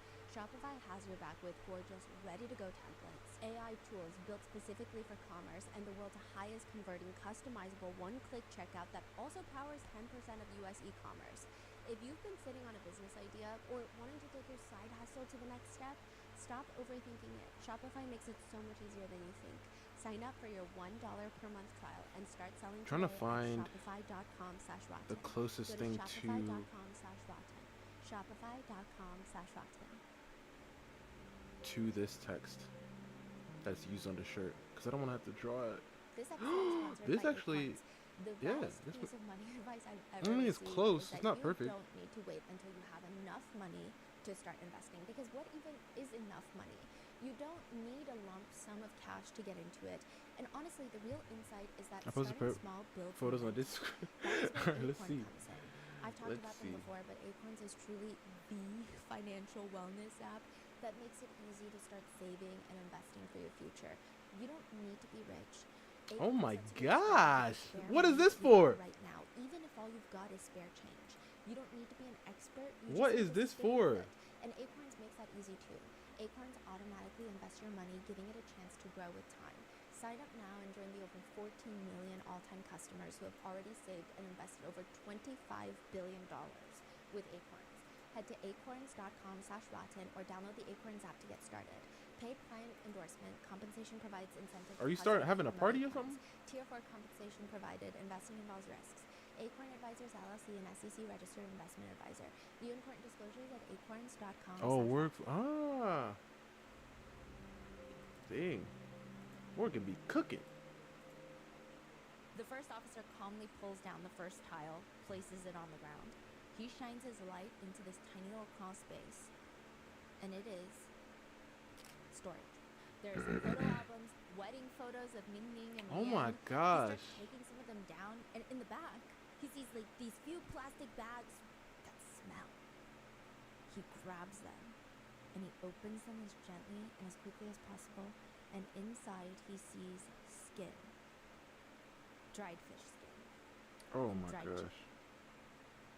He shines his flashlight deeper into the crawl space, and now he's like, there's really nothing left up here. I'm so confused. He sees in the very back, shoved deep into the crevice of the crawl space, is a bussing container. Like, you know those gray plastic containers that in restaurants they use to take the dishes off the tables? Those little plastic tubs. Yes, like when, yeah. So this is all above the ceiling, you're saying? It's like a tiny little crawl space, like a mini attic, but it's not even really an attic. So the ceiling is flat. It's one ceiling. But So on the because left the freezer is not tall enough, there's a crawl space above it. Maple. There's Okay. some duct, I see. like a little bit of space, Like maybe like a little strip. cabinet. So they connect the Yes. freezer to the ceiling, and that's a little. Yes. So they're going through that. It's and espresso. he sees that bubble Dang. left, so he starts slowly pulling it towards him. It just looks like You might as well just write the spinach. ingredients. He pulls it closer and closer, and he hears like a shaking noise. It's salt. It's like filled with salt and just placed up here. Kind of weird, but I mean, maybe it's not the most hygienic restaurant. They brush away some of the salt, and inside is a black plastic bag. And inside of that, in a fetal position, is Ashley. Oh my gosh. All the major news networks in Ohio are reporting. Breaking news. We have confirmed here at the scene that 5-year-old Ashley's body has been found inside of her parents' restaurant.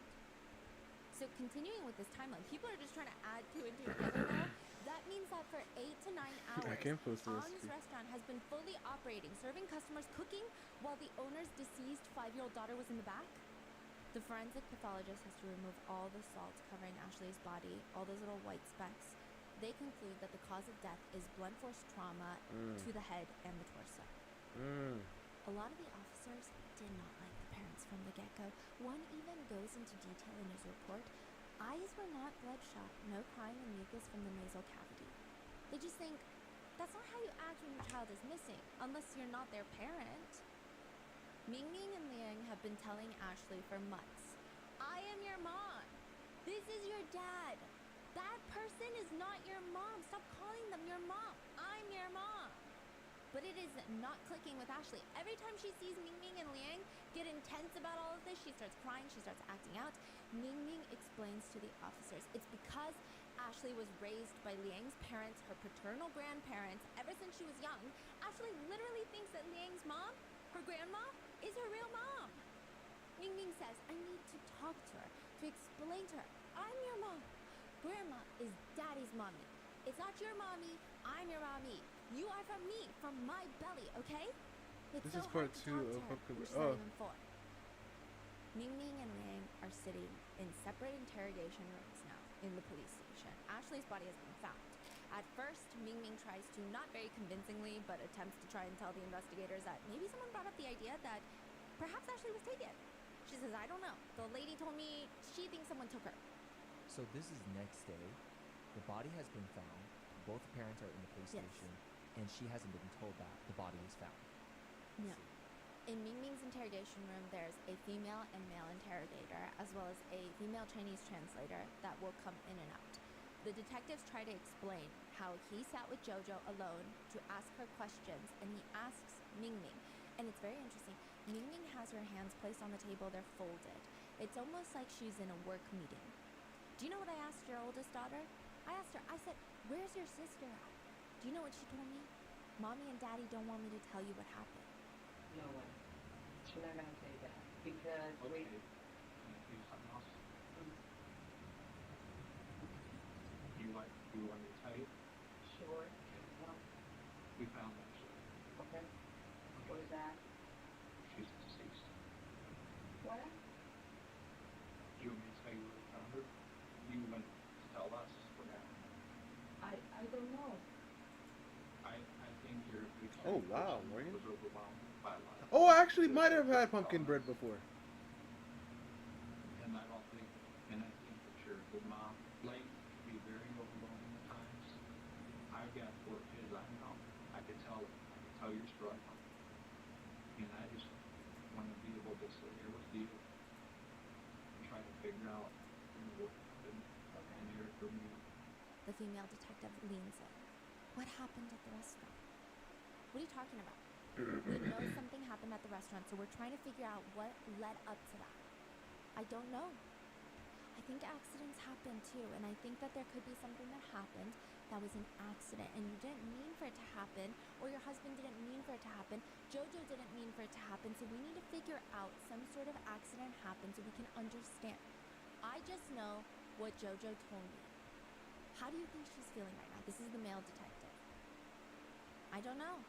You're a mom, a caring mom, and you got a little girl that you chill looks up to you. I'm not caring. She said, I'm not a caring Yeah. mom. Why do you say I'm the caring mom? Because I can tell you take care of Jojo. She said, I'm not a caring mom. I tell the kids all the time. She has a brief moment with the translator where the translator has to explain to her that caring means loving.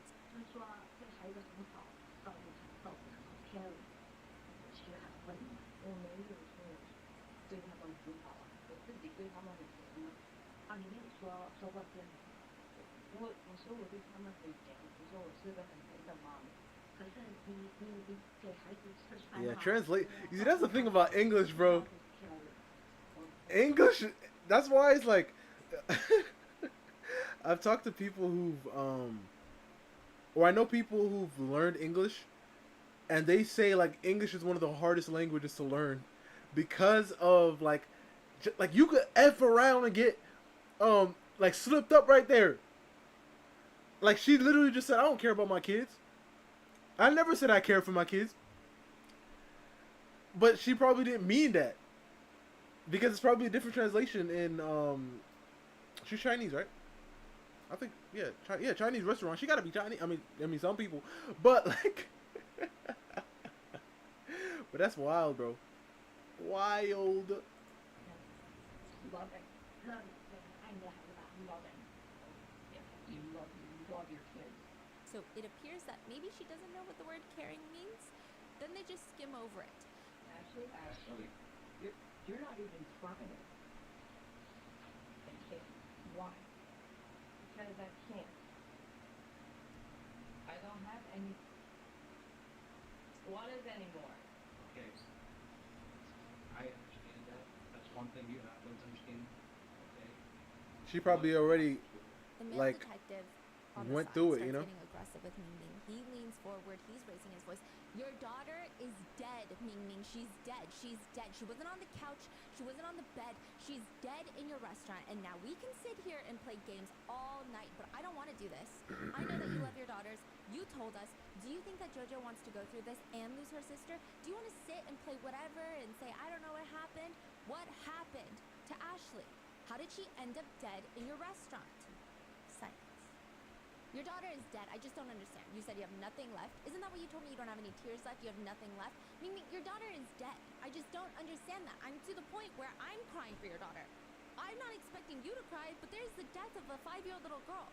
The energy in this tiny room feels like maybe it's a little bit much.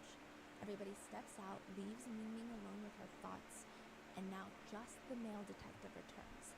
He plops down across from Ming Ming. It looks like he's plopping down in front of this teenage kid who he just caught sneaking out. He looks disappointed. He looks disgruntled. He looks like he would rather be, I don't know, 50 other places.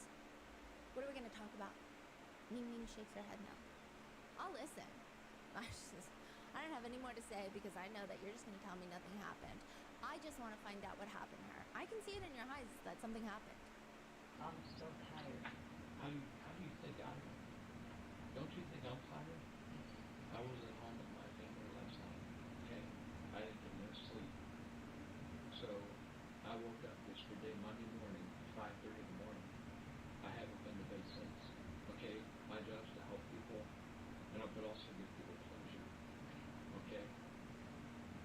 Your husband called me because your daughter is missing. That's the report that I got. Okay? I left my family because it's important to me to come to help you find your daughter. They are facing off in the interrogation room. Usually the interrogators try to sit on the side. Sometimes you'll have one interrogator in front, but always someone to the side. This detective is closing in on her. He's sitting square in front of Ming Ming. He's got his arms reaching about halfway onto the table. It's a tiny little table. He's looking Ming Ming straight in the face. He's not letting her look away. She's resting her elbows on the very edge of the table, and she is also not leaning back from his gaze or his very intense body language. She's just staring right back. What happened to Ashley? How did she die? I kill her. You killed her? Yeah. How did she die? Yeah, kill her. What happened? How did she die? Just kill her. And we should not. How did you kill her? Did you hit her? Did she trip? Did she fall? I don't think so. Did you hit her? Yeah. Okay. How did you do it? How? Your hands to do that? Okay. Yeah. Is that what happened? Yeah. How many times did you? I don't know. What happened after she died? After she will die, there's that. Okay. What did you do with her after she died? Nothing. Just never there. Or, okay. She says, I told my husband to take care of it. I need to take care of everything from the restaurant. I only have 2 hands. I'm not 4 hands, girl. I'm 2 hands. I don't want to do that to Ashley, but you can't control yourself sometimes. Sometimes if you do it 1 time, that means you have to do it 2 times. If you do it 2 times, then you have to do it 3 times. Oh I don't my want to do gosh. that, but I can't control myself. Meanwhile, Liang, the dad, is in the next interrogation room over, explaining, my wife, she's not a bad person. I mean, I married her. I wouldn't marry her if she was physically abusive in the beginning because, see, my daughter, she's 6 years old, JoJo. Took care of both of us for 6 years. Not once did my wife physically abuse JoJo out of anger or anything like that. We spanked her if she did something wrong, but nothing like the bruises on her or like all over the place that you found on Ashley. My wife is a good person. I know it's very hard to believe seeing Ashley, but look at JoJo. Look at JoJo. Mingming is a good person. She's a good mother. She just has problems. Why didn't you ever report the abuse to law enforcement? I was worried. I was scared that that's going to take my life away. Well, how bad? I mean, what kind of abuse are we talking? It's not like initially so bad. If it was initially so bad, I would probably report it, but just, it was Escalated? Yeah, and then at that point, I was like, she got so much bruises on her. I can't come in anymore. Well, would she twist her arm? Would she kick her? Would she hit her? What happened? Pretty much all of it. Twist her arm, kick her, hit her. Kick? Never touched JoJo. No, not once. He explains that Ashley was raised by his parents for the first 4 years of her life. And since Ashley got back, maybe not even a year ago, it's been rough. He says that his parents call nonstop. They send relatives over to tell Mingming that she's a horrible mother. He says, my mom started telling my wife that she's doing it wrong, that she's raising Ashley wrong. That kind of got to my wife because it's, your own daughter, and then your mother-in-law's telling you that you're not doing it right, you're not supposed to be doing what you're supposed to be doing. That's one thing, and then you gotta look after your own daughter. She's 4. She's not potty trained. She doesn't know her last name. She doesn't know if she's a boy or a girl, and the list goes on and on with all these things.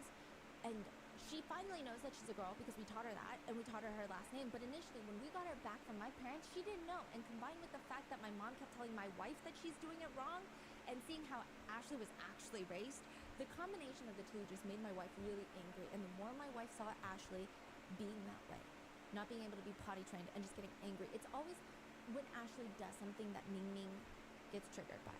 She still doesn't know to potty in the bathroom. So that really gets my wife going because we have this for a year now. She still can't. She's still not potty trained. So that was one of the things that really irritated your wife. Yes. He tries to argue that every time Ashley would not be potty trained, it's a reminder for Mingming about her mother-in-law criticizing her. Yeah. As for what happened yesterday, Liang tells the full picture, whereas Mingming doesn't. Liang says that he went to go drop off JoJo from school. He comes home and he recognizes that Ashley had defecated in her diaper, so she pooped in her diaper because she's not potty trained. And which, by the way, I've got a very firm stance. If your child is not potty trained, that's on the responsibility of the parent. It's not the child. The child does not potty train themselves. She pooped in her diaper, and then I think she was so uncomfortable with the poop in her diaper because obviously it's not a great sensation. She took off her diaper, which led to some of the poop falling onto the floor. Liang walks in. Mingming is smashing Ashley's head into the carpet. In the restaurant or at home? At home. So, you're 5 years old, still don't know how to potty. And my wife got angry and hit her head on the carpet, 2 times. And initially she was breathing. She was still breathing then. And Did you watch? Did you see your wife do it? yeah. She stops. They let her be. She's making these snoring sounds. And he says this isn't the first time that her head has been smashed into the carpet, so he didn't think anything of it. He thought it would just be fine, that she was hyperventilating. Which, that snoring sound, we talked about that in the previous episode. You're not sleeping. He thought that she's sleeping or she's hyperventilating.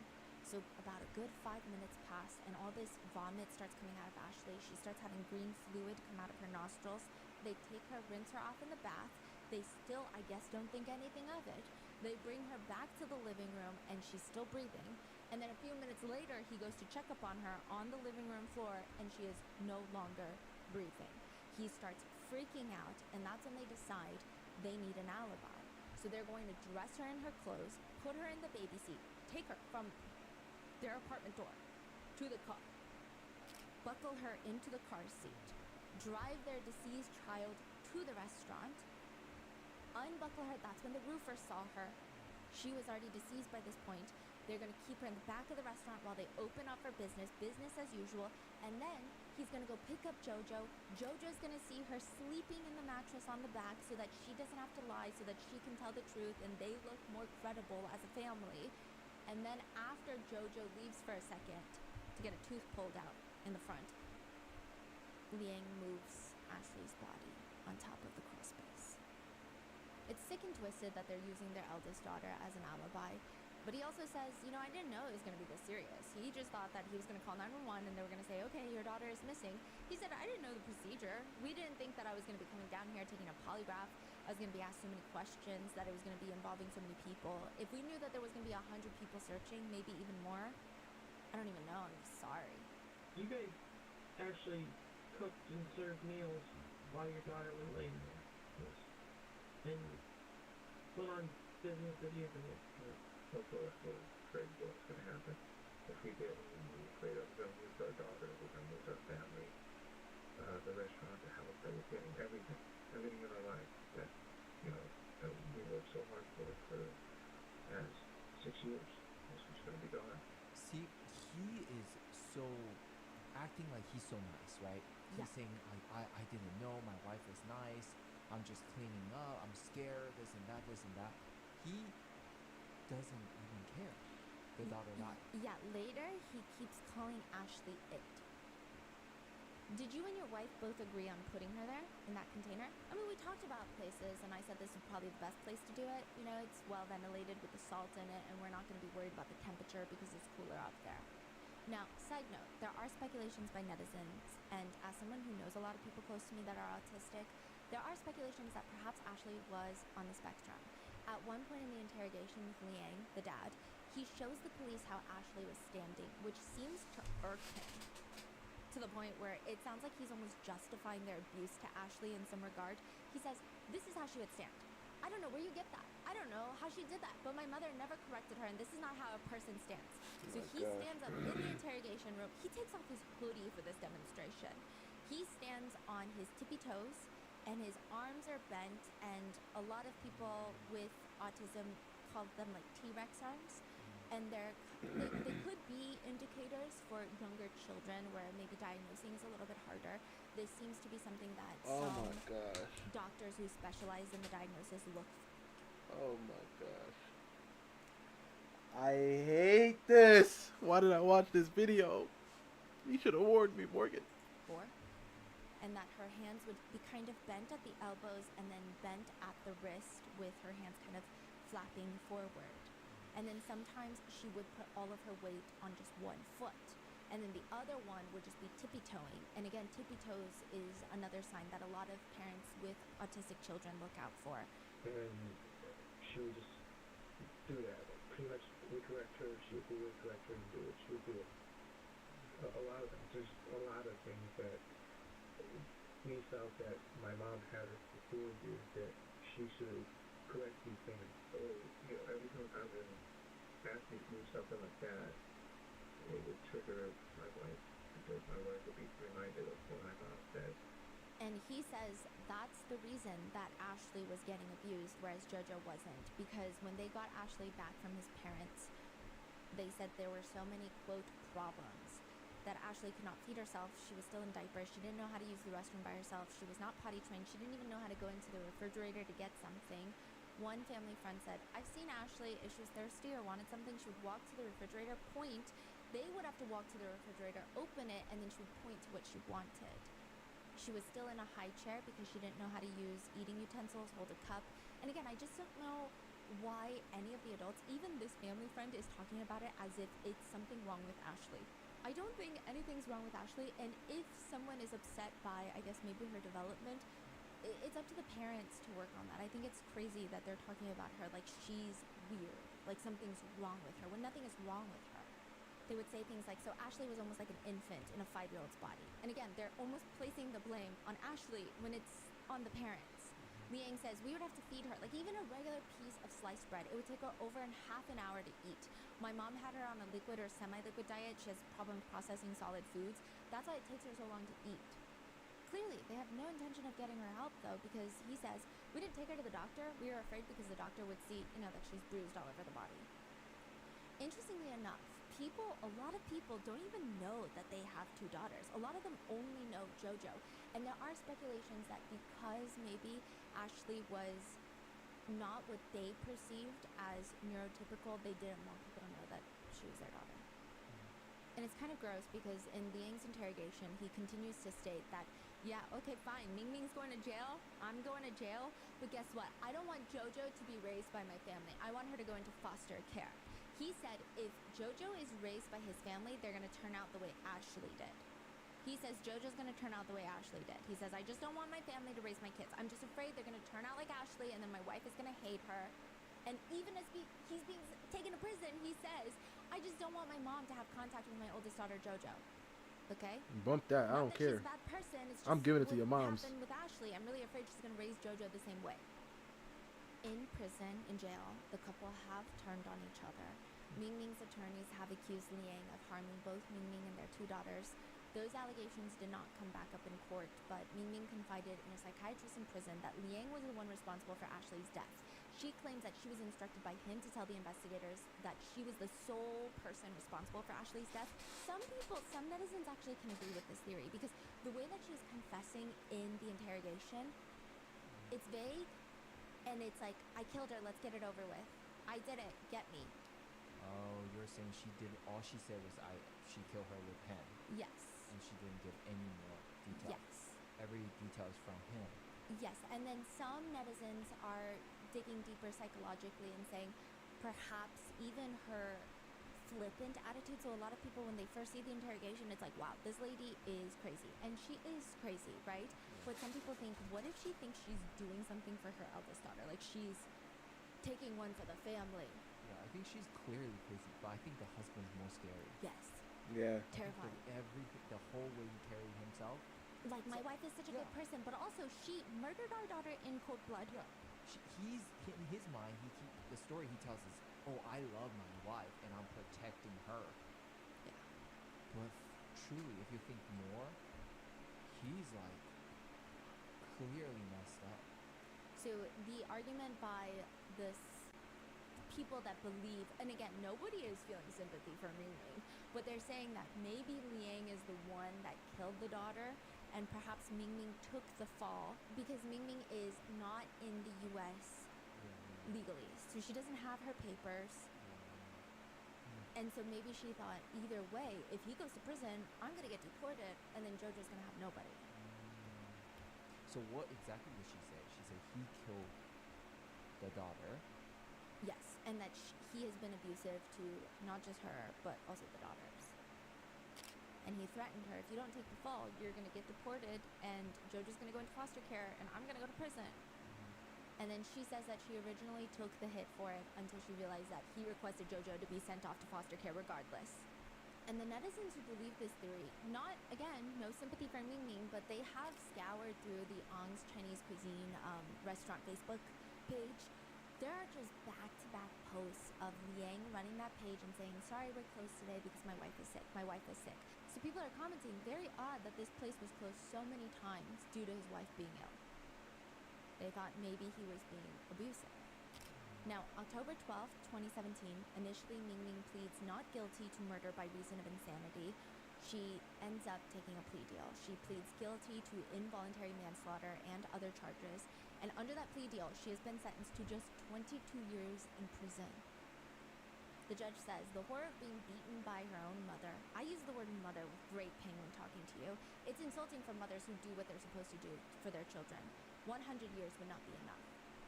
So why 22 then? It's likely because she is going to be deported back to China right after her sentence in 2040.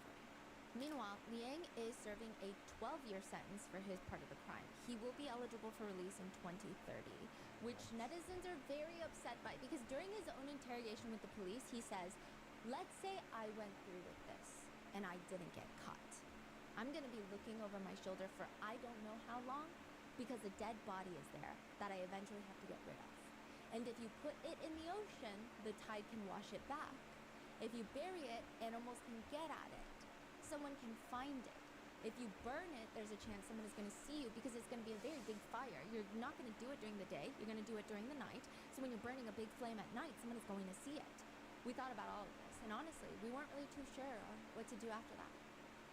One officer writes in his report, during the interview with Liang Diao, he shows no remorse for Ashley. The only time he showed remorse for was when he found out that he would not be able to see his daughter Jojo. Even during his sentencing, he tells the judge, a year ago yesterday, I lost my daughter. And he says nothing of any substantial value or emotional substance. He continues and takes a weird turn. No one is going to remember my daughter. No one. The people in my family, I don't want to be rude, but none of you remember her. None. It's so strange.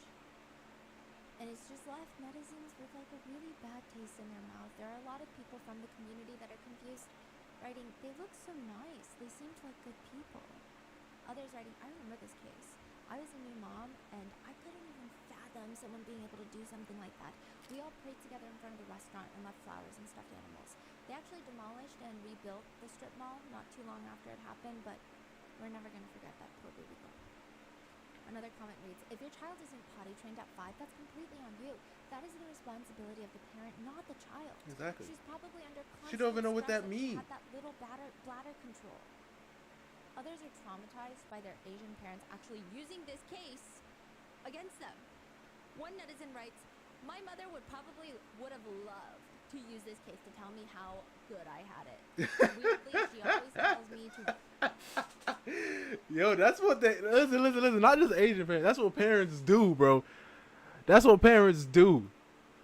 As soon as you see some kid that ends up, it doesn't have to be super extreme like this. But just like, they probably got locked up or they got caught stealing or doing something, they shouldn't have been doing. They're like, hey, did any of you guys turn out that way? That's what I thought, so I must have did something, huh? But dang, bro. Read child abuse books and tell me how good I have it. Others write, it sounds like poor baby Ashley was autistic and needed early intervention. Yeah. This breaks my heart. I hope they get buried in jail. The fact that they use their other daughter and let her see her sister, quote, sleeping Exactly. as an alibi, Oh, man. makes me want to throw up. And the thing is that sucks about the fact that they let her... the thing that makes... that does suck about the fact that they made the daughter see it is the fact that you need to understand. Especially with... just as a person in general. Once you see something... you prepare for it regardless. You know what I mean? So, her sister could have saw her. She could have saw her sister and then instantly started to come up with what she's going to do with her when she wakes up. You know what I mean? So she's looking forward to talking to her sister. And then she just disappears. And then now she's like, what's going on? You know what I mean? That's just so traumatizing, bro. Man, these parents, bro. It really pisses me off. Because I'm like, you know what? I don't even want to talk about it no more. I don't even know why. I don't know why I picked this video. Morgan said she watched it. I thought, I didn't know it was going to be like this.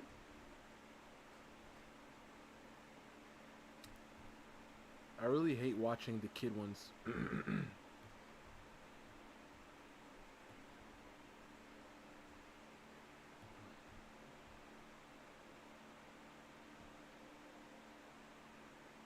Yeah, I'm not liking these at all. I like this one though. I think this is okay. But I'm really not liking these ones. Not one bit. Is to the restaurant now just read, not child friendly. Oh, wow. And that is the case of Ashley Jack. Wow, bro. The reviews to the restaurant say not child friendly. Oh, man. This one made you mad too? Why didn't you tell me that first? If you would have told me that, Morgan, I would have not watched it. Oh, man.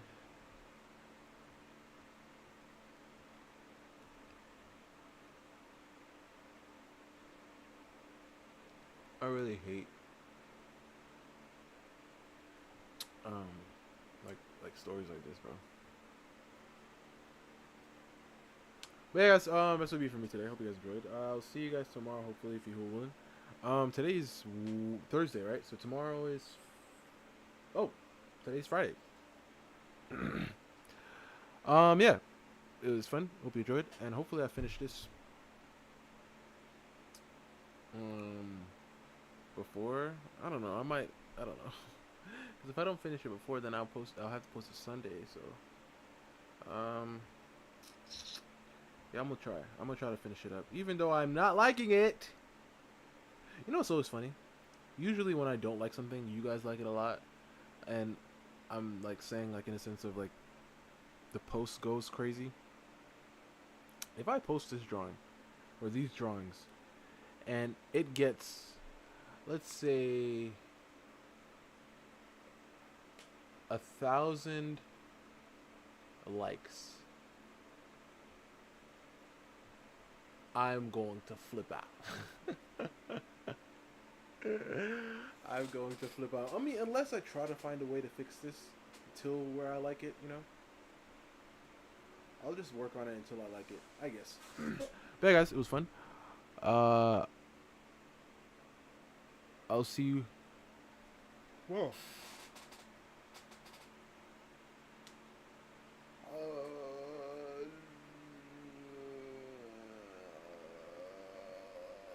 I feel like it might be a little dark. Let me do this, maybe. Lighten it up. I don't know.